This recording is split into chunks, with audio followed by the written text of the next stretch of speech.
രജനീകാന്ത് സാറിനെ ഇൻസ്റ്റാഗ്രാമിൽ കൊണ്ടുവരാം അല്ലെങ്കിൽ ഫേസ്ബുക്കിൽ കൊണ്ടുവരാം എന്നുള്ളൂ. ഇൻ്റർവ്യൂവിൻ്റെ സമയത്ത് ഞാൻ സൗരവ് ജോഷിക്ക് കൊടുത്തൊരു വാക്കായിരുന്നു.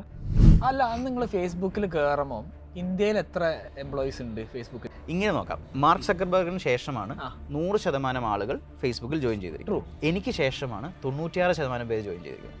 ഓ, അതിന് ശേഷമുള്ള ഗ്രോത്ത് മാസീവാണ്. അപ്പോൾ നമ്മളെ കൂടെ ഉള്ളത് RJ, ആക്ടർ, ഡയറക്ടർ, പ്രൊഡ്യൂസർ, ഇതൊക്കെ ആയിട്ട് വർക്ക് ചെയ്ത ഒരാളാണ്. പക്ഷെ അറിയാത്തൊരു ഏരിയ ഉണ്ട്. ലൈഫിൻ്റെ 10 വർഷത്തോളം അല്ലെങ്കിൽ ഒരു ഡെക്കേഡിൽ കൂടുതൽ ഫേസ്ബുക്ക് എന്ന കമ്പനിയിൽ വർക്ക് ചെയ്തതാണ്.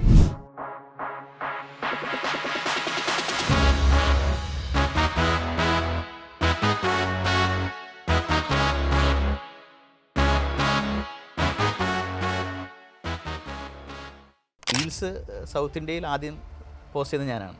ഓ, അത് ശരി. ഫസ്റ്റ് 100 വ്യൂസ് കണ്ടു. അന്ന് പബ്ലിക്കലി അവൈലബിൾ അല്ലല്ലോ. അപ്പോൾ നമ്മൾ ഇന്റേണലി നമ്മളുടെ ടീം മാത്രമേ കണ്ടുള്ളൂ. അതിപ്പോഴും കിടപ്പുണ്ട്. Federal bank, your perfect banking partner, ഈ സാധനമൊക്കെ ഇല്ലേ, ഇതൊക്കെ ഒരു സമയത്ത് നമ്മുടെ ഇതിലായിരുന്നു റേഡിയോയിൽ പോയിക്കൊണ്ടിരുന്നത്. ദൃശ്യത്തിൽ വരുണിന് ഡബ് ചെയ്തത് അറിഞ്ഞിട്ട്. അതെ.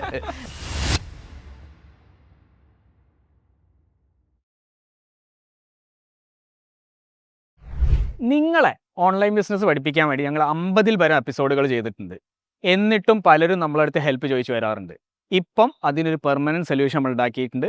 താഴെയുള്ള യൂട്യൂബ് ഡിസ്ക്രിപ്ഷനിൽ നമ്മൾ വാട്സാപ്പ് നമ്പർ ഉണ്ട്. അവിടെ വന്ന് ചോദിച്ചു കഴിഞ്ഞാൽ നിങ്ങൾക്ക് ഹെൽപ്പ് കിട്ടും. Welcome to another episode of ecom show. ഇന്ന് നമ്മളെ കൂടെ ഉള്ളത് RJ, ആക്ടർ, ഡയറക്ടർ, പ്രൊഡ്യൂസർ, ഇതൊക്കെ ആയിട്ട് വർക്ക് ചെയ്ത ഒരാളാണ്. നിങ്ങൾക്ക് മൂപ്പരെ അറിയാം.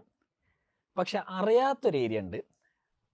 ലൈഫിൻ്റെ 10 വർഷത്തോളം അല്ലെങ്കിൽ ഒരു ഡെക്കേഡിൽ കൂടുതൽ ഫേസ്ബുക്ക് എന്ന കമ്പനിയിൽ വർക്ക് ചെയ്ത ആൾ. ഇൻസ്റ്റാഗ്രാം റീൽസ് ലോഞ്ച് ചെയ്തിട്ട് അത് ഇവിടെ പോപ്പുലർ ആക്കാൻ വേണ്ടി അസാമാന്യമായിട്ട് പണിയെടുത്ത ആൾ Jinu. Welcome to the show. Thank you ma'am. ഇത്രയും നാൾ കിട്ടിയ ഇൻ്റർവ്യൂകളിൽ ഞാൻ എന്ന് ഓർത്തിരിക്കാൻ സാധ്യതയുള്ളൊരു ഇൻ്റർവ്യൂ ആണ്. Thank you. റീൽസ് അത്രത്തോളം സ്പെഷ്യലാണ് നമ്മുടെ ലൈഫിൽ. ട്രൂ. എവിടെ നിന്നാണ് ജേണി തുടങ്ങുന്നത്? ഇത് ആദ്യം തൊട്ടേ തുടങ്ങണോ അതോ? ആദ്യത്തെ നമുക്ക് കുറച്ച് കട്ട് ചെയ്ത് പറയാം. പക്ഷെ നമുക്ക് കൂടുതൽ വേണ്ടത് ആ ഇൻസ്റ്റാഗ്രാം റീല്, ക്രിയേറ്റർ എക്കണോമി, ഇതൊക്കെയാണ് വേണ്ടത്. പക്ഷെ will go through that journey so that നമ്മളെ വ്യൂവേഴ്സിന് മനസ്സിലാക്കാൻ വേണ്ടിയിട്ട്. സിമ്പിളായിട്ട് പറഞ്ഞു കഴിഞ്ഞാൽ നമ്മളൊരു 2001 പ്രീ ഡിഗ്രി കംപ്ലീറ്റ് ചെയ്യുന്നു. എനിക്കൊന്ന് കേരളത്തിലെ ലാസ്റ്റ് ബാച്ചായിരുന്നു പ്രീ ഡിഗ്രി. നമ്മൾ 10ാം ക്ലാസ് കഴിഞ്ഞിട്ട് നേരെ കോളേജിൽ പോയി പഠിക്കാൻ പറ്റുന്ന ഒരു സാധനമല്ലേ, അതിൻ്റെ ഒരു മാക്സിമം ഹൈ എൻജോയ് ചെയ്തു. അന്ന് +1 +2 ഇല്ല. +1 +2 ഉണ്ട്, എനിക്ക് ആ ഒരു സമയങ്ങളിലുണ്ട്. പക്ഷേ പ്രീ ഡിഗ്രിയുടെ ലാസ്റ്റ് ബാച്ച് ആയിരുന്നു. ഇനി അങ്ങോട്ട് പ്രീ ഡിഗ്രി ഇല്ല എന്ന് പറഞ്ഞ ഒരു സമയമായിരുന്നു. നിലമ്പൂർ ചുങ്കത്തറ മർത്തോമ കോളേജിൽ പ്രീ ഡിഗ്രി കഴിയുന്നു. അത് കഴിഞ്ഞപ്പോൾ സ്വാഭാവികമായിട്ടും നമ്മൾ ഒന്നെങ്കിൽ എഞ്ചിനീയർ ആകണം, ഡോക്ടർ ആകണം. അത് നമുക്ക് വീട്ടുകാരെയും കുറ്റം പറയാൻ പറ്റില്ല, നാട്ടുകാരെയും കുറ്റം പറയാൻ പറ്റില്ല. അതേ ഉണ്ടായിരുന്നുള്ളൂ മുമ്പിലുള്ള ഓപ്ഷൻ. കാപ്പി അല്ലെങ്കിൽ ചായ എന്നുള്ളൊരു ഓപ്ഷൻ മാത്രമേ ഉള്ളൂ. ഇപ്പോഴാണല്ലോ നമുക്ക് പല വെറൈറ്റികൾ വരുന്നത്. ഇപ്പോഴും പലർക്കും അറിയില്ല. എക്സാക്ട്ലി. കാപ്പച്ചീനോ എന്നുള്ളതിൻ്റെ സ്പെല്ലിംഗ് പോലും അറിയാതെ ഓർഡർ ചെയ്യേണ്ട അവസ്ഥയാണ്. റൈറ്റ്. അപ്പോൾ അങ്ങനെ BCA ജോയിൻ ചെയ്യുന്നു, ബാച്ചലർ ഓഫ് കമ്പ്യൂട്ടർ ആപ്ലിക്കേഷൻ. അന്ന് അല്ലെങ്കിൽ പിന്നെ എഞ്ചിനീയറിങ്ങിന് എഴുതാൻ പോകണം. എഞ്ചിനീയറിംഗ് എഴുതാൻ പോയപ്പോൾ ഒരു പ്രിപ്പറേഷൻ ഇല്ലാതെ പോയി. 33,000 പേര് എഴുതിയതിൽ 30,000 റാങ്ക് കിട്ടി. അപ്പോഴും എനിക്ക് സന്തോഷമുണ്ടായിരുന്നു. 3,000 പേര് പറയുന്നുണ്ടല്ലോ. അങ്ങനെ അത് രക്ഷയില്ലെന്ന് വിട്ട് അത് മനസ്സിലായി. നേരെ BCA പഠിക്കാൻ പോയി. BCA പാല രാമപുരം മാറാഗസ്റ്റിനോസ് കോളേജിൽ പഠിച്ചു. BCA കഴിഞ്ഞപ്പം പിന്നെ സ്വാഭാവികമായിട്ടും എവിടെയോ ഡിണ്ടിഗലിലോ എവിടെയോ മറ്റേ MCAക്ക് എന്തോ ഒരു ഇത് കോഴ്സ് ശരിയാക്കുമെന്ന് പറയുന്നു. ഞാൻ പറഞ്ഞു ഇനി അതല്ല, വേറെ എന്തോ ആണ്, ഒരു പ്രോഗ്രാമറായിട്ട് മുമ്പിൽ സിസ്റ്റത്തിന് മുമ്പിൽ ഇരിക്കാനല്ല താല്പര്യം എന്ന് പറയുന്നത്. അപ്പോൾ എന്താണ് നീ പറയാൻ പറയുന്നു? അന്ന് മൊബൈലില്ല, ഗൂഗിൾ ചെയ്യാൻ അറിയില്ല, ഇനി എന്തെന്നുള്ളൊരു ഓപ്ഷനും ഇല്ല. എൻ്റെ ഭാഗ്യത്തിന് അമ്മയുടെ ഒരു ബ്രദറുണ്ട് കാലിക്കറ്റിൽ, കോട്ടയത്ത്. പുള്ളി അവിടെ CMS കോളേജിൽ പ്രൊഫസറായിരുന്നു. പുള്ളിയോട് ഞാൻ ചോദിച്ചു ഇങ്ങനെ ഇനി എന്താണ് ചെയ്യുന്നത്. പുള്ളിയും എന്തെങ്കിലും ഉണ്ടെങ്കിൽ ഞാൻ പറയാടാന്ന് പറഞ്ഞു. അന്ന് രാവിലെ ഒന്ന് ഉച്ചയ്ക്കാണെങ്കിൽ ഡെഡ് ലൈൻ വീട്ടിൽ നിന്ന് ഫാദർ തന്നിരിക്കുകയാണ്, നീ പറയണം, നീ എന്ത് പറഞ്ഞാൽ അതിന് വിടാം. രാവിലെ പെട്ടെന്ന് കിട്ടി. ആബ്സല്യൂട്ട്ലി. രാവിലെ പത്രം തുറന്ന് നോക്കുമ്പോൾ ഒരു ഫോറിനർ, ഒരു മദാമ, ഒരു ക്യാമറ പിടിച്ചിട്ട് ഉള്ളൊരു പരസ്യം. Hindustan college of arts and സയൻസിൽ ഇലക്ട്രോണിക് മീഡിയ ഒരു കോഴ്സ് സെക്കൻഡ് ഇയർ അവർ ലോഞ്ച് ചെയ്തിട്ട് 2 വർഷം ആകുന്നുള്ളൂ, അതിൻ്റെ ഒരു പരസ്യം. ഇങ്ങനെയുള്ളവരൊക്കെ ഉള്ള ഒരു ഫാക്കൽറ്റി ആണെങ്കിൽ പഠിക്കാമല്ലോ എന്ന് വിചാരിച്ച് ഞാൻ പുള്ളിയോട് പറയുന്നു. പുള്ളി ഓക്കെ പറയുന്നു. എൻ്റെ ഫാദറിനെ വിളിക്കുന്നു. പടപടയുന്ന കാര്യങ്ങൾ നടക്കുന്നു. അങ്ങനെ 2ാമത്തെ ഡിഗ്രി പഠിക്കാനായിട്ട് പോകുന്നു. സ്വാഭാവികമായിട്ടും നമ്മളൊരു PG ചെയ്യണം എന്നുള്ളൊരു ഇതിൽ എല്ലാവരും നിൽക്കുമ്പോൾ ഒരു ഡിഗ്രി കഴിഞ്ഞ് ഒരു ഡിഗ്രിയും കൂടെ എടുക്കാം എന്നുള്ളൊരു തീരുമാനത്തിൽ നമ്മൾ ആദ്യത്തെ ഡിഗ്രി എടുക്കേണ്ടി വന്നു, ഇതല്ല എനിക്ക് ചെയ്യേണ്ടത് മനസ്സിലാക്കാൻ. അത് പറഞ്ഞത് കൊണ്ട് എടുത്തു. ഇത് നമുക്ക് ഇഷ്ടപ്പെട്ട് പോയി പഠിക്കാം. പറഞ്ഞുകൊണ്ട് എടുത്തുകൊണ്ട് നമ്മൾ വളരെ ഉഴപ്പി അവിടെ എന്തൊക്കെ പ്രശ്നമുണ്ടോ അവിടെയൊക്കെ നമ്മളുണ്ടാവും. ഇഷ്ടപ്പെട്ട് എടുത്തുകൊണ്ട് സ്വാഭാവികമായിട്ടും നമ്മളത് പഠിച്ചു. അത് ഇലക്ട്രോണിക് മീഡിയയിൽ നമുക്ക് വരുന്നത് സൗണ്ട് എഞ്ചിനീയറിംഗ് അല്ലെങ്കിൽ ഓഡിയോ വീഡിയോ എല്ലാ കാര്യങ്ങളും. വിസ്കോമിൻ്റെ ഒരു കസിനാണ്, ഒരു ചേട്ടനനിയൻ ബന്ധമാണ് വിസ്കോമും ഇലക്ട്രോണിക് മീഡിയ. അത് നടന്നു. ചെന്നൈയിലായിരുന്നു. ജീവിതം ഭയങ്കരമായിട്ട് മാറി. നമ്മൾ ഭയങ്കര ഓപ്പൺ ആകാൻ തുടങ്ങി. കൂടുതൽ ആളുകളെ കാണാനും കൾച്ചറലി നമ്മൾ ഭയങ്കരമായിട്ട് കൂടുതൽ കാര്യങ്ങൾ പഠിക്കാൻ പറ്റി. എനിക്ക് ഏറ്റവും ഇഷ്ടമുള്ള സബ്ജക്റ്റ് ആയിരുന്നു. മദ്രാസ് യൂണിവേഴ്സിറ്റി ഫസ്റ്റ് റാങ്ക് കിട്ടി. റാങ്ക് ഹോൾഡർ ഒക്കെ വീട്ടുകാർക്ക് അപ്പോഴാണ് ശരിക്കും ഇവൻ ശരിക്കും പഠിക്കാൻ എക്സാക്ട്ലി. എനിക്കിപ്പോഴും ഓർമ്മയുണ്ട്. അത് കഴിഞ്ഞിട്ട് അമ്മയെ വിളിച്ച് പറഞ്ഞിട്ട് അമ്മ ഇങ്ങനെ റാങ്ക് കിട്ടി പറഞ്ഞപ്പം വിശ്വസിക്കുന്നില്ലല്ലോ, വിശ്വസിക്കത്തില്ല. നീ ഒരു സെക്കൻഡ് റാങ്ക് വരെ പറഞ്ഞു, പക്ഷെ ഫസ്റ്റ് കിട്ടിയാൽ നീ പറഞ്ഞു. കാരണം നമ്മൾ എങ്ങനെയായിരുന്നു അറിയാമല്ലോ, മകൻ തന്നെയല്ലേ, എങ്ങനെയായിരുന്നു അറിയാമല്ലോ. അങ്ങനെ അതൊരു എനിക്ക് ഒരു സന്തോഷം തോന്നിയൊരു സമയമായിരുന്നു. I decided that I should be doing this, fine, okay, ഞാൻ അതിൽ എന്നെ കൊണ്ട് ചെയ്യാൻ പറ്റുന്നത് ചെയ്തു. അല്ല, അത് മീഡിയയിലേക്ക് എങ്ങനെ എത്തിയേ? പണ്ട് തൊട്ടേ അഭിനയിക്കാനുള്ള ഒരു ആഗ്രഹം, മറ്റേ സീരിയലിലൊക്കെ പോയി നമ്മൾ ഓഡിഷന് പോവുക ഒക്കെ ചെയ്യുമായിരുന്നു സ്കൂളിൽ പഠിക്കുന്ന സമയത്തൊക്കെ. ഒന്നും കിട്ടിയിട്ടുണ്ടായിരുന്നില്ല എവിടെയും. പക്ഷേ അന്ന് നമുക്ക് മൊബൈലോ വേറെ ക്യാമറസ് ഒന്നും ഇല്ലല്ലോ, ഒന്നും ചെയ്യാനൊന്നും അറിയില്ലല്ലോ. പക്ഷേ മനസ്സിൽ ആഗ്രഹം ഉണ്ടായിരുന്നു, അഭിനയിക്കണം എന്നുള്ളൊരാഗ്രഹം. അതന്നും ഇന്നും ഒക്കെ ഭയങ്കരമായിട്ട് തിളച്ച് നിൽക്കുന്ന ഒരു ആഗ്രഹമാണ്. അപ്പം അങ്ങനെയാണ് മീഡിയ സൈഡിലേക്ക് പോകാമെന്ന് വിചാരിച്ചത്. മീഡിയ കഴിഞ്ഞ ഉടനെ ഭാഗ്യത്തിന് നമ്മുടെ രസികരാജ നമ്പർ 1 എന്നൊരു ഷോ ഉണ്ടായിരുന്നു. ആ സമയത്ത് തുടങ്ങാൻ പോവാണ് സൂര്യ ടി.വിയിൽ. അസിസ്റ്റന്റ് ഡയറക്ടറായിട്ട് AVM സ്റ്റുഡിയോയിൽ കയറി.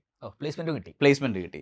അത് അല്ലല്ല, നമ്മുടെ ഒരു ഷൈൻ എന്ന് പറഞ്ഞ ഫ്രണ്ട് ഉണ്ട്, അവനെ വിളിച്ചു. അപ്പോൾ അവന് എന്തോ പറ്റാതെ വന്നപ്പോൾ അവൻ എന്നോട് പറഞ്ഞിടാ നിനക്ക് തമിഴ്, അന്ന് അപ്പോഴും നമ്മൾ തമിഴ് പഠിച്ചു, തമിഴ് എഴുതാൻ പഠിച്ചു, തമിഴ് വായിക്കാൻ പഠിച്ചു, സംസാരിക്കാൻ പഠിച്ചു. അതൊരു നമ്മളൊരു സ്ഥലത്ത് ചെല്ലുമ്പോൾ അത് പഠിച്ചത് കൊണ്ടുള്ള ഗുണമാണ് പിന്നീട് ഉണ്ടായത്. അങ്ങനെ രസികരാജ നമ്പർ 1 ഷോയിൽ പാട്ടായി. 2 സീസൺ ഫുള്ള് ഞാൻ അസിസ്റ്റ് ചെയ്തു. BC നൗഫലൊക്കെ ആയിരുന്നു നമ്മുടെ യമണ്ടൻ പ്രേമകഥയുടെ ഒക്കെ ഡയറക്ടർ. സലീമൊക്കെയാണ് അന്ന് അതിന്റെ സ്ക്രിപ്റ്റ് എഴുതിയിരുന്നത്. അതെ അതെ. അത് തമിഴിലുള്ള ഷോ ആയിരുന്നു. തമിഴിൽ ഓൾറെഡി സൺ നെറ്റ്വർക്കിൽ ഉണ്ടായിരുന്നതാണ്, സൺ TV ഉണ്ടായിരുന്നതാണ്. അത് സൂര്യ ടിവിയിലേക്ക് മലയാളത്തിലേക്ക് കൊണ്ടുവന്നു. അങ്ങനെ അത് കഴിഞ്ഞ ഉടനെ 2007 ഡിസംബറിൽ ഹലോ FM അവിടുത്തെ ദിനത്തന്തി എന്ന് പറയുന്ന, നമ്മളിവിടെ ഇങ്ങനെ മലയാളം മനോരമ എന്ന് പറയുന്നത്, അതേപോലെ ദിനത്തന്തിയുടെ റേഡിയോയിലേക്ക് ഞാൻ സൗണ്ട് എഞ്ചിനീയർ പോസ്റ്റിലേക്ക് അപ്ലൈ ചെയ്യുന്നു. ഓക്കെ. എൻ്റെ ഭാഗ്യത്തിന് അവർ സൗണ്ട് എഞ്ചിനീയറിംഗ് അറിയാമെന്ന് ചോദിച്ചപ്പോൾ ഞാൻ അറിയാമെന്ന് പറഞ്ഞു. എനിക്ക് ജോലി കിട്ടി. എന്ത് ശമ്പളം വേണമെന്ന് ചോദിച്ചു. ഞാൻ 12,000 എന്ന് പറഞ്ഞു. ശരി, അതാണ് ശമ്പളം. അതും ഓക്കെ. എൻ്റെ കൂടെ അപ്ലൈ ചെയ്തൊരു പുള്ളി 5 ഡിജിറ്റ് മതി എന്ന് പറഞ്ഞപ്പോൾ അവന് 10,000 കിട്ടി. ഞാൻ 12 പറഞ്ഞുകൊണ്ട് എനിക്ക് 12 കിട്ടി. അങ്ങനെ നേരെ പോണ്ടിച്ചേരിക്ക് നമ്മൾ വണ്ടി കയറുന്നു. അവിടെ സൗണ്ട് എഞ്ചിനീയറായിട്ട് ജോലി ചെയ്യുന്നു. നിങ്ങളെ ഓൺലൈൻ ബിസിനസ് പഠിപ്പിക്കാൻ വേണ്ടി ഞങ്ങൾ 50-ൽ പരം എപ്പിസോഡുകൾ ചെയ്തിട്ടുണ്ട്. എന്നിട്ടും പലരും നമ്മളടുത്ത് ഹെൽപ്പ് ചോദിച്ചു വരാറുണ്ട്. ഇപ്പം അതിനൊരു പെർമനൻറ്റ് സൊല്യൂഷൻ നമ്മൾ ഉണ്ടാക്കിയിട്ടുണ്ട്. താഴെയുള്ള യൂട്യൂബ് ഡിസ്ക്രിപ്ഷനിൽ നമ്മൾ വാട്സാപ്പ് നമ്പർ ഉണ്ട്, അവിടെ വന്ന് ചോദിച്ചു കഴിഞ്ഞാൽ നിങ്ങൾക്ക് ഹെൽപ്പ് കിട്ടും. അപ്പോൾ ഈ ഷോ ഇതൊരു ടെമ്പററി പൊസിഷൻ ആണോ? രസികരാജ നമ്പർ 1 നമുക്ക് ഫ്രീലാൻസർ എന്ന രീതിയിലല്ലേ നമ്മൾ, കാരണം അത് പ്രൊഡ്യൂസ് ചെയ്യുന്ന കമ്പനി ഉണ്ടല്ലോ, ആ കമ്പനിക്ക് വേണ്ടിയാണ് നമ്മൾ അസിസ്റ്റന്റ് ഡയറക്ടറായിട്ട് ജോയിൻ ചെയ്യുന്നത്. എന്നിട്ട് അവർ ആ ഷോ പിന്നെ സൂര്യ ടിവിക്ക് വിൽക്കാനാണോ? എക്സാക്ട്ലി. ആ സമയത്ത് കൂടുതലും ഒരു സ്ലോട്ട് നമ്മൾ എടുത്തിട്ട്, ഇപ്പോൾ ഏതാണോ പ്രൊഡക്ഷൻ ഹൗസ് അവർ ആ സ്ലോട്ട് എടുത്തിട്ട് ആ സ്ലോട്ടിൽ അവർ പരസ്യങ്ങളും കൊണ്ടുവരുന്നൊരു സമയം ഉണ്ടായിരുന്നു. പിന്നീട് അതൊക്കെ മാറി. ഒരു സമയത്ത് സൺ നെറ്റ്വർക്കിൻ്റെ ഒക്കെ സീരിയലുകൾ പുറത്തുള്ള പ്രൊഡക്ഷൻ ഹൗസസ് ആണ് ചെയ്തുകൊണ്ടിരുന്നത്. ഇപ്പോൾ വികടൻ എന്ന് പറയുന്ന ഒരു വലിയ പബ്ലിഷർ ഉണ്ട്, അവർ ചെയ്യുന്നതുണ്ട്. അങ്ങനെ ഒരുപാട് പ്രൊഡക്ഷൻ ഹൗസുകൾ തന്നെ സീരിയലുകൾ ചെയ്യുന്നൊരു സമയം ഉണ്ടായിരുന്നു. പിന്നെ ഒരുപാട് അതൊക്കെ മാറി. അതൊക്കെ സൺ നെറ്റ്വർക്കിൽ തന്നെ പ്രൊഡക്ഷനിലേക്ക് പിന്നെ മാറി. പക്ഷേ മുമ്പ് നമ്മളൊരു സ്ലോട്ട് അരമണിക്കൂർ എടുത്തിട്ട് അവിടെയുള്ള ആഡുകളൊക്കെ അവർ തന്നെ കൊണ്ടുവരികയും, ഇപ്പോൾ ഞാൻ താങ്കൾക്ക് ഈ ഒരു ഹാഫ് ആൻ അവർ ഞാൻ താങ്കൾക്ക് പേ ചെയ്തിട്ട് ഞാൻ കോണ്ടന്റ് ഉണ്ടാക്കുന്നു, അത് താങ്കൾ എയർ ചെയ്യുന്നു, പരസ്യവും ഞാൻ തന്നെ കൊണ്ടുവരുന്നൊരു ആലോചിച്ച് നോക്കി. So I can make money there, right? അപ്പോൾ ബേസിക്കലി ഇതിന്റെ വേർഷൻ തന്നെയാണ് ഇപ്പോൾ നെറ്റ്ഫ്ലിക്സിലും സംഭവിക്കുന്നത്. ഡിജിറ്റലാണ് സെയിം തിങ്. കറക്റ്റ്. അതിനെ അങ്ങനെ ഡിജിറ്റൈസ് ചെയ്യാം. ശരിയാണ്. അതായത് ഒരാൾ ആ ഷോ ഉണ്ടാക്കുന്നു, ആ ഷോക്ക് അവിടെ ഒരു സ്ലോട്ട് എടുക്കുന്നു. പക്ഷേ നെറ്റ്ഫ്ലിക്സിൽ നമുക്ക് അങ്ങനെ ഒരു എക്സാമ്പിൾ പറയാൻ പറ്റുമെന്ന് അറിയത്തില്ല. TV കുറച്ചും കൂടെ ഒരു വേറൊരു രീതിയിലല്ലേ. ഇപ്പം 8:30 to 9 o'clock ആ ഒരു സ്ലോട്ട് ഞാൻ എടുത്തിരിക്കുന്നതാണ്. സോ അപ്പോൾ എൻ്റെ സീരിയലായിരിക്കും അവിടെ പോയിക്കൊണ്ടിരിക്കുക. അപ്പോൾ അതിൻ്റെ റവന്യൂ എനിക്ക് കിട്ടും. ആ സ്ലോട്ടിലുള്ള കാശ് ഞാൻ ഓൾറെഡി TV ചാനലിന് പേ ചെയ്തിട്ടുണ്ട്. ഇത് മുമ്പുള്ള ഒരു കേസാണ്. ഇപ്പം അത്യാവശ്യം എല്ലാ ചാനൽസും അവർ തന്നെയാണ് പ്രൊഡക്ഷൻ. അപ്പോൾ TV ചാനൽ ഇങ്ങോട്ടല്ലോ പൈസ കാശ് കൊടുക്കുക? അല്ല, ഇങ്ങനെ ആലോചിച്ച് നെറ്റ്ഫ്ലിക്സ് ഒരു ഷോ വാങ്ങിക്കലല്ല. അതെ, അതാ പറഞ്ഞ തമ്മിലുള്ള വ്യത്യാസം പറഞ്ഞു. ഇപ്പൊ ടി വിയിൽ നമ്മളൊരു ഹാഫ് ആൻ അവർ സ്ലോട്ട് എടുത്തു കഴിഞ്ഞാൽ ഞാൻ താങ്കളുടെ ഞാൻ കാശ് തന്ന് മേടിച്ചു, ആ സ്ലോട്ടിൽ എനിക്ക് പരസ്യം കൊണ്ടുവരാമല്ലോ. ട്രൂ മനസ്സിലായി. അങ്ങനെ ഒരു സമയം ഉണ്ടായിരുന്നു. ഇപ്പൊ അത് മാറി. ഇപ്പൊ തിരിച്ചായി. ഇപ്പം ടി വി ചാനൽസ് തന്നെയാണ് പ്രൊഡ്യൂസ് ചെയ്യുന്നതും അവർ തന്നെ സെയിൽസ് ടീമാണ് പരസ്യങ്ങൾ കൊണ്ടുവരുന്നതല്ല. ഞാൻ പറയുന്ന ആ ഒരു കാലഘട്ടത്തിൽ അങ്ങനെയായിരുന്നു. ഓക്കെ. അപ്പൊ നിങ്ങൾക്ക് പിന്നെ സൗണ്ട് എഞ്ചിനീയർ ആയിട്ട് പൊസിഷൻ കിട്ടുന്നു. അതെ, മേടിച്ചെടുക്കുന്നു. പണി അറിയില്ല. എന്നിട്ടാണ് സത്യം പറഞ്ഞാൽ ഒരു ധൈര്യം, ഒരു കോൺഫിഡൻസ്. അറിയുമെന്ന് ചോദിച്ചു, അറിയാമെന്ന് പറയുന്നു. പിന്നെ ഒരു ഗുണം എന്ന് പറഞ്ഞാൽ അന്ന് ഉണ്ടാക്കിയ ഒരു CV ആണ് സത്യം പറഞ്ഞാൽ എനിക്ക് ആ ജോലി മേടിച്ചു തന്നത്. 2007 ഓർക്കണം. അന്ന് നമ്മൾ ഫോട്ടോഷോപ്പ് മറ്റേ ഫസ്റ്റ് വേർഷൻസ് ഒക്കെ ഉണ്ടല്ലോ, ആദ്യത്തെ വേർഷൻസ് ഒക്കെ ക്രാക്ഡ് വേർഷൻസ് ഒക്കെ യൂസ് ചെയ്യുന്ന സമയം. അൺഫോർച്ചുനേറ്റ്ലി വേറെ വഴിയില്ല, അന്ന് അതേ അറിയുള്ളൂ. പിന്നീട് എന്നോട് പറഞ്ഞതാണ്, അന്ന് എന്നെ ജോലിക്ക് വിളിച്ച അന്ന് അവിടെയുള്ള HR ഒരു 90ഓളം അല്ലെങ്കിൽ 100ഓളം CV അവിടെ ഇരിക്കുന്നതിൽ ഒരു CV മാത്രം കളറിൽ ഒരു ഇത്തിരി ഇങ്ങനെ മാറിയിരിക്കുന്നുണ്ട്. 2007 നോക്കണം. നമ്മളിങ്ങനെ ചിന്തിച്ചിട്ടല്ല ചെയ്തതെങ്കിലും എൻ്റെ CV മാത്രമേ ഉണ്ടായിരുന്നുള്ളൂ കളറിൽ ഉണ്ടായിരുന്നത്. നമ്മൾ ഫോട്ടോ ഒക്കെ വെച്ചിട്ട് നമ്മൾ ടെംപ്ലേറ്റ് ഒക്കെ ഉണ്ടായിരുന്നു വെച്ച് ചെയ്ത് ഈ സാധനം മാറിയിരിക്കുന്നുണ്ട്. അപ്പം ഇത് വലിച്ചെടുത്ത ഒരു ബ്ലൂ ടോപ്പ് 1% പ്രോബബ്ലി അങ്ങനെ എടുത്ത് ഇത്രയും പേരിൽ ഒരാൾ കളറിൽ നിൽക്കുമ്പോൾ വിളിക്കവനെ, കൂപ്പിടറാവനെ എന്ന് പറഞ്ഞിട്ട് വിളിച്ച് അങ്ങനെ കിട്ടിയ ജോലിയാണ് ഇത്. പറയുമ്പോ എനിക്ക് എൻ്റെ ഒരു പണ്ട് എനിക്ക് ദുബായിൽ ജോലി കിട്ടിയ ഒരു കഥ ഉണ്ട്. അവസാനത്തെ എനിക്കൊന്ന് ഒരാഴ്ചയും കൂടി ഉള്ളൂ വിസിറ്റ് വിസ തീരാന്. അപ്പൊ വിസിറ്റ് വിസ തീരുന്ന ഒരാഴ്ച ഇനി ജോലി വേണമല്ലോ. അങ്ങനെ അൽഷായ ഗ്രൂപ്പിൽ വലിയൊരു ഫുൾ പേജ് ആഡ് ഉണ്ട്. സെയിൽസ് അസോസിയേറ്റ്സിന് എടുക്കുന്നു. സ്റ്റാർബക്സ്, H&M, ഡെബൻഹാംസ് ഒക്കെ അവരെ ബ്രാൻഡുകളാണ്. അങ്ങനെ ഞാൻ അവിടെ പോയി, ഞാൻ സെയിൽസ്, അതൊരു എൻ്റെ IT CV ആയിരുന്നു. അപ്പോൾ സെയിൽസിനൊക്കെ സെറ്റ് ചെയ്ത് CV ഒക്കെ ഉണ്ടാക്കി അവിടെ പോയി. CV പക്ഷേ ഞാൻ എൻ്റെ എൻജിനീയറിംഗ് ബാക്ക്ഗ്രൗണ്ട് അവിടെ കൊടുത്തിട്ടുണ്ട്. അപ്പോൾ ബൈ ചാൻസ് HR മാനേജർ വരുന്നു. HR മാനേജർ വന്ന് ഓക്കെ CV, കുറേ ആൾക്കാർ വന്നു, വോക്കിനായിരുന്നു. അപ്പോൾ എല്ലാവരും CV വാങ്ങിച്ച് പറഞ്ഞു വിടുക. അപ്പോൾ ഒറ്റയടിക്ക് നോക്കുമ്പോൾ you are an engineer, okay we have position in IT. അങ്ങനെയാണ് എൻ്റെ ഫസ്റ്റ് ജോലി എനിക്ക് കിട്ടിയത്. ഞാൻ സെയിൽസിന് പോയതാ, ഏതെങ്കിലും ജോലി കയറണം, വിസ കിട്ടണം. അപ്പൊ എനിവേസ്, അപ്പൊ നിങ്ങള് പിന്നെ അവിടെ സൗണ്ട് എഞ്ചിനീയറിംഗ് കയറി, CV വേറിട്ട് നിന്നു. ഭാഗ്യത്തിന് അങ്ങനെ കയറി ഒരു 3 വർഷം കൊണ്ട് നമ്മൾ അവിടെ ഒരു സൗണ്ട് എഞ്ചിനീയറായി. ശരിക്കും അപ്പോഴാണ് പതുക്കെ തമിഴ് സംസാരിക്കുകയായിരുന്നു. പതുക്കെ തമിഴുള്ള നമ്മുടെ വോയിസും കാര്യങ്ങളൊക്കെ കൊടുത്ത് അപ്പോൾ അതിന് പ്രായം ഒരു 10-27 ആവുന്നു. നമുക്ക് കല്യാണം കഴിക്കണം എന്ന് വീട്ടിൽ നിന്നുള്ള സ്വാഭാവികമായിട്ടുള്ള ചോദ്യങ്ങൾ. ഞാൻ വെച്ച് നാട്ടിൽ വന്നിട്ട് കല്യാണം കഴിക്കാം, അതും മലയാള മനോരമ പോലെ ഒരു സ്ഥലത്താണ് ജോലിയെങ്കിൽ ഒരു ഗവൺമെന്റ് ജോലി പോലെയാണല്ലോ സ്വാഭാവികമായിട്ടും, പെണ്ണ് കിട്ടാൻ എളുപ്പമാണല്ലോ. അപ്പോൾ ഞാൻ അങ്ങനെ പ്ലാൻ ചെയ്തിരുന്നപ്പോൾ നമുക്ക് റേഡിയോ മാംഗോയിൽ അപ്ലൈ ചെയ്ത് നോക്കാം എന്ന് വിചാരിച്ച് അപ്ലൈ ചെയ്യുന്നു. മാത്രമല്ല മാംഗോയിൽ അല്ലെങ്കിൽ മനോരമയിൽ ജോലി ചെയ്യുന്നവർ എനിക്ക് ആ സമയത്ത് m4marry.com 30% ഡിസ്കൗണ്ട് ഒക്കെ ഉണ്ടായിരുന്നു. പ്രീമിയത്തിന് മനോരമയുടെ കമ്പനി M4marry മനോരമ ഒരുപാടുണ്ടല്ലോ മനോരമയുടെ. അതിൽ അപ്പം നമുക്ക് പത്രം ഫ്രീ ആണ്, വനിത 30% ഡിസ്കൗണ്ട്, അങ്ങനെ കുറേ സാധനങ്ങൾ ഞാനിങ്ങനെ അറിഞ്ഞപ്പോൾ രസമുണ്ട്. അപ്പോൾ ഒരു ഗവൺമെന്റ് ജോലി പോലെ തന്നെയാണല്ലോ. അങ്ങനെ റേഡിയോ മാംഗോയിൽ അപ്ലൈ ചെയ്തു, പ്രൊഡ്യൂസറായിട്ട് അപ്ലൈ ചെയ്തു. RJ ആയിട്ട് സംസാരിക്കാൻ ഭയങ്കര മടിയായിരുന്നു ആ സമയത്ത്, കാരണം തമിഴ് ഭയങ്കരമായിട്ട് ചൊവ്വയൊക്കെ ഉള്ള ഒരു സമയമായിരുന്നു. പക്ഷെ ആ സമയത്ത് നിങ്ങൾക്ക് സൗണ്ട് എഞ്ചിനീയറിംഗ് അല്ലേ അറിയാം? അതെ. പിന്നെ അതിന്റെ മുമ്പ് നിങ്ങൾ ഡയറക്ഷൻ ചെയ്തിട്ട്. പക്ഷേ റേഡിയോ മാംഗോയിൽ പോയി സൗണ്ട് എഞ്ചിനീയർ പറയാനുള്ള കോൺഫിഡൻസ് ഒന്നും ഉണ്ടായിരുന്നില്ല. Thank you. നമ്മളെ ഒരു സ്റ്റെപ്പ് കയറാൻ ചിലപ്പോൾ പറ്റിയേക്കും എന്ന് വെച്ചിട്ട് എനിക്ക് ഏറ്റവും മുകളിൽ സ്റ്റെപ്പ് വരെ സൗണ്ട് എഞ്ചിനീയർ കൊണ്ട് കയറാനായിട്ടുള്ള ഓപ്ഷൻ ഇല്ലല്ലോ. അങ്ങനെ പിന്നെ നമുക്ക് പറ്റുന്ന പ്രൊഡ്യൂസറാണ്. അപ്പോൾ പ്രൊഡ്യൂസറാണെങ്കിൽ പണി കുറവാണെന്നുള്ളൊരു വിശ്വാസത്തിലാണ് ഞാൻ പ്രൊഡ്യൂസർ ആകാന്ന് പറഞ്ഞത്. എന്താണ് ശരിക്കും പ്രൊഡ്യൂസർ ചെയ്യുക? Good question. റേഡിയോയിൽ പ്രൊഡ്യൂസർ എന്ന് പറഞ്ഞു കഴിഞ്ഞാൽ ഇപ്പം RJ മാത്തുക്കുട്ടിയില്ലേ, നമ്മൾ ഇപ്പം ഞാൻ പിന്നീട് റെഡ് FM വർക്ക് ചെയ്തപ്പോൾ ഞാൻ മാത്തുക്കുട്ടിയുടെ ഒരു ഷോയുടെ പ്രൊഡ്യൂസറായിരുന്നു.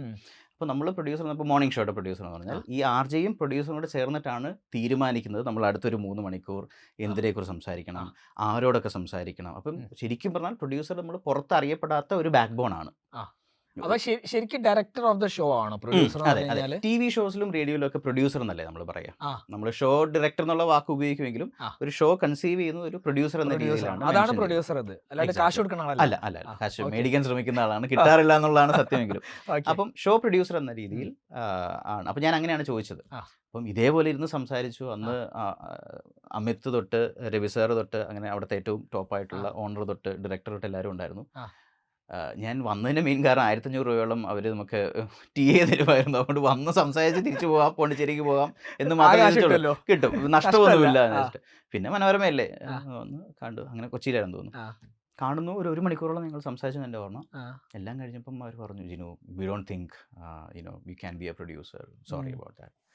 മാംഗോയുടെ ഒരു രസത്തിൽ പറഞ്ഞതായിരിക്കും. എനിക്ക് ഫൈൻ, ദാറ്റ്സ് ഓക്കെ, ഞാൻ വന്നു, കാശ് കിട്ടുന്നുണ്ട്, തിരിച്ചു പോകാൻ. കറക്റ്റ്. അപ്പം പറഞ്ഞ് no, we thought you could be an RJ than a producer. Nice. അങ്ങനെയാണോ? എനിക്ക് അങ്ങനെ ഒരു അങ്ങനെയുണ്ടോ? ഞാൻ പറഞ്ഞു ശരിയായിരിക്കാം, പക്ഷേ എൻ്റെ സംസാരം വളരെ ഒരു തമിഴ് കലർന്ന ഒരു മലയാളമായിരിക്കും, കുറേ വർഷമായിട്ട് അവിടെ ആയിരുന്നല്ലോ, ദാറ്റ്സ് ഓക്കെ, ഒരു മാസം നമുക്കൊന്ന് ട്രൈ ചെയ്ത് നോക്കാം എന്നിട്ട് അങ്ങനെ ആ ജോലി മേടിച്ചുകൊണ്ടാണ് തിരിച്ച് പോണ്ടിച്ചേരിക്ക് വരുന്നത്. അടിപൊളി. ആ ഒരു യാത്ര ഭയങ്കര രസമായിരുന്നു. തിരിച്ച് ബസ്സിലുള്ള യാത്രയും തിരിച്ച് ഇനി നാട്ടിലേക്ക് വരുന്നു, മറ്റേ സ്വദേശിയിലൊക്കെ തിരിച്ച് വരുന്ന പോലെ ഒരു ഫീലും. കല്യാണം കഴിക്കാം, മനോരമയിൽ M4 മാരിയിൽ 30% ഡിസ്കൗണ്ട്, ഗവൺമെന്റ് പോലത്തെ ജോലി. അങ്ങനെ കൊച്ചിയിൽ ഒരു മാസം വന്ന് നിന്നു. ഏകദേശം എല്ലാവരുടെയും കൂടെ മലയാളം പിന്നെ തിരിച്ച് സംസാരിച്ച് ഓൾമോസ്റ്റ് പ്രോപ്പർ മലയാളമായി. നേരെ കോഴിക്കോടേക്ക്, നമ്മൾ ഇരിക്കുന്ന ഇതേ കോഴിക്കോടേക്ക് റേഡിയോ മാംഗോയിൽ ഷോ ചെയ്യാനായിട്ട് വന്നു. ഫസ്റ്റ് ഡേ തൊട്ട് ഷോ ചെയ്യാൻ തുടങ്ങി. അന്ന് ഇവിടെ ജനിത് കാച്ചപ്പള്ളി എന്ന് പറയുന്ന ഒരു ആർജയാണ്. ജനിത് ആരാന്ന് ചോദിച്ചു കഴിഞ്ഞാൽ മറിയം വന്ന് വിളക്കൂതി സിനിമയുടെ ഒക്കെ ഡയറക്ടറാണ്, ഡയറക്ടർ. ഒരുപാട് പരസ്യങ്ങൾ ഇപ്പോൾ ചെയ്തുകൊണ്ടിരിക്കുന്നു. ജനിത്തിൻ്റെ ഷോയിൽ ഞാൻ ജോയിൻ ചെയ്യുന്നു. അങ്ങനെ തുടങ്ങി. പിന്നെ വൈകിട്ട് സിറ്റി ലൈറ്റ്സ് എന്ന് പറഞ്ഞ ഷോ 7 to 10 കോഴിക്കോട് ഞാനാണ് ഒരു 1.5 വർഷം ചെയ്തത്. അപ്പോൾ ഇപ്പം റേഡിയോയിൽ പ്രൈം ടൈം ഷോസ് ഉണ്ടാവുമല്ലോ, അതേതായിരുന്നു ആ സമയത്ത്? ആ സമയത്ത് ഈ സമയത്തൊക്കെ പ്രൈം ടൈം എന്ന് പറഞ്ഞാൽ വളരെ സിമ്പിളായിട്ട് ഏറ്റവും കൂടുതൽ ആളുകൾ കേൾക്കാൻ സാധ്യതയുള്ളത്. റേഡിയോ എപ്പോഴും നമ്മൾ ചിന്തിക്കുന്നത് ഒരു കാർ സ്റ്റീരിയോയിൽ അല്ലെങ്കിൽ കാറിലിരുന്ന് കേൾക്കുന്നവരാണല്ലോ സ്വാഭാവികമായിട്ട്. ഒരു ഡ്രൈവ് ടൈമിൽ കേൾക്കുന്നവരത് ഉണ്ട്, ഒരുപാട് പേര് വീട്ടിൽ നിന്ന് കേൾക്കുന്നവരുണ്ടെങ്കിലും ഒരു നല്ല ശതമാനം സ്വാഭാവികമായിട്ട് വണ്ടിയിലായിരിക്കും. വണ്ടിയിൽ രാവിലെ ജോലിക്ക് പോവുകയും വൈകിട്ട് തിരിച്ചു വരികയും ഒരു സമയമുണ്ടല്ലോ, അതാണ് പ്രൈം ടൈം. അത് 8 to 10 ആകാം, പിന്നെ അത് 7 to 10 ആക്കാം, 7 to 11 ആക്കാം. ആളുകൾ കേൾക്കുന്നതനുസരിച്ചിട്ടും നമ്മളുടെ റവന്യൂ അനുസരിച്ച് അതിനെ മാറ്റാറുണ്ട്. ഈവനിങ്ങും അതേപോലെ തന്നെ പ്രൈം ടൈം ഉണ്ട്. അപ്പം ഒരു ഈവനിങ് ഡ്രൈവ് ടൈമോ മോർണിംഗ് ഡ്രൈവ് ടൈം എന്ന് വിചാരിച്ചാൽ മതി. ഏറ്റവും സിമ്പിൾ. അത് ടി വിയിലാണെങ്കിലും ഒക്കെ പ്രൈം ടൈമുകൾ അങ്ങോട്ടും ഇങ്ങോട്ടും ചെറിയ വ്യത്യാസങ്ങളുണ്ടെന്നുള്ളൂ. ഏറ്റവും കൂടുതൽ ആളുകൾ കേൾക്കാൻ സാധ്യതയുള്ള സമയം. അപ്പം അങ്ങനെ ഷോ ചെയ്തുകൊണ്ടിരുന്നു. പിന്നെ ഒരു 1.5 വർഷം ആയപ്പോഴത്തേക്കിന് വേറൊരു ഓപ്പർച്യൂണിറ്റി വന്നു റെഡ് FM-ലേക്ക്. അങ്ങനെ റെഡിലേക്ക് ചാടി. എനിക്ക് പണ്ട് തൊട്ടേ അറിയില്ല, ഞാൻ എല്ലാവരോടും പറയാൻ ശ്രമിക്കുന്നത് മാക്സിമം ഒരു കമ്പനിയിൽ തന്നെ പറയാൻ പാടില്ലെങ്കിലും ലോയലായിട്ടിരിക്കുന്നതിലും പല കമ്പനികളിൽ ജോലി ചെയ്യാൻ പറ്റിയാൽ നല്ലതായിരിക്കും. അപ്പം നമ്മളെപ്പോഴും വിചാരിക്കും ഈ കമ്പനി എന്ത് വിചാരിക്കും, 2 വർഷം ജോലി ചെയ്തിട്ട് വേറെ പോകുമ്പോൾ നമ്മൾ ഈ കമ്പനി ഇത്രയും നമുക്ക് വേണ്ടി ചെയ്തിട്ട് നമുക്കത് തിരിച്ചു കൊടുക്കാനൊന്നും പറ്റിയില്ലല്ലോ എന്നുള്ളത്. കമ്പനി ക്യാൻ ഓൾവേസ് റീപ്ലേസ് ചെയ്യും. നമ്മൾ പോയി കഴിഞ്ഞാൽ അടുത്ത സെക്കൻഡ് ചിലപ്പോൾ നമ്മൾ ഞെട്ടിപ്പോകും, അടുത്ത ആൾ ചിലപ്പോൾ ഓൾറെഡി റെഡിയാക്കി വെച്ചിട്ടുണ്ടാവും. അപ്പോൾ അതുകൊണ്ട് it's always good to have a better experience by moving to another company എന്ന് വിശ്വസിക്കുന്ന ഒരാളാണ്. അപ്പോൾ ഏർലി സ്റ്റേജിൽ നിങ്ങൾ മൾട്ടിപ്പിൾ കമ്പനീസിൽ വർക്ക് ചെയ്യാനാണോ പറയുക? ഞാൻ അങ്ങനെയാണ് സജസ്റ്റ് ചെയ്യുക. എനിക്ക് ഫേവറബിൾ ആയിട്ട് സംഭവിച്ചൊരു കാര്യമാണ്. എനിക്കൊന്ന് എൻ്റെ ലൈഫിൽ ഒരു 10 പ്രൊഫൈലെങ്കിലും ഞാൻ ഹാൻഡിൽ ചെയ്യാനായിട്ട് എനിക്ക് പറ്റിയിട്ടുണ്ട്. അത് അസിസ്റ്റന്റ് ഡയറക്ടർ ആയിട്ടാണെങ്കിലും RJ ആയിട്ടാണെങ്കിലും എക്സിക്യൂട്ടീവ് പ്രൊഡ്യൂസർ ആയിട്ടാണെങ്കിലും കോപ്പി റൈറ്റർ ആയിട്ടാണെങ്കിലും ഡിജിറ്റൽ ഹാൻഡിൽ ചെയ്തു. പിന്നെ സിനിമയിൽ അഭിനയിക്കാൻ പറ്റി, ഡബിങ് ആർട്ടിസ്റ്റായി, പിന്നെ ഡിജിറ്റൽ ഹെഡായി സൗത്ത് ഇന്ത്യയുടെ ഫോർ റേഡിയോ നെറ്റ്വർക്ക്. കുറച്ച് എനിക്കാണോ ഭ്രാന്ത്, ഈ ജോലി എനിക്ക് തന്നവർക്കാണോ ഭ്രാന്ത് എന്നുള്ളത് എന്നിട്ടാണ് മെറ്റ സംഭവിക്കുന്നത്. അപ്പോൾ എനിക്കൊന്ന് മെറ്റയിലേക്ക് എത്തുമ്പോഴേക്കും ഞാനൊരു അത്യാവശ്യം ഒരു 10 പ്രൊഫൈലുകൾ ഹാൻഡിൽ ചെയ്തിട്ടാണ് മെറ്റയിലേക്ക്. അതായിരുന്നു റെഡ് കഴിഞ്ഞപ്പം ഇവിടെ കൊച്ചിയിൽ ജോയിൻ ചെയ്യുന്നു. ഒരു 2-3 വർഷം റെഡ് FM-ന്റെ കേരളത്തിൻ്റെ എക്സിക്യൂട്ടീവ് പ്രൊഡ്യൂസറായിട്ടൊക്കെ ജോലി ചെയ്യുന്നു. പിന്നെ നമ്മൾ ഒരു ദിവസം തന്നെ 10-20 പരസ്യങ്ങൾ മറ്റേ എഴുതി തള്ളുന്ന ഒരു ജോലി ഉണ്ടല്ലോ, കോപ്പി റൈറ്റിംഗ് പരിപാടികൾ. പിന്നെ ശബ്ദം ഈ പ്രൊഡ്യൂസറാണ് പരസ്യങ്ങൾ എഴുതുക അല്ല. റേഡിയോയിൽ പിന്നെ അങ്ങനെയൊന്നുമില്ലല്ലോ, ആർക്കും അത്യാവശ്യം ടാലന്റ് ഉണ്ടെങ്കിൽ ആർക്കും എഴുതാമെന്നുള്ളൊരു ഇതുണ്ട്. പിന്നെ കോപ്പി റൈറ്റിംഗ് എഴുതാനായിട്ട് തന്നെ ആളുകളും ഉണ്ട് ഒരു സമയത്ത്. അപ്പം അങ്ങനെ പിന്നെ ഷോ പ്രൊഡ്യൂസ് ചെയ്യുന്നു, കോപ്പി റൈറ്റിംഗ്, പിന്നെ നമ്മൾ ശബ്ദം, ഇഷ്ടംപോലെ പരസ്യങ്ങൾ. അങ്ങനെയാണ് വോയിസ് ആർട്ടിസ്റ്റ് ആണ് ഒരു പരിധി വരെ. മറ്റേ federal bank, your perfect banking partner, ഈ സാധനമൊക്കെ ഇല്ലേ, ഇതൊക്കെ ഒരു സമയത്ത് നമ്മുടെ ഇതിലായിരുന്നു റേഡിയോയിൽ പോയിക്കൊണ്ടിരുന്നത്. പിന്നെയാണ് ഡബ്ബിങ് തുടങ്ങി. ഡബ്ബിങ് ചെയ്തതിൽ എനിക്ക് ഏറ്റവും പറയാൻ ഇഷ്ടമുള്ള കാര്യമാണ് നമ്മുടെ ദൃശ്യത്തിൽ വരുണ് ഡബ് ചെയ്തത്. അതെ, വളരെ വൃത്തികെട്ട ഒരു കാര്യം. പക്ഷെ അത് ജിത്തു ചേട്ടൻ അത് അങ്ങനെ തന്നു. അത് നല്ല സാധനമായിരുന്നു. ഒരുപാട് പടങ്ങൾ ഡബ് ചെയ്യാൻ പറ്റി. ഒരു 19 പടങ്ങളോളം ആ സമയത്ത് ഡബ് ചെയ്ത്. അങ്ങനെയാണ് കുള്ളൻ്റെ ഭാര്യ ആ സമയത്ത് അഭിനയിക്കാൻ പറ്റുന്നത്.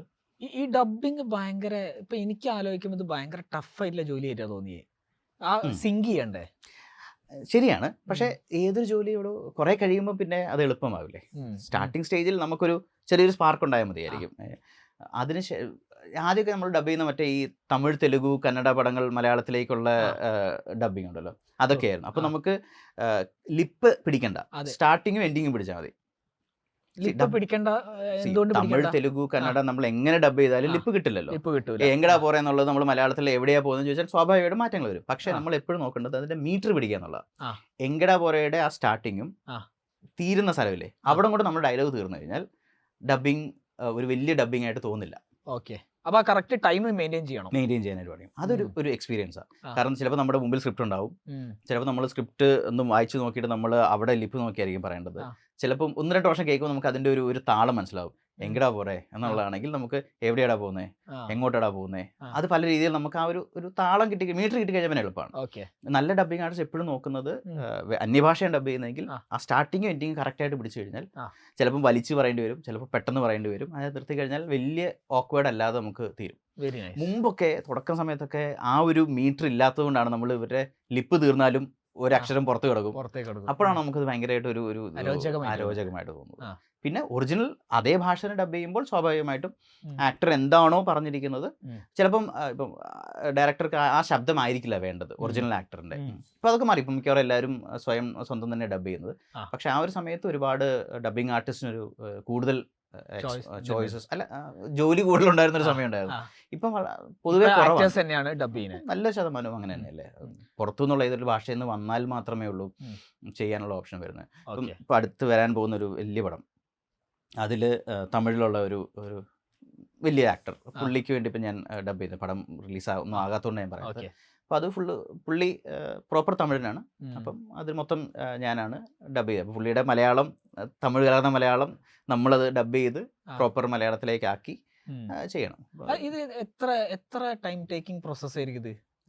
It depends. അപ്പം ഇതനുസരിച്ചിരിക്കും. അതെ. ഇപ്പം താങ്കൾ എത്രയോ ഷോസ് ചെയ്യുന്നു, എത്രയോ പോഡ്കാസ്റ്റ് ചെയ്യുന്നു. ഏറ്റവും ആദ്യം ചെയ്ത പോഡ്കാസ്റ്റിന്റെ ഒരു രീതി ആയിരിക്കില്ലല്ലോ ഇപ്പൊ നമ്മൾ ഇന്ന് ചെയ്യുന്നത്. നമ്മൾ കൂടുതൽ കാഷ്വൽ ആയിക്കൊണ്ടേയിരിക്കുകയല്ലേ. കറക്റ്റ്. നമുക്ക് ഇപ്പോൾ മുമ്പ് ചിലപ്പോൾ നമുക്ക് അടുത്ത് എന്ത് ചോദ്യം ചോദിക്കുമെന്ന് ഈ ഉത്തരം പറയുമ്പോൾ എപ്പോഴും ചിന്തിക്കില്ലേ. പക്ഷെ ഇപ്പം അതിന്റെ ആവശ്യമാണ്. ഇപ്പം ഈ പറഞ്ഞ് നിർത്തുമ്പോൾ ഓട്ടോമാറ്റിക്കലി അടുത്ത ചോദ്യം വരില്ലേ. എനിക്ക് പണ്ട് ഞാൻ ലാൽ സാറിനൊക്കെ ഇന്റർവ്യൂ ചെയ്തൊരു സമയം ഉണ്ടായിരുന്നു, മെറ്റലുള്ള സമയത്ത്. ഭയങ്കര ടെൻഷൻ എന്ന് പറഞ്ഞാൽ ലാൽ സാർ പറയണം, അത് കേൾക്കണം. ആ പറഞ്ഞുകൊണ്ടിരിക്കുന്ന ഒരു നമുക്കറിയാമല്ലോ ഇനി ഒരു 20% കൂടെ ഉള്ള അതിന്റെ ഉത്തരം. അവിടെ തൊട്ട് നമ്മൾ ചിന്തിക്കും അടുത്ത ചോദ്യം എന്ത് ചോദിക്കണം എന്നുള്ളത്. മനസ്സിലാക്കാനും പറ്റണം എന്താണ് പറയുന്നതെന്ന്. ഞാൻ അനാവശ്യമായി വെറുതെ തലയാട്ടിയിട്ടുണ്ട്. ഞാൻ ചിന്തിക്കുന്നത് വേറെന്തെങ്കിലും, അടുത്ത ചോദ്യം അല്ല. പല ഇന്റർവ്യൂവേഴ്സിനും നമ്മളൊക്കെ അനുഭവിച്ചിട്ടുണ്ടാവും. തലയാട്ടും ഭയങ്കരമായിട്ട്, അതിങ്ങനെ മെക്കാനിക്കലി പോകും. പക്ഷെ നമ്മള് മനസ്സിൽ വേറെന്തോ ഒരു ചോദ്യം ഇങ്ങനെ ഉണ്ടായിക്കൊണ്ടിരിക്കുന്ന ഒരു സമയമായിരിക്കും. അപ്പം അങ്ങനെ തന്നെയാണ് ഏതൊരു ജോലി. അങ്ങനെയാണല്ലോ, നിത്യാഭ്യാസി ആനയെ എടുക്കുന്ന പറഞ്ഞ പോലെ the more you do it നമ്മൾ ഓട്ടോമാറ്റിക്കലി. അപ്പൊ അത് കഴിഞ്ഞിട്ട് നിങ്ങൾ മെറ്റയിലേക്ക് പോയി. റെഡ് എഫ് എമ്മിൽ നിന്ന് അല്ല, ആ സമയത്താണ് ഡിജിറ്റലിന്റെ ഒരു സംഭവങ്ങളൊക്കെ വരുന്നത്. നമ്മളൊരു ഫേസ്ബുക്ക് പേജ് തുടങ്ങുന്നു, റെഡ് എഫ് എം കേരള എന്നൊക്കെ പറഞ്ഞിട്ട് 600 ഫോളോവേഴ്സ് ഒക്കെ ഉള്ള. അങ്ങനെ പതുക്കെ യൂട്യൂബിൽ നമ്മൾ കോണ്ടന്റ് അപ്ലോഡ് ചെയ്യാൻ തുടങ്ങുന്നു. Hello my dear wrong number എന്ന് പറഞ്ഞിട്ട് പ്രാങ്ക് കോൾസ് ഉള്ള ഒരു ഇപ്പോഴും ഉണ്ടെന്ന് തോന്നുന്നു റെഡ് എഫ് എമ്മിൽ. അത് ഭയങ്കര അടിപൊളി സെഗ്മെന്റും. അതെ, പറ്റിക്കപ്പെടാൻ ആളുകളുള്ളത്തോളം കാലം പറ്റിക്കാൻ ആളുണ്ടാവും പറഞ്ഞാലേ. ഈ സാധനം പതുക്കെ യൂട്യൂബിലേക്ക് നമ്മൾ പുഷ് ചെയ്യാൻ തുടങ്ങി. അപ്പം നമ്മുടെ ആ ഒരു കോള് ഓഡിയോ അങ്ങനെ എടുത്തിട്ട് പണ്ട് ഭയങ്കര ഫേമസ് ആയിട്ടുള്ള വാവാ സുരേഷ് ആണോ എന്ന് ചോദിച്ചിട്ട് ഒരാളോട് ചോദിക്കുന്ന ഒരു ഇതുണ്ടായിരുന്നു. ആ സമയത്ത് അത് എനിക്കൊരു 1 മില്യൺ ഒക്കെ അടിച്ച ഒരു പതുക്കെ. പക്ഷെ അവിടെ വീഡിയോ ഉണ്ടാവില്ല. വീഡിയോ ഇല്ല. നമ്മൾ എന്താ വെച്ചാല് ഞാൻ ആ സമയത്ത് ചെയ്തതായിട്ട് ഡിജിറ്റലൊക്കെ ഹാൻഡിൽ ചെയ്യാൻ തുടങ്ങിയിരുന്നു. നമ്മൾ നമ്മുടെ ആർട്ടിസ്റ്റിനെയൊക്കെ ഒരുമിച്ചിരുത്തിയിട്ട് ചുമ്മാ കുറെ ഫോട്ടോസ് എടുത്തു, ഇത് ചെയ്യുന്നത് പോലെ. പിന്നീട് മനസ്സിലായി. എന്നിട്ട് അവനെ നമ്മള് പഴയ വിൻഡോസിൽ മറ്റേ മൂവി മേക്കറില്ലേ, മൂവി മേക്കറിൽ അതിനെ ഒരു വീഡിയോ ആക്കിയിട്ട് വിത്ത് ഫോട്ടോസ് ഒരു ഓഡിയോ വെച്ചിട്ട് ഇവനെ ഇട്ടു. എല്ലാം ഉടായിപ്പാണല്ലേ. അല്ല, അതല്ലേ പറ്റുള്ളൂ. അങ്ങനല്ലേ പറ്റുള്ളൂ. അന്ന് ഡിജിറ്റലിന് വേണ്ടി ഇൻവെസ്റ്റ് ചെയ്യാനൊന്നും ഒരിക്കലും ഒരു കമ്പനിക്ക് ചിന്തിക്കാൻ പറ്റുന്ന സമയമല്ലോ. ഐ എം ടോക്കിംഗ് അബൌട്ട് 2011, 12, 13 ഒക്കെ ജസ്റ്റ് വരുന്ന സമയം. എക്സാക്ട്ലി. അപ്പൊ അങ്ങനെ ഈ സാധനം ചെയ്തപ്പോൾ നമ്മളെന്തോ ഡിജിറ്റൽ അറിയുന്ന ഒരു വ്യക്തിയായി മാറിക്കൊണ്ടിരിക്കുകയാണ്. ചെന്നൈയിൽ കേരളത്തിൻ്റെ സൺ നെറ്റ്വർക്ക് എന്ന് പറയുമ്പോൾ radio division, red F M ഉണ്ട്, സൂര്യൻ എഫ് എം ഉണ്ട്. എല്ലാവരുടെയും ഒരു മീറ്റിങ്ങിൽ ഞാൻ കേരളത്തിനെ റെപ്രസെന്റ് ചെയ്തുകൊണ്ട് പോയി ഡിജിറ്റലിനെ കുറിച്ച് സംസാരിക്കാൻ. നമുക്ക് ആകെ ഡിജിറ്റലിനെ കുറിച്ച് അറിയുന്നത് എങ്ങനെ ഒരു തംബ്നെയിൽ ക്രിയേറ്റ് ചെയ്യണം, എങ്ങനെ ഒരു യൂട്യൂബിൽ വീഡിയോ അപ്ലോഡ് ക്ലിക്ക് ബെയ്റ്റി ആയിട്ടുള്ള, ക്ലിക്ക് ബെയ്റ്റ് എന്നുള്ള വാക്കറിയില്ല, ക്ലിക്ക് ബെയ്റ്റി ആയിട്ടുള്ള ഒരു ടൈറ്റിൽ കൊടുക്കണം, ഡിസ്ക്രിപ്ഷൻ, ഇത്രേ ഉള്ളൂ. ഞാൻ ഇത് വെച്ചിട്ട് ഒരു പ്രസന്റേഷൻ ഉണ്ടാക്കി. ഒരു 4-5 ഇതുള്ള ഇതാണ് യൂട്യൂബ്, ഇങ്ങനെയാണ് നമ്മൾ ഇങ്ങനെ ചെയ്ത്, ഇപ്പോൾ ഈ ബാബ സുരേഷിൻ്റെ ഈ സാധനം നമ്മൾ ഇങ്ങനെ ചെയ്തു, അപ്പോൾ അതിന് ഇത്ര വ്യൂസ് കിട്ടി എന്നൊക്കെ പറഞ്ഞപ്പം അവിടെയുള്ള എൻ്റെ സീനിയേഴ്സ് വിചാരിച്ചു എനിക്കെന്തോ ഭയങ്കരമായിട്ട് ഡിജിറ്റൽ അറിയാം. ബ്രോ നമ്മുടെ കോൺഫിഡൻസ് ആണല്ലോ നമ്മളെ മുമ്പോട്ട് കൊണ്ടുപോകുന്നത്. അതെ, ചില സമയത്ത് ഇപ്പം ഇവിടെ ഇരുന്ന് താൻ ചോദിക്കുന്ന ചോദ്യത്തിന് എനിക്ക് ഉത്തരം അറിയില്ലെങ്കിലും അതിനെ എങ്ങനെ കോൺഫിഡൻ്റായി വേറെ രീതിയിൽ അതിന് ഉത്തരം പറയാൻ ശ്രമിക്കുക എന്നുള്ളതാണ്. അതെ, അങ്ങനെ ഞാൻ പറഞ്ഞപ്പോൾ നമ്മുടെ അന്ന് സിഇഒയും സൂര്യൻ എഫ്എമ്മിൻ്റെ ഹെഡും ഒക്കെ വിചാരിച്ചു okay this guy knows something about digital. എനിക്ക് ഒരാഴ്ച കഴിഞ്ഞപ്പോൾ ഒരു കോൾ വന്നു, ചെന്നൈയിലേക്ക് വരുന്നു എന്നുള്ളത്, ഒരു പ്രൊമോഷനൊക്കെ ആയിട്ട് ഫുൾ സൗത്ത് ഇന്ത്യയുടെ റെഡ് FM സൂര്യൻ എഫ്എമ്മിൻ്റെ 25-30 സ്റ്റേഷൻസ് ഉണ്ട്, ഡിജിറ്റൽ ഹെഡായിട്ട്. 2014 ഒക്ടോബർ കല്യാണം കഴിയുന്നു, ഡിസംബറിൽ ഞങ്ങൾ ഇവിടുന്ന് തിരിച്ച് ചെന്നൈയിലേക്ക് പോയി. ഇതല്ല ഷട്ടിലടി തന്നെയല്ലേ അന്ന് നമ്മളത് ഓക്കെ പറയാനായിട്ട്. കാരണം ഞാൻ നേരത്തെ പറഞ്ഞല്ലേ അജയ് മാത്തുക്കുട്ടിയും ടെഡി എന്ന് പറയുന്ന ഇവർ രണ്ടുപേരോട് ഞാൻ അന്ന് റെഡിലുണ്ടായിരുന്ന രണ്ടുപേരോട്, ടെഡി സി കേരളത്തിൻ്റെ സെയിൽസ് ഹെഡാണ്. അപ്പം ഇവരോട് രണ്ടു ചോദിച്ചു, ഇവർ നീ ധൈര്യമായിട്ട് പോടാന്ന് പറയുന്നു. കാരണം ആ സമയത്ത് 2013 കുള്ളൻ്റെ ഭാര്യ സംഭവിക്കുന്നത്. അപ്പോൾ സിനിമ ചെയ്യണമെന്ന് ആഗ്രഹമുണ്ട്, ഡബ് ചെയ്യണമെന്ന് ആഗ്രഹമുണ്ട്, പക്ഷേ ചെന്നൈയിലേക്ക് പോയി കഴിഞ്ഞാൽ ഇതൊന്നും നടക്കില്ല എന്നുള്ള പേടിയുണ്ട്, പക്ഷേ കരിയർ വേണമെന്നൊരു സാധനമുണ്ട്, കല്യാണം കഴിഞ്ഞതേ ഉള്ളൂ. ഞാൻ പിന്നെ രണ്ടും കൽപ്പിച്ച് ചെന്നൈയിലേക്ക് പോയി. സിനിമ എന്തെങ്കിലും തിരിച്ചു വരുമ്പോൾ ചെയ്യാം, പെട്ടിയെടുത്ത് പോയി. പെട്ടിയെടുത്ത് പോയല്ല, സത്യം പറഞ്ഞാൽ അന്നൊരു ബീറ്റുണ്ട്. രാവിലെ 5 മണിക്ക് ഇറങ്ങുന്നു, വൈകിട്ട് ചെന്നൈയിൽ ചെല്ലുന്നു ഒറ്റയ്ക്ക്. വൈഫിനൊക്കെ പിന്നെ കൊണ്ടുപോയത്, നേരെ പിറ്റേ ദിവസം രാവിലെ പോയി ജോയിൻ ചെയ്യുന്നു. അവിടെ YMCയിൽ ഒരു മാസം താമസിക്കുന്നു. ഡിജിറ്റൽ ഹെഡ് ആവുന്നു. അങ്ങനെ ഡിജിറ്റൽ ഹെഡ് ആയി പോകുന്നു, ആകുന്നു എന്നല്ല, ആയി പോകുന്നു. അന്ന് എന്നെക്കാട്ടിലും നന്നായി ഡിജിറ്റൽ അറിയുന്നവരാണ് അന്ന് എൻ്റെ ടീമിലുണ്ടായിരുന്നത്. അൺഫോർച്ചുനേറ്റ്ലി പൂവിത, കൃഷ്ണ ഇവർക്കൊക്കെ എക്സ്പീരിയൻസ് ഇത്തിരി കുറവായതുകൊണ്ട് ഒരു മാനേജർ പൊസിഷനിലേക്ക് അവർക്ക് എത്താൻ പറ്റില്ല എന്നുള്ളത് മാത്രമേ ഉള്ളൂ. ഞാൻ അവിടെ കൊണ്ട് നമ്മൾ പ്രതിഷ്ഠിച്ചു. പിന്നീട് ലൈഫ് ഭയങ്കരമായിട്ട് ഡ്രാസ്റ്റിക്കലി ചേഞ്ച് ചെയ്യും. കാരണം ചെന്നൈയിൽ നമ്മുടെ ഒരു രണ്ടാമത്തെ ഒരു വർഷങ്ങളായിരുന്നല്ലോ. ഒന്ന് വന്ന് തിരിച്ചു പോകുന്ന രണ്ടാമത്തെ ഒരു റീവിസിറ്റിൽ ഭയങ്കരമായിട്ട് കാര്യങ്ങൾ മാറി. പിന്നീടാണ് മറ്റേ സംഭവിക്കുന്നത്. ഓക്കെ, അപ്പോൾ ഇവിടെ പോയിട്ട് അവിടെ എത്ര കാലം നിന്നു ചെന്നൈയിൽ ഈ ഒരു ഡിജിറ്റൽ ഹെഡ് ആയിട്ട്? സൺ നെറ്റ്വർക്കിൽ മൊത്തം 5 വർഷമായിരുന്നു ഉണ്ടായിരുന്നു. അപ്പോൾ അതിലൊരു 3 വർഷം ഇവിടെ റെഡ് FMലായിരുന്നു, 2 വർഷം 2014-15 16ലാണ് ഞാൻ മെറ്റയിൽ ജോയിൻ ചെയ്യുന്നത്. 16 ഒക്ടോബറിലാണ് മെറ്റയിൽ ജോയിൻ ചെയ്യുന്നത്. ഓക്കെ, ഇനിയാണ് കഥ ആരംഭിക്കുന്നത്. ഓക്കെ, നിങ്ങളെ ഓൺലൈൻ ബിസിനസ് പഠിപ്പിക്കാൻ വേണ്ടി ഞങ്ങൾ 50-ൽ പരം എപ്പിസോഡുകൾ ചെയ്തിട്ടുണ്ട്. എന്നിട്ടും പലരും നമ്മളടുത്ത് ഹെൽപ്പ് ചോദിച്ചു വരാറുണ്ട്. ഇപ്പം അതിനൊരു പെർമനൻറ്റ് സൊല്യൂഷൻ നമ്മൾ ഉണ്ടാക്കിയിട്ടുണ്ട്. താഴെയുള്ള യൂട്യൂബ് ഡിസ്ക്രിപ്ഷനിൽ നമ്മൾ വാട്സാപ്പ് നമ്പർ ഉണ്ട്, അവിടെ വന്ന് ചോദിച്ചു കഴിഞ്ഞാൽ നിങ്ങൾക്ക് ഹെൽപ്പ് കിട്ടും. അപ്പോൾ നിങ്ങൾ മെറ്റയിൽ എത്തുന്നതിൻ്റെ മുമ്പ് ഡിജിറ്റൽ ഹെഡായി. ഈ സിനിമ എപ്പോഴാണ് സംഭവിക്കുന്നത്? ഡബിങ് ആർട്ടിസ്റ്റ് ആയി, അത് അതിൻ്റെ മുമ്പ് തന്നെ ആയില്ലേ? ഏകദേശം ആ ഒരു കാലഘട്ടത്തിലാണ്. ആക്ടിങ് എപ്പോഴാണ് സംഭവിക്കുന്നത്? ഇതുവരെ പറഞ്ഞത് ഒന്നും നമ്മൾ പ്ലാൻ ചെയ്തായിരുന്നല്ലോ. അതേപോലെ തന്നെ സംഭവിച്ച ഒരു കാര്യമാണ്. ഞാൻ റേഡിയോ ബാങ്കിൽ വർക്ക് ചെയ്യുമ്പോൾ അവിടെ RJ മുരുകൻ എന്ന പേരിൽ മനുചേട്ടനോട് ഷോ ചെയ്യുന്നുണ്ടായിരുന്നു. ബിഗ് ബി മുരുകൻ എന്ന് പറയുന്ന ഷോ ആണ്. അപ്പം മനുചേട്ടനും അമലേട്ടനും ഒക്കെ ഒരുമിച്ച് പഠിച്ച അവരൊരു ഫ്രണ്ട്സാണ്. അപ്പം മനുചേട്ടനോട് അമലേട്ടൻ ഇങ്ങനെ ഒരു പൊക്കം കുറഞ്ഞ, എന്നാൽ പുള്ളിയേക്കാൾ, ഈ മനുചേട്ടനും ഇത്തിരി പൊക്കം കുറവാണ്, പക്ഷേ പുള്ളിയെക്കാട്ടിലും ഇത്തിരി കൊണ്ട് പ്രായം കുറഞ്ഞ പൊക്കം കുറഞ്ഞ ഒരാൾ ആരെല്ലാം ഉണ്ടെങ്കിൽ പറയാം, അവരേതൊരു കാഷ്വൽ ഡിസ്കഷനിൽ സംഭവിച്ചപ്പോൾ ഞാൻ എപ്പോഴും റെഡിലേക്ക് മാറി. പക്ഷേ മനുഷ്യൻ എന്നെ വിളിച്ചിട്ടാ ഇങ്ങനെ അമല ഇങ്ങനെ ഒരു കാര്യം പറയുന്നുണ്ട്, നിനക്കൊന്ന് പോയി നോക്കാമെന്ന് ചോദിച്ചു. അതിനെന്താ സന്തോഷം, നമ്മൾ ജീവിക്കുന്ന പോലെ അതിന് വേണ്ടിയായിരുന്നല്ലോ. പക്ഷെ ആ ഒരു പോയിന്റ് നിങ്ങൾ അവരുടെ അടുത്തൊക്കെ പണ്ട് ഡിസ്കസ് ചെയ്തിട്ടുണ്ട്, എനിക്ക് അഭിനയിക്കാൻ താല്പര്യമുണ്ട്. എനിക്ക് തോന്നുന്നില്ല, നമ്മൾ ചില കാര്യങ്ങളെ നമ്മൾ മനസ്സിൽ ആഗ്രഹം ഉണ്ടെങ്കിൽ നമ്മൾ പറയേണ്ട പോലെ ആവശ്യമില്ലാത്ത ചില കാര്യങ്ങളിലൂടെ അങ്ങനെ ആ സാധനം അവർക്ക് കിട്ടിയിട്ടുണ്ടോ? പ്രോബബ്ലി. പിന്നെ കുള്ളൻ്റെ ഭാര്യ എനിക്ക് കിട്ടിയതിൽ ഒരു പക്ഷേ ഹൈറ്റ് ഒരു വലിയ ഫാക്ടർ ആയിരുന്നിരിക്കണം. ഇപ്പം ഒരിക്കലും ഷാന് കിട്ടാത്തൊരു റോളായിരിക്കും അത്. ട്രൂ ട്രൂ അല്ലേ? അമിതാഭ് ബച്ചന് പോലും ചെയ്യാൻ പറ്റാത്ത റോളാണ് കുള്ളൻ്റെ ഭാര്യ. ഒരിക്കലും ചെയ്യാൻ പറ്റില്ല, അങ്ങനെ പറയാൻ പറ്റുന്ന റോളാണല്ലോ. അപ്പം അങ്ങനെ ഞാൻ പോയി അമലേട്ടനെ കണ്ടു. അതൊരു വലിയ കഥയാണ്. അമലേട്ടനെ കാണുന്നു. അപ്പം അതിനു മുമ്പ് പരസ്യങ്ങളൊക്കെ ചെയ്യുന്നത്, അപ്പം അൻവർ റഷീദ് ഒക്കെ ഉണ്ട് അവിടെ, അമ്പുക്ക എന്ന് പറയും, അമ്പുക്കൊക്കെ അവിടെ ഉണ്ട്. അപ്പം ധാത്രിയുടെ ഒരു ആഡൊക്കെ ഞാൻ വോയിസ് ഓവർ ചെയ്തപ്പം നല്ല രീതിയിൽ അതൊക്കെ ചെയ്തപ്പം ഒരു പരിചയമുണ്ട്, പക്ഷെ അമലേട്ടനെ പരിചയമില്ല. അപ്പോൾ ഞാൻ ചെല്ലുന്നു, അവരൊക്കെ അവിടെ ഉണ്ട്, ഞാൻ ഹായ് പറയുന്നു, അമലേട്ടൻ ഇതുപോലെ ഇരിക്കുകയാണ്. അമലേട്ടൻ നോക്കി, പുള്ളി ഒരു ഇത്തിരി സ്ലോ ആയിട്ടാണ് കഥകൾ പറയാറ്. പുള്ളി ഇങ്ങനെ ചിന്തിച്ച് എല്ലാ ക്യാമറയും ആംഗിളും ഒക്കെ മനസ്സിൽ ചിന്തിച്ചായിരിക്കും പറയുന്നത്. അല്ലെങ്കിൽ ഇങ്ങനെ ഒരു 20 മിനിറ്റ്സിൻ്റെ ഒരു സംഭവം എന്നൊക്കെ പറയുന്നു. അങ്ങനെ കഥ പറയാനായിട്ട് എനിക്ക് നമ്മളേട്ടൻ ഒരു 2 മണിക്കൂറോളം വളരെയധികം പുള്ളി ഇൻവോൾവ് ആയിട്ട് അതിങ്ങനെ പറഞ്ഞ് ജിനു ഇങ്ങനെ പോകുന്നു അതിങ്ങനെ പുള്ളി ഭയങ്കര സിനിമാറ്റിക് ആയിട്ടാണ് പറയുന്നത്. ഉള്ളിലുള്ള ഒരു സിനിമാറ്റോഗ്രാഫർ ഉണ്ടല്ലോ, അങ്ങനെ പറഞ്ഞ് അന്ന് കഥയിൽ ചെറിയ വ്യത്യാസങ്ങളൊക്കെ ഉണ്ടായിരുന്നു. അപ്പോൾ ഇതിൻ്റെ പ്രശ്നം അതല്ല. ഇപ്പോൾ കഥ ഞാൻ കേൾക്കുന്നു, ഞാൻ നേരത്തെ പറഞ്ഞ പോലെ ഒരു 50% ഒക്കെ എത്തിയപ്പോഴേക്കും എനിക്ക് ടെൻഷൻ അടിക്കാൻ തുടങ്ങി. ഈ കഥ കേട്ടതിന് ശേഷം നമ്മൾ സാധാരണ നാനയിലൊക്കെ വായിക്കുന്ന ഒരു സാധനമില്ലേ, അത് കഴിഞ്ഞപ്പോൾ മമ്മൂക്ക എഴുന്നേറ്റ് കൈ നിന്നിട്ട് നമ്മളിത് ചെയ്യുന്നു ജോർജ് എന്ന് പറയുന്നു എന്നൊക്കെയുള്ള ചില. ഞാനിപ്പോൾ എന്ത് ചെയ്യും, ഇത് കേട്ട് കഴിഞ്ഞിട്ട് ഞാൻ കൊള്ളാം അമൽ നമ്മളിത് ചെയ്യുന്നു എന്ന് പറയാൻ ഞാൻ ആരാണ്? അപ്പൊ ഇത് ഒരു പിടിയില്ല. അപ്പൊ എനിക്ക് കുറെ ചിന്തിക്കണ പോലെ തന്നെ സ്റ്റെപ്പ് എന്താണ്. അതെ, കുറെ കഴിഞ്ഞപ്പോൾ എനിക്ക് തലയിൽ കഥയില്ല, ഒന്നുമില്ല. ഞാനിങ്ങനെ ഇനി എന്ത് ചെയ്യും, ഇത് എഴുന്നേറ്റ് പുള്ളി എന്നൊരു കഥ നല്ലതാണെന്ന് ചോദിച്ചാൽ ഞാനെന്ത് പറയും? ഉണ്ണിയേട്ടൻ എഴുതിയ കഥയാണ്, ഇതൊക്കെ നമ്മൾ നല്ലതാണെന്ന് പറയാൻ നമ്മളാരാണ്? അപ്പോൾ ഇങ്ങനെ പറഞ്ഞിട്ട് ലാസ്റ്റ് കഥ കഴിയുന്നു. അന്ന് ചെറിയ വ്യത്യാസങ്ങളൊക്കെ ഉണ്ടായിരുന്നു ക്ലൈമാക്സിൽ. എന്നിട്ട് ഞാനിങ്ങനെ കൊള്ളാം. അപ്പം പുള്ളിയുടെ ഒരു ഒരു ഒരു ഒരു ഒരു ഹമ്പിൾ ബിഹേവിയർ പുള്ളി എങ്ങനെയുണ്ട് ജിരു എന്നൊക്കെ ചോദിക്കും. ഞാനിങ്ങനെ അവനേട്ടാ എനിക്കിഷ്ടമായി, നല്ല രസമുണ്ട്. ഓക്കെ. അല്ലാതെ എന്നോട് ചെയ്യുന്നോന്നോ ഞാൻ ചെയ്യുന്നോ അങ്ങനെ ഒന്നും സംഭവിച്ചില്ല അവിടെ. പക്ഷേ അപ്പോൾ ഞങ്ങൾ മാത്രം ആ റൂമിലിരിക്കുന്നത്. അമലേട്ടൻ പറഞ്ഞു, ജിനു ഞാൻ ഒരു വൃത്തികേട് ചെയ്തോട്ടെ. ഇങ്ങനെ ഷോയിൽ പറയാൻ പറ്റുമെന്ന് അറിയത്തില്ല. ഒരു സെക്കൻഡ് ഞാൻ ദൈവമേ കാസ്റ്റിംഗ് കൗച്ചാണോ? കാരണം അമലേട്ടൻ അങ്ങനെയാണ് പറഞ്ഞത്. ജിനു ഞാൻ ഒരു വൃത്തികെട്ട് ചെയ്തോട്ടെ, നിങ്ങൾക്ക് തമ്മിലുള്ള സാധനം കിട്ടിയെന്ന് എനിക്കറിയില്ല. ഞാൻ അമലേട്ടൻ എഴുന്നേറ്റ് പോയി. സത്യമായിട്ട് നമ്മുടെ മനസ്സിൽ അറിയില്ലല്ലോ, സിനിമയിലേക്ക് കൊണ്ട് കാലെടുത്ത് വെക്കുന്ന ഒരു സമയം ഇത് എന്താണെന്ന് അറിയത്തില്ല. കൗച്ചിലാണ് ഇരിക്കുന്നത്, കേട്ടിട്ടേ ഉള്ളൂ. അമലേട്ടൻ ഇത്രയും നല്ലൊരു മനുഷ്യൻ ഞാൻ കണ്ടിട്ടില്ല. പക്ഷേ ആ ഒരു സെക്കൻഡ് ഞാനിങ്ങനെ, എന്നിട്ട് പുള്ളി തിരിച്ചു വന്നു. അതിൻ്റെ അടുത്ത സ്റ്റെപ്പ് ഒന്ന് എഴുന്നേറ്റിട്ട് ആ ഭിത്തിയോട് ചേർന്ന് നിൽക്കാമോ എന്ന് ചോദിച്ച്.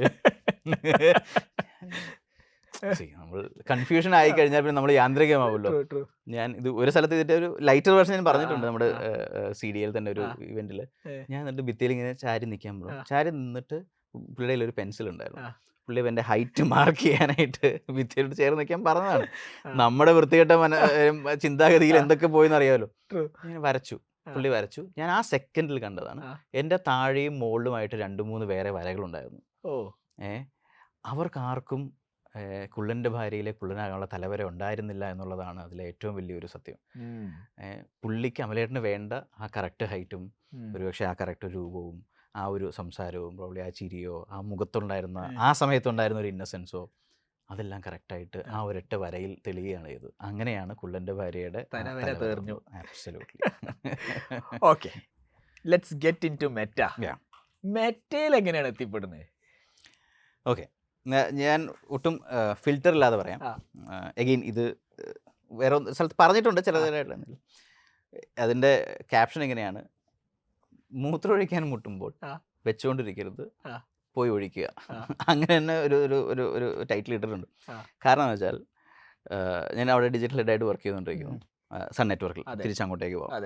അപ്പം റേഡിയോ ആണ് ഹാൻഡിൽ ചെയ്യുന്നത്. പക്ഷേ ആ സമയത്താണ് ഫേസ്ബുക്ക്, മെറ്റ അപ്പം ഇല്ല, ഫേസ്ബുക്ക് എന്ന രീതിയിൽ ഫേസ്ബുക്ക് പലപ്പോഴും ചെറുതായിട്ട് ഇങ്ങനെ പാർട്ട്നേഴ്സിനെയൊക്കെ മീറ്റ് ചെയ്യുന്നൊരു സമയമാണ്. അപ്പം സൗരഭ് ദോഷി, കല്യാൺ എന്ന് പറയുന്ന 2 പേര് ആ സമയത്തുണ്ട്. അവർ 2 ഉള്ളൂ മീഡിയ പാർട്ട്ണർഷിപ്പൊക്കെ ഹാൻഡിൽ ചെയ്യാനായിട്ട് ഇന്ത്യയിൽ തന്നെ. സൗരഭ് ദോഷി ഇന്ത്യയുടെ ഹെഡായി, പിന്നെ APAC ഡയറക്ടറൊക്കെ ആയിട്ട് പുള്ളി വലിയ ഇതിലേക്ക് മാറി. അപ്പോൾ ആ സമയത്ത് ഇവർ 2 പേരും സൺ നെറ്റ്വർക്കിൽ TV ഹാൻഡിൽ ചെയ്യുന്നവർക്ക്, ചാനൽസ് ഹാൻഡിൽ ചെയ്യുന്നവർക്ക് ഡിജിറ്റലിൽ പറഞ്ഞു കൊടുക്കാനായിട്ട് ഒരു വർക്ക്ഷോപ്പിന് വേണ്ടി വന്നതാണ്. അപ്പോൾ ഏർലി ഡേയ്സ് ആണല്ലോ മെറ്റയ്ക്കും ഫേസ്ബുക്കും. പക്ഷേ നിങ്ങൾ ഏറ്റവും കൂടുതൽ ചെയ്യുന്നത് യൂട്യൂബിലാണ്. അല്ലല്ല, ബോത്ത് ഫേസ്ബുക്കും യൂട്യൂബ്. ഇൻസ്റ്റാഗ്രാം നമുക്ക് അത്ര അങ്ങോട്ട് ആയി വരുന്നില്ലല്ലോ നമ്മൾ. പക്ഷേ ഞാൻ അതിലേക്ക് എത്താം. എന്തുകൊണ്ട് ജോലി കിട്ടിയെന്നുള്ള ഒരു പോയിന്റ് ഉണ്ട്, അത് ഞാൻ പറയാം. അപ്പം അങ്ങനെ ഇവരോട് വന്ന് ഇപ്പോൾ ഒരു വർക്ക്ഷോപ്പിന് അവർ ചെയ്യുന്നു. അപ്പം സ്വാഭാവികമായിട്ടും ആൾ വേണമല്ലോ ഇരിക്കാനായിട്ട്. അപ്പം പൊന്നമ്പലം എന്ന് പറയുന്ന അന്നത്തെ TV-യുടെ ഡിജിറ്റൽ ഹെഡ് പുള്ളി എന്നെ വിളിച്ചോളൂ, ജിനു ഒന്ന് വന്ന് ഇരിക്കാവോ ഫ്രണ്ടിൽ, നമുക്ക് വേറെ പണിയൊന്നുമില്ല, വന്നിരിക്കാം, ആരെയൊക്കെ ചോദ്യം ചോദിക്കാൻ വേണമല്ലോ എന്നുള്ളതിൽ. അപ്പം സൺ നെറ്റ്വർക്കിൽ ഒരു വലിയൊരു തിയേറ്റർ ഉണ്ട് അകത്ത്. അവിടെ ഇരുന്നിട്ടാണ് പ്രോബ്ലി കലാനിധിമാരൻ സൗരഭ് ഇവരൊക്കെ ഇരുന്ന് പടങ്ങൾ റിവ്യൂ കാണുകയൊക്കെ ചെയ്യുന്ന നല്ലൊരു തിയേറ്റർ ഉണ്ട് അതിനകത്ത്. അപ്പം അതിനകത്തായിരുന്നു ഈ ഇവൻറ്റ് നടക്കുന്നത്. ഞാൻ മുമ്പിൽ പോയിരിക്കുന്നു, ഇതേപോലെ തന്നെ കാലൊക്കെ മടക്കി. അപ്പം എന്തെങ്കിലും ചോദ്യം ചോദിക്കണമല്ലോ, എന്തോ കഴിഞ്ഞിട്ട് ഞാനിങ്ങനെ ചോദ്യം ചോദിച്ചു. ആ ചോദ്യം എന്ന് പറഞ്ഞു കഴിഞ്ഞാൽ ഇപ്പോഴും ഓർക്കും എനിക്ക് തോന്നും. ഫേസ്ബുക്ക് ഇന്ത്യയിൽ നിലനിൽക്കുമെന്ന് നിങ്ങൾക്ക് എന്താണ് ഉറപ്പ് എന്ന് ഇംഗ്ലീഷിൽ ഞാൻ ചോദിച്ചു. How do you think Facebook will survive in India? Exactly. അപ്പോൾ ഞാൻ ചോദിച്ചു, ഈ സൗരദോഷിയുടെ ചോദിക്കുന്നു, നമുക്ക് എന്ത് സൗരദോഷിയാണ്? പുള്ളി പറഞ്ഞു, ഇത്രയും കാലം ഉണ്ടായിരുന്നത് തന്നെയാണ് അതിന്റെ തെളിവ് എന്നൊക്കെ പറഞ്ഞു. പുള്ളി എന്തൊക്കെയോ പറഞ്ഞ് വിട്ട് കഴിഞ്ഞു. രക്ഷപ്പെട്ട്. ഞാൻ വന്ന് എൻ്റെ ജോലി കഴിഞ്ഞ്. ആ. അതൊരു ബ്രേക്കിൽ അപ്പോൾ കല്യാൺ എന്ന് പറയുന്ന പുള്ളിയുടെ കൂടെ ഒരു പുള്ളിയുണ്ട്. കല്യാണമാണ് ആ സമയത്ത് സൗത്തും ഒക്കെ ഹാൻഡിൽ ചെയ്തുകൊണ്ടിരുന്നത്. കല്യാൺ ബാത്റൂമിലേക്ക് പോകുന്നു. അപ്പോൾ ഞാൻ അവിടെ ബാത്റൂമിൽ പോകാതെ അവിടെ ഇരുന്നിരുന്നെങ്കിൽ എനിക്ക് മറ്റേ ജോലി കിട്ടില്ലായിരുന്നു. ഞാൻ മൂത്രമൊഴിക്കാൻ മുട്ടുമ്പോൾ പോകണം. അബ്സല്യൂട്ട്ലി, സത്യമായിട്ടും നമ്മൾ പിടിച്ചു വെച്ചിരിക്കുന്നവരോടൊക്കെ എനിക്ക് പറയാനുള്ളത് അത് വരുമ്പോൾ പോകുന്നതല്ല. പോയതുകൊണ്ട് മാത്രമാണുള്ളൂ. ഞാൻ അവിടെ ഇരുന്ന് ഒരു കോൺവെർസേഷൻ നടക്കില്ല. ഞാൻ പോയി ടോയ്ലറ്റിൽ പോകുന്ന ഞങ്ങൾ പുള്ളി അപ്പുറത്ത് അബ്സല്യൂട്ട്ലി എവിടുന്ന് എന്ത് സംഭവിക്കുന്നു പറയാൻ പറ്റില്ല. പുള്ളി അപ്പുറത്തുണ്ടായിരുന്നു. ഞാൻ പുറത്തോട്ട് ഇറങ്ങുന്നത്, എൻ്റെ കൂടെ കൃഷ്ണ എന്ന് പറഞ്ഞിട്ട് അന്ന് എൻ്റെ കൂടെ ജോലി ചെയ്യുന്ന കൃഷ്ണയാണ്. ഞങ്ങൾ പുറത്തിറങ്ങുന്നു. ഇറങ്ങിയ സമയത്ത് കല്യാൺ വെറുതെ ചോദിക്കുകയാണ്, ജിനു തമിഴ് ഹാൻഡിൽ ചെയ്യാനായിട്ട് നമുക്കൊരു ഒരു SPM റോളിൽ ഒരാൾ വേണം, സ്ട്രാറ്റജിക് പാർട്ട്ണർ മാനേജർ എന്ന റോളിൽ ആരെങ്കിലും അറിയാമെന്ന് ചോദിച്ചു. നമ്മൾ ഡീപ്പ് ഡൗൺ നമ്മൾ എത്രത്തോളം തമിഴ് അറിയാം, തമിഴ് സംസാരിക്കും, തമിഴിനായി ജീവിക്കുന്നെങ്കിലും നമ്മൾ മലയാളി എന്നൊരു സാധനം ഉള്ളതുകൊണ്ട് എൻ്റെ മനസ്സിൽ എനിക്കാണ് ആ റോള് പറ്റുന്നതെന്ന് ചിന്തിച്ചേ ഇല്ല. ഞാൻ ഓക്കെ ആരെങ്കിലും ഉണ്ടേ പറയാം, മലയാളത്തിൽ ആരെങ്കിലും വേണമെങ്കിൽ എന്നോട് പറഞ്ഞോട്ടോ എന്ന് പറഞ്ഞ് ഞാനതങ്ങ് വിട്ടു. ഇത് കൃഷ്ണ കേൾക്കുന്നുണ്ടായിരുന്നു. പുള്ളി അടുത്ത ഒരാഴ്ച ഇതൊക്കെയാണ് ഓരോ നിമിത്തങ്ങൾ പറഞ്ഞത് എൻ്റെ പുറകെയായിരുന്നു. ജിനു നീ அந்த ஜாப்க்கு அப்ளை பண்ணுங்க உனக்கு கிடைக்கும், ഫേസ്ബുക്കിൽ അപ്ലൈ பண்ணுங்க. പുള്ളിക്ക് 2-3 വർഷം എക്സ്പീരിയൻസ് ഉണ്ടായിരുന്നു. എനിക്കൊരു 9 വർഷത്തോളം മൊത്തം എക്സ്പീരിയൻസ് ഉണ്ടായിരുന്നു. പുള്ളി എന്നെ കൊണ്ട് എൻ്റെ CV ഈ കല്യാണം കൊടുപ്പിക്കുകയാണ് ഉണ്ടായത്. എന്തിനാന്ന് ചോദിച്ചാൽ ഞാൻ അന്ന് ഫേസ്ബുക്കിൽ കയറിയതിന് ശേഷം പുള്ളിക്ക് അപ്ലൈ ചെയ്യുമ്പോൾ ജോലി കിട്ടും. പുള്ളിയുടെ വലിയൊരു ഡ്രീം ആയിരുന്നു ഫേസ്ബുക്കിൽ. നമ്മുടെ ഡ്രീമിൽ നമുക്ക് എത്തിപ്പെടാൻ പോലും പറ്റുന്നില്ല എന്നുള്ള ഒരു ചിന്തയിലാണ് നിൽക്കുന്നത്. ഇവന് വേണ്ടി ഞാനൊരു ദിവസം രാത്രി കല്യാണം മെസ്സേജ് അയച്ചു. കല്യാണം ഞാൻ ഇങ്ങനെ ഇതാണ് എൻ്റെ ടൈം ലൈൻ, നമ്മൾ ഈ പറഞ്ഞ പോലെ ഒരു ടൈം ലൈൻ എഴുതി അയച്ചു. വാട്സാപ്പ് ഉണ്ടല്ലോ. ഞാൻ പറഞ്ഞു ഇങ്ങനെയാണ് സംഭവം, if it rings a bell do let me know, I am happy to send my CV. പുള്ളി അയക്കാൻ പറഞ്ഞു. CV അയച്ചു. ഇവിടെ 3 മാസം കൊണ്ട് ജോലി കിട്ടി. ഒക്ടോബർ 3 ഞാൻ ഫേസ്ബുക്കിൽ ജോയിൻ ചെയ്തു. അപ്പൊ എത്ര റൗണ്ട് ഓഫ് ഇന്റർവ്യൂസ് ഉണ്ടായിരുന്നത്? ഏറ്റവും ലാസ്റ്റ് റൗണ്ട് സൗരഭ് ദോഷി ആയിരുന്നു. ആദ്യത്തെ ഫേസ്ബുക്ക് നിലനിൽക്കുമെന്ന് ചോദിച്ചതിനാണ്. ആദ്യത്തെ എനിക്കൊരു 3-4 റൗണ്ട് ഉണ്ടായിരുന്നു. ഏറ്റവും രസം, ഞാൻ ഫിസിക്കലി ഒരു ഇന്റർവ്യൂ അറ്റൻഡ് ചെയ്തിട്ടില്ല. അന്ന് സൂം ഇല്ല, ബ്ലൂ ജീൻസ് ആയിരുന്നു. ഫേസ്ബുക്കിന്റെ അല്ല ബ്ലൂ ജീൻസ് തോന്നുന്നു, പക്ഷേ സൂം പോലെ തന്നെ നമ്മൾ നമ്മുടെ കോർപ്പറേറ്റ് അക്കൗണ്ടിൽ ബ്ലൂ കസ്റ്റമർ സപ്പോർട്ടിന് ബ്ലൂ ജീൻസ് യൂസ് ചെയ്യുന്ന ഓർമ്മയുണ്ട്. പിന്നെ എനിക്കത് സൂമിന്റെ ഒരു തള്ളിക്കയറ്റത്തിലാണ് ബ്ലൂ ജീൻസ് അങ്ങനെ ഭയങ്കരമായിട്ടൊരു ഒരു നോർമൽ ഒരു കൺസ്യൂമർ ലെവലിലേക്ക് അത് ഇല്ലാതെ വരും. അപ്പം ഞാൻ 2009 തൊട്ട് മാക്കാണ് ഉപയോഗിക്കുന്നത്. അതെനിക്കൊരു ഭയങ്കര ഒരു നമ്മളെ ഒന്ന് ഒരാളുടെ മുമ്പിൽ ചെല്ലുമ്പോൾ എങ്ങനെ പോർട്രേ ചെയ്യണം എന്നൊരു സാധനമില്ലേ, അതിനുവേണ്ടി ഞാൻ അന്ന് 12,000 രൂപ ശമ്പളത്തിൽ 65,000 രൂപയുടെ ഞാൻ സൗണ്ട് എഞ്ചിനീയർ ആയിരുന്ന സമയത്ത് തന്നെ അത് വാശിപ്പുറത്താണ്. അന്ന് കൂടെ ഉണ്ടായിരുന്ന വേറെ സൗണ്ട് എഞ്ചിനീയർ ഇതുണ്ടായിരുന്നു. അപ്പം വില കളയാൻ പറ്റില്ല എന്നുള്ളതുകൊണ്ട് ഇത് എങ്ങനെ ഉപയോഗിക്കണമെന്ന് അറിയാതെ സ്റ്റുഡൻറ് ഡിസ്കൗണ്ട് ഒക്കെ പറഞ്ഞ് ID കാർഡൊക്കെ ഉണ്ടാക്കി കാണിച്ച് മേടിച്ചാണ്. Pure white. എല്ലാവരും ചെയ്യുന്ന ഉടായിപ്പല്ലേ ഇതൊക്കെ, സ്റ്റുഡന്റ് ഡിസ്കൗണ്ട്. ഇത് അവർക്ക് അറിയാമല്ലോ, അറിഞ്ഞിട്ട് തന്നെ ആയിരിക്കുമല്ലോ ഒരു പരിധി സംഭവിക്കുന്നത്. ഞാൻ പണ്ട് പറയണ്ടായിരുന്നു, ബിൽ ഗേറ്റ്സിനൊക്കെ അറിയാം നമ്മളൊക്കെ ക്രാക്ഡ് വേർഷൻ പൈറേറ്റ്, പക്ഷെ ഇത് കൂടും, ലെവറേജ് കൂടും. കൂടുതൽ ആൾക്കാരെ യൂസ് ചെയ്യുമ്പോൾ കൂടുതൽ ആൾക്കാർ പേ ചെയ്ത് മേടിക്കാനുള്ളവർ പേ ചെയ്ത് തന്നെ മേടിക്കും. അത്രേ ഉള്ളൂ. അപ്പം ഇവര് ഒരിക്കലും പേ ചെയ്ത് മേടിക്കാത്തവരാണ്. എന്നാൽ പിന്നെ ഇത് ഉപയോഗിക്കെങ്കിലും ചെയ്യട്ടെ എന്ന് ചിന്തിക്കാവുന്നേ ഉള്ളൂ. പക്ഷെ അത് പറയാൻ പറ്റൂല. എക്സാക്ട്ലി. അപ്പം ഇവിടെ നിർത്തിയ ബ്ലൂ ജീൻസ് ഇന്റർവ്യൂ. അപ്പം അവിടെ ഉണ്ടായിരുന്ന 1-2-3 പേര് ഇൻ്റർവ്യൂ ചെയ്യുന്നു. അപ്പോൾ എൻ്റെ ഒരു ഭാഗ്യത്തിന് ഞാൻ നേരത്തെ നമ്മൾ ഓഫ്ലൈൻ സംസാരിച്ച് പറഞ്ഞില്ലേ, നമ്മൾ പ്ലാറ്റ്ഫോമിൽ നിൽക്കുകയും അതേസമയത്ത് പുറത്ത് നിൽക്കുകയും ചെയ്യുമ്പോൾ ഒരുപാട് വ്യത്യാസമുണ്ടല്ലോ. പ്ലാറ്റ്ഫോമിൽ നിൽക്കുന്ന ഒരാൾ ഒരുപക്ഷെ ടൂളുകളെല്ലാം ഉപയോഗിക്കണമെന്നില്ല. അതെ. ഇപ്പോൾ ഞാൻ സൂര്യൻ FM, റെഡ് FM ഡിജിറ്റൽ ഹെഡായിട്ട് നിൽക്കുന്ന സമയത്ത് എനിക്ക് തോന്നുന്നത് ഇന്ത്യയിൽ തന്നെ, ഞാൻ ക്ലെയിം ചെയ്യല്ല, ഇന്ത്യയിൽ തന്നെ ആദ്യമായിട്ട് multiple phone wireless Facebook live ചെയ്ത് ഞാനാണ്. Multiple phone wireless Facebook live നമ്മൾ ലൈവ് ചെയ്യാറുണ്ട്. എങ്ങനെയാണ്, ഫേസ്ബുക്കിൽ തന്നെ നമ്മളുടെ ടൂളിൽ പോയി കഴിഞ്ഞാൽ നമുക്ക് ലൈവ് ചെയ്യാം. അതെ. പക്ഷെ അന്ന് മൾട്ടി ക്യാമറ പ്രൊഡക്ഷൻ ഉണ്ടായിരുന്നില്ല ലൈവിന്.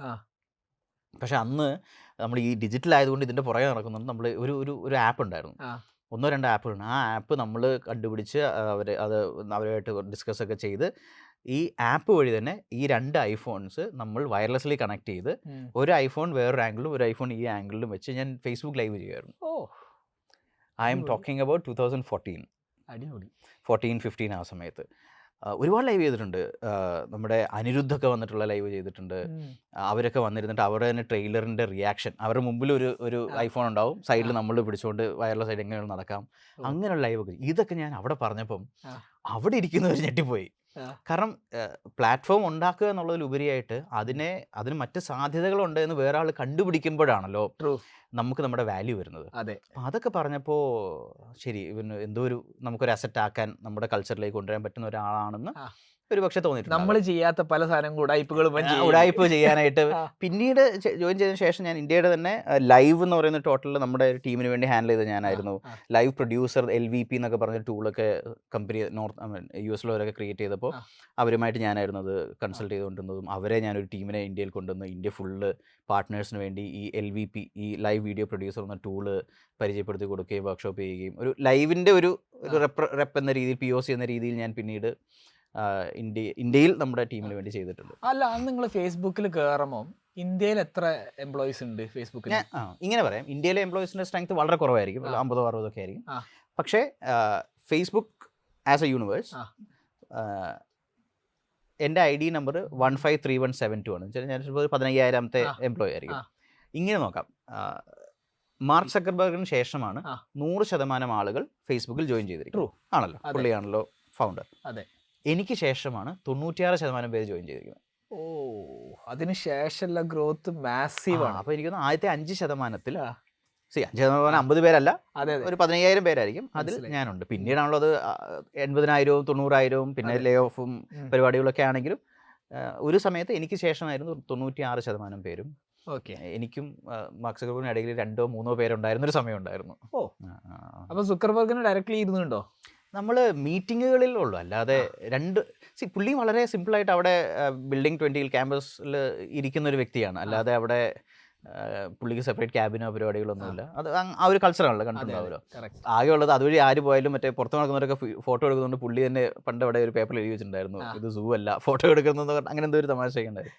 പുള്ളിന്റെ ഞാൻ ഏതൊരു ഫോട്ടോ കണ്ടിരുന്നു, മാക്കിന്റെ മുകളിൽ ഒട്ടിച്ച് സ്റ്റിക്കർ ഒട്ടിച്ച്. ഇല്ലാതെ പറ്റില്ലല്ലോ. അല്ല, അത് പലപ്പോഴും എനിക്ക് എന്നെ തന്നെ വിശ്വാസമില്ല, നമ്മളാണ് ബാക്കിയുള്ളവരെ. ഇനിയിപ്പോൾ എനിക്ക് അങ്ങനെ വേണം പറയാം. അന്നായിരുന്നു എനിക്ക് അതിനോട് നോ കമന്റ്സ് എന്ന് പറയേണ്ടി വന്നേ. പക്ഷേ ആക്ച്വലി ഇറ്റ്സ് ഗുഡ്. അത് ഏതൊരു ഫോണാണെങ്കിലും ഒക്കെ നമ്മൾ ഇത്രയും തുറന്നു വെക്കേണ്ട ആവശ്യമുണ്ടോ എന്നുള്ള ചോദ്യം അത് വേറൊരു ഡിസ്കഷനാണ്. എങ്കിലും അപ്പം അങ്ങനെയാണ് ഫേസ്ബുക്കിൽ കയറി. ഇനി ആ ഇൻസ്റ്റാഗ്രാം ഇപ്പം ഫുൾ അതാണല്ലോ, ക്രിയേറ്റേഴ്സ് അടിച്ച് കയറാണ്. എങ്ങനെയായിരുന്നു ആ ഒരു ട്രാൻസ്ഫോർമേഷൻ? ഫേസ്ബുക്ക്, ഇൻസ്റ്റാഗ്രാം റീൽസ്, ആ ട്രാൻസ്ഫോർമേഷൻ എങ്ങനെയായിരുന്നു? ഞാൻ 2016 ഒക്ടോബർ 3 ജോയിൻ ചെയ്യുന്നത്. അന്ന് തന്നെയാണ് എൻ്റെ വൈഫിൻ്റെ ബർത്ത്ഡേ. അത് ഞാൻ പറയാൻ വേറൊരു കാരണമുണ്ട്. ഒക്ടോബർ മാസം മാത്രമേ ഉള്ളൂ ഞങ്ങളുടെ ലൈഫിൽ സെലിബ്രേഷൻസ്. ഒക്ടോബർ കഴിഞ്ഞിട്ട് ഒരു ഡേ ഞങ്ങളുടെ ലൈഫിലില്ല. എല്ലാ കാര്യങ്ങളും ഒക്ടോബറിലാണ് സംഭവിച്ചിരിക്കുന്നത്. അത് ഞാൻ അവസാനം അതൊക്കെ നമുക്ക് ആക്കിയെടുക്കാൻ പറ്റുമോ? ആക്കിയെടുക്കാൻ പറ്റാൻ ശ്രമിച്ച ഒരു കാര്യം നടന്നില്ല. മോൻ്റെ ബർത്ത് അത് ഡിസംബറിലേക്ക് മാറി. ബാക്കിയൊന്നും നമ്മുടെ കൺട്രോൾ അല്ലാതെ, നമ്മുടെ കൺട്രോളിലല്ലോ. ബാക്കിയെല്ലാം കറക്റ്റ് ഒക്ടോബറാണ്. Okay, coming back to this. ഫേസ്ബുക്കിൽ ഞാൻ ജോയിൻ ചെയ്യുന്ന സമയത്ത് 2016 it was mostly only Facebook. അന്ന് ഫേസ്ബുക്ക് മോണിറ്റൈസേഷൻ ഇല്ല. നമ്മളൊരു പ്ലാറ്റ്ഫോം ഉണ്ട്. നമ്മളുടെ ആഗ്രഹം എന്താണ്? തമിഴ് മലയാളത്തിലുള്ള, എൻ്റെ ഒരു ജോബ് തമിഴ് മലയാളത്തിലുള്ള ഫേസ്ബുക്ക് ഉപയോഗിക്കുന്ന ആളുകൾ അല്ലെങ്കിൽ അതിന് ഏറ്റവും ഉപയോഗിക്കാൻ സാധ്യതയുള്ള ആളുകളെ പാർട്ട്നേഴ്സ് ആക്കുക. നമുക്ക് ഒരു പാർട്ട്ണർ മാനേജ്മെൻ്റ് ആണല്ലോ. പാർട്ട്ണർ ആക്കുക, അവരെ മാക്സിമം ഫേസ്ബുക്ക് ഉപയോഗിക്കുക. ഇൻസ്റ്റാഗ്രാം അല്ലായിരുന്നു അന്ന്. ഫേസ്ബുക്ക് കാശ് ഉണ്ടാക്കുന്നില്ല. ഫേസ്ബുക്ക് ആസ് എ പ്ലാറ്റ്ഫോം കാശ് ഉണ്ടാക്കാം, കാരണം പരസ്യങ്ങൾ ഫേസ്ബുക്ക് ആഡ്സ് ഉണ്ട്. പക്ഷേ ഫേസ്ബുക്ക് ഉപയോഗിക്കുന്ന ഒരു വ്യക്തിക്ക് റവന്യൂ ഇല്ല. ഓക്കെ. 2016 തൊട്ട് 2018 വരെ റവന്യൂ ഉണ്ടായിരുന്നില്ല. അതായിരുന്നു ശരിക്കും പറഞ്ഞാൽ ഏറ്റവും ടഫായിട്ടുള്ള ഒരു കാലഘട്ടം. ഞാൻ താങ്കളെ എന്ത് പറഞ്ഞ് കൺവിൻസ് ചെയ്യും? താങ്കൾ എല്ലാ ദിവസവും വീഡിയോ അപ്ലോഡ് ചെയ്യണം എന്ന് പറയുമ്പോൾ ഞാൻ എന്തിനു ചെയ്യുന്നു എന്നുള്ള ചോദ്യത്തിനുള്ള ഉത്തരം കണ്ടുപിടിക്കലായിരുന്നു ആദ്യത്തെ ഒരു കുറേ സമയം. നമുക്ക് പറയാനുണ്ടായിരുന്നത് trust me, trust the process, trust the platform, there can be something that would be good for you, wait for it, കാരണം ഒരു പ്ലാറ്റ്ഫോം അല്ലേ പറയുന്നത്, ട്രൂ ട്രൂ. പുറത്തുനിന്ന് ഒരാളല്ലല്ലോ പറയുന്നത്. അതെ. പ്ലാറ്റ്ഫോമിന് പ്ലാനുകളുണ്ടാവും, എല്ലാം അതെ. ഒരേ സമയത്ത് ചെയ്യാൻ പറ്റുന്ന തരത്തില്ല. അതെ.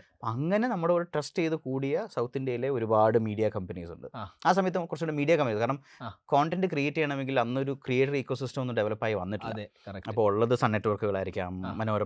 മനോരമയായിരിക്കാം, ETV ആയിരിക്കാം, ഉം. ZE, അല്ലെങ്കിൽ അങ്ങനെയുള്ള ഈ വലിയ മീഡിയ ചാനൽസുമായിട്ടായിരുന്നു നമ്മുടെ അന്നത്തെ കണക്ഷൻസ് കൂടുതൽ. ഓക്കെ. സോ നിങ്ങൾക്ക് ലെവറേജ് ഉണ്ട്, കാരണം നിങ്ങൾ മീഡിയയിൽ വർക്ക് ചെയ്തതുകൊണ്ട്. നമുക്ക് ചില പരിചയങ്ങൾ പിന്നെ എത്താൻ പരിചയങ്ങൾ പറ്റും. ഉണ്ടാക്കുക എന്നുള്ളേ ഉള്ളൂ. ആ. അങ്ങനെ ഇവരെ നമ്മളൊരു ലൈബ്രറി പതുക്കെ ഉണ്ടാക്കിച്ച് അവരുടെ സീരിയലുകളൊക്കെ പതുക്കെ അപ്ലോഡ് ചെയ്യാൻ തുടങ്ങി. ഉം. അതിന് പതുക്കെ വ്യൂസ് ഒക്കെ വരാൻ തുടങ്ങി. അപ്പോൾ ഉം. നമുക്ക് ഒരു മോണിറ്ററി ബെനിഫിറ്റ് അവർക്ക് ഇല്ലെങ്കിലും ഉം. അത്യാവശ്യം നല്ല രീതിയിൽ കോണ്ടന്റ് ട്രാവൽ ചെയ്യാൻ തുടങ്ങുന്നു. ഇവിടെ അന്ന് അത്രയും വലിയ കോമ്പറ്റീഷൻ ഇല്ലല്ലോ. ഉം. ഉം. ഇന്ന് എല്ലാവരും കോമ്പറ്റീറ്റേഴ്സ് അല്ലേ. അതെ, ഞാനും ഒരു കോമ്പറ്റീറ്ററാണ്, താങ്കളും ഒരു കോമ്പറ്റീറ്ററാണ്, ഒരു മനോരമ ഒരു കോമ്പറ്റീറ്ററാണ് അതെ. വീഡിയോ അപ്ലോഡ് ചെയ്യും. അതെ. അന്ന് അങ്ങനെ ഇല്ല. ഉം. പതുക്കെ എല്ലാവരും അവരുടെ ലൈബ്രറിയൊക്കെ ബിൽഡ് ചെയ്ത് അവരുടെ പേജിലൊക്കെ ഒരുപാട് കോണ്ടന്റ് വരുന്നു. അല്ല അവര്, ഞാൻ ചോദിക്കട്ടെ, അവര് എന്തിന് അവരെ സീരിയല് ഫേസ്ബുക്കിൽ അന്ന് അപ്ലോഡ് ചെയ്യണം? കാരണം അവർക്ക് TV-യിൽ ഇട്ടാലല്ലേ അവർക്ക് കാശ് കിട്ടുക. എക്സാക്ട്ലി. ആ. ഇത് രണ്ടും അങ്ങോട്ടും ഇങ്ങോട്ടും കോംപ്ലിമെന്റ് ചെയ്യുന്നുണ്ടെന്ന് മനസ്സിലാക്കുന്നിടത്തായിരുന്നു അവരുടെ വിജയം. ഉം. കാരണം സീരിയൽ കാണുന്ന ഒരു വ്യക്തി, ഉം. സീരിയൽ കാണാത്തൊരു വ്യക്തി, ഉം. ഇവിടെ മൊത്തം സീരിയൽ അല്ലല്ലോ ഇടുന്നത്. ആ. അന്ന് നമ്മൾ ഒരു 5 minutes ആ. 10 minutes പരിപാടികളൊക്കെ ഫേസ്ബുക്കിൽ. ചെറിയ ഫേസ്ബുക്കിൽ ഇട്ടുന്നത്. അപ്പം സ്വാഭാവികമായിട്ടും ആ. ഇതിനെക്കുറിച്ച് അറിഞ്ഞിട്ടുള്ളവർ ഇങ്ങോട്ടേക്കും അതിനെക്കുറിച്ച് അറിഞ്ഞിട്ട് ഇങ്ങോട്ടേക്കും ഉള്ള ഒരു കണക്ഷൻ ഉണ്ടല്ലോ. Correct. അതായിരുന്നു നമ്മൾ ഇവരെ പറഞ്ഞ് വിശ്വസിപ്പിച്ചുകൊണ്ടിരുന്ന ഒരു കാര്യം. കാരണം നമുക്ക് അഗൈൻ ഇൻസെൻറ്റിവൈസ് ചെയ്യാൻ വേറെ ഒന്നുമില്ല. അതെ correct. അപ്പം പക്ഷേ ഡിജിറ്റൽ ടീമുകളെല്ലാം പതുക്കെ ഇതിൻ്റെ ഇൻസൈറ്റ്സിലേക്ക് കടക്കാൻ തുടങ്ങിയപ്പോൾ മാനേജ്മെൻറ്റ് വാസ് ഓൾസോ ഹാപ്പി. ഉം. കാരണം നമുക്ക് ഇത് ഡെവലപ്പായി വരികയാണ്. ഈ അതെ. സൈഡിൽ നമുക്കൊരു വലിയ ഓഡിയൻസ് ഉണ്ട്. ഉം. അന്ന് വാട്സാപ്പ് ചാനലില്ല, വാട്സാപ്പ് ഗ്രൂപ്പുകളൊന്നും ഇല്ല എന്നാണ് എൻ്റെ ഓർമ്മ. Correct. അപ്പം അന്ന് വാട്സാപ്പ് വാങ്ങിച്ചിട്ടില്ല ഒന്ന്. വാങ്ങിച്ചിട്ടുണ്ടെന്ന് തോന്നുന്നു. വാങ്ങിച്ചിരുന്നോ? ഉണ്ടെന്നാണ് എൻ്റെ ഓർമ്മ. നമുക്ക് വേണമെങ്കിൽ ഒന്നും കൂടെ ഇയേഴ്സ് നോക്കാം. ആ. അങ്ങനെ വരുമ്പോൾ ഒരു പുതിയൊരു ഓഡിയൻസിനെ കിട്ടുന്ന ഒരു രീതിയിലേക്ക് ഈ പ്രത്യേകിച്ച് മീഡിയ നെറ്റ്വർക്കുകൾക്ക് അത് താല്പര്യം തോന്നി. ആ. പിന്നെ നമ്മൾ ഫേസ്ബുക്ക് എന്ന രീതിയിൽ നമ്മൾ ഒരുപാട് സപ്പോർട്ട് ചെയ്യുമായിരുന്നു. ഉം. മോണിറ്ററി വൈസ് അല്ലെങ്കിലും ഉം. ഇവൻറ്റുകൾ, ഫേസ്ബുക്ക് ലൈവുകൾ നമ്മൾ തന്നെ ഇപ്പം ആ സമയത്തുള്ള ഐഫ ഉത്സവം, ഉം. അല്ലെങ്കിൽ ഫിലിം ഫെയർ സൗത്ത്, സൈമ, ഉം. ഇതൊക്കെ ഞാൻ ആ സമയത്ത് ആയതുകൊണ്ട് 2017 അബുദാബിയിൽ സൈമ നടക്കുമ്പോൾ ആ. സൈമയുടെ റെഡ് കാർപ്പറ്റിലുള്ള ഫേസ്ബുക്ക് ലൈവ് ഞാനാണ് ചെയ്തത്. ഓ. അപ്പോൾ നമ്മൾ ഒരു ഐഫ ഉത്സവം, സൗത്തിലുള്ള ഐഫയുടെ ഇത്, ആ. അതിന് ഒരു ഫേസ്ബുക്ക് ലൈവിനാണ് നമ്മൾ ഒരു 10, 15, 20 ലക്ഷം രൂപ മുടക്കി ആ. ഒരു ബൂത്ത് ഉണ്ടാക്കി നമ്മൾ അവിടേക്ക് സെലിബ്രിറ്റീസ് വരുമ്പോൾ നടന്നു വന്ന് സംസാരിച്ച് പോകുന്ന ഒരു സെറ്റപ്പ് നമ്മൾ അങ്ങോട്ട് പ്രൊവൈഡ് ചെയ്തിരുന്നത്. ഓ. അതായിരുന്നു നമ്മൾ കൊടുത്തുകൊണ്ടിരുന്ന ബെനിഫിറ്റ്സ്. ഉം. ഒരു ബിഹൈൻഡ് വുഡ്സ് എന്ന് പറയുന്ന തമിഴ്നാട്ടിലുള്ള one of the biggest media companies, ആ. അവർക്ക് വേണ്ടി അവർ ലൈവ് ചെയ്ത് കൊടുക്കുക. അപ്പം അതിൻ്റെ ഫുള്ള് നമ്മളായിരിക്കും ചെയ്യുന്നത്. ഉം. അവർ നമുക്ക് സ്പേസ് മാത്രം തന്നാൽ മതി. അപ്പം Okay. അങ്ങനെയായിരുന്നു നമ്മൾ അവർക്ക് അതിൻ്റെ ഒരു ബെനിഫിറ്റ് കൊടുത്തുകൊണ്ടിരുന്നത്. ഉം. അപ്പം അതായത് അവര് സ്പെൻഡ് ചെയ്യണ്ട. സ്പെൻഡ് ചെയ്യേണ്ട. ആ. അപ്പം ഒരു അവാർഡ് ഷോയ്ക്ക് 15-20 ലക്ഷം രൂപ ഒരു റെഡ് കാർപ്പറ്റിന് വേണ്ടി സ്പെൻഡ് ചെയ്യുക എന്ന് പറയുന്നത് അവർക്ക് ചിന്തിക്കാൻ പറ്റില്ലല്ലോ. കറക്റ്റ്. ആ. അപ്പോൾ അത്രയും സ്കെയിൽ ആക്കേണ്ട ആവശ്യമില്ലല്ലോ. ഉം. അപ്പോൾ അവിടെയായിരുന്നു നമ്മൾ ആസ് എ പ്ലാറ്റ്ഫോം ചെയ്തുകൊണ്ടിരുന്നത്. ഓക്കെ. പിന്നീട് പതുക്കെ ഇൻസ്റ്റാഗ്രാം നമ്മൾ ഫോക്കസ് ചെയ്യാൻ തുടങ്ങി. ആ. അതിനു മുമ്പ് 2018 ആയപ്പോഴേക്കും ആ. നമ്മൾ ഹിന്ദിയൊക്കെ അതിനോട് മുമ്പ് മോണിറ്റൈസ് ആകാൻ തുടങ്ങി. ഹിന്ദി ഇംഗ്ലീഷ് കോണ്ടന്റ് മോണിറ്റൈസ് ചെയ്യാൻ തുടങ്ങി. ഓക്കെ. ഫേസ്ബുക്ക് വാച്ചൊക്കെ വന്നു ഓർമ്മയുണ്ടോ? ആ. ഫേസ്ബുക്ക് വാച്ചിലാണ് നമ്മൾ വീഡിയോസ് നമ്മൾ പുഷ് അതെ, ചെയ്യാൻ correct. തുടങ്ങിയതൊക്കെ. അങ്ങനെ 2018 കന്നഡ, തെലുഗു ഉം. ഈ 2 മാർക്കറ്റിന് Monetization മോണിറ്റൈസേഷൻ ആയി. നമ്മൾ ആ. കൊണ്ടുവരുന്നത്. ആ. അതൊരു ഭയങ്കര ഒരു ഗെയിം ചേഞ്ചർ ആയിരുന്നു സ്വാഭാവികമായിട്ടും. അതുവരെ നമ്മളെ വിശ്വസിച്ച് നമ്മൾ പറഞ്ഞത് കേൾക്കാത്തവരുണ്ടായിരുന്നു സ്വാഭാവികമായിട്ടും. പക്ഷേ കേട്ടവർക്ക് അതൊരു ഭയങ്കര, കാരണം പ്ലാറ്റ്ഫോമിലും അല്ലെങ്കിൽ അൽഗോരിതത്തിനും അവരുള്ള ഒരു വിശ്വാസം ഭയങ്കരമായിട്ട് വന്നു നിൽക്കുന്ന സമയമാണ്. ഉം. This guy is good, this guy would upload content consistently, ഉം. നല്ല കോണ്ടന്റ് ആണ്, ബ്രാൻഡ് സേഫ് ആണ്, നമുക്ക് പുഷ് ചെയ്യാം. അത് പിന്നെ ആൾക്കാരാണോ തീരുമാനിക്കുന്നത്, അൽഗോരിതമാണോ തീരുമാനിക്കുന്നത്? അൽഗോരിതമാണോ? അൽഗോരിതമാണ്. ആൾക്കാർക്ക് തീരുമാനിക്കാൻ പറ്റില്ലല്ലോ. അത് ബേസിക്കലി ഇപ്പം ഞാൻ പലപ്പോഴും പറയലുണ്ട്, the more consistent you get, the more algorithm knows that this guy is good. Absolutely. Let me promote him. Algorithm should be your friend. ഉം. In fact, it should be your best friend. ഉം. കാരണം ഇപ്പോൾ താൻ എൻ്റെ best friend ആണെങ്കിൽ, എൻ്റെ ആ. Front ആണെങ്കിൽ, എനിക്കെപ്പോഴും എൻ്റെ മനസ്സിലുണ്ടാവും എന്നെ വെച്ച് അല്ലെങ്കിൽ ഒരു റോങ് ഒരു ചിന്താഗതി എനിക്ക് ഉണ്ടാവില്ലെന്നും, ഉം. അല്ലെങ്കിൽ എന്നെ you wouldn't take me for granted, right? ഉം. അതേപോലെ ഒരു ബന്ധമായിരിക്കണം നമ്മളും അൽഗോരിതം തമ്മിൽ. ഉം. എന്ന് വെച്ചാൽ ഈ വ്യക്തി അല്ലെ ഈ പേജ് ഉം. ഒരു വീഡിയോ ഇട്ട് കഴിഞ്ഞാൽ ഉം. അത് ബ്രാൻഡ് സേഫ് ആയിരിക്കും, ഉം. ഇത് ആളുകൾ കാണാൻ പറ്റുന്നതായിരിക്കും, ഇത് ഞാൻ ഒരാൾക്ക് കൊടുത്തു കഴിഞ്ഞാൽ ആ വ്യക്തി സ്കിപ്പ് ചെയ്യാതെ കാണും. ഉം. ഇങ്ങനെയുള്ള കുറേ ഒരു കോൺഫിഡൻസിൻ്റെ ഓരോരോ ലെവൽസ് ലെവൽ അത് പ്ലാറ്റ്ഫോമിന് ഉണ്ടാവണം, അല്ലെ ആൽഗോരിതം ഉണ്ടാവണം. അതെ അതിന് ചെയ്യാൻ പറ്റുന്ന എന്താണ് ഈ പറയുന്ന കൺസിസ്റ്റൻസി. ആ. ഈ വ്യക്തിക്ക് ഈ പ്ലാറ്റ്ഫോമിൽ ഫോക്കസ് ഉണ്ടെന്ന് തോന്നണം. നമ്മൾ അന്നും പറയുന്ന സാധനമായിരുന്നു, നിങ്ങൾ യൂട്യൂബിൽ ഒരു സാധനം ഇട്ടോളൂ, പക്ഷെ അത് തന്നെ കൊണ്ടുപോയി ഫേസ്ബുക്കിൽ ഇടാതെ. അല്ലെങ്കിൽ പണ്ടത്തുള്ള ഒരു സാധനമായിരുന്നു, 1 മിനിറ്റ് ഇട്ടിട്ട് ബാക്കി വേണമെങ്കിൽ പോയി യൂട്യൂബിൽ കാണാമെന്ന് പറയുന്നത്. അത് പ്ലാറ്റ്ഫോമിന് ഇഷ്ടമല്ല, പ്ലാറ്റ്ഫോമിനും ഇഷ്ടമല്ല, കാണുന്നവർക്കും ഇഷ്ടമല്ല. അപ്പം ഞാൻ അതിങ്ങനെ ചിന്തിക്കുന്നത്, ഞാൻ ഈ ഹോട്ടലിൻ്റെ ചെന്നൈയിലുള്ള ഈ ഹോട്ടലിൻ്റെ ഇവിടുന്ന് ബിരിയാണി മേടിക്കുമ്പോൾ എനിക്ക് ഇത്രേ കിട്ടുന്നുള്ളൂ, അതേ ഹോട്ടലിൻ്റെ ഞാൻ കാലിക്കറ്റ് വന്ന് കഴിക്കുമ്പോൾ എനിക്ക് വലിയ പീസ് കിട്ടുന്നു എന്ന് പറയുന്ന പോലെയാണ്.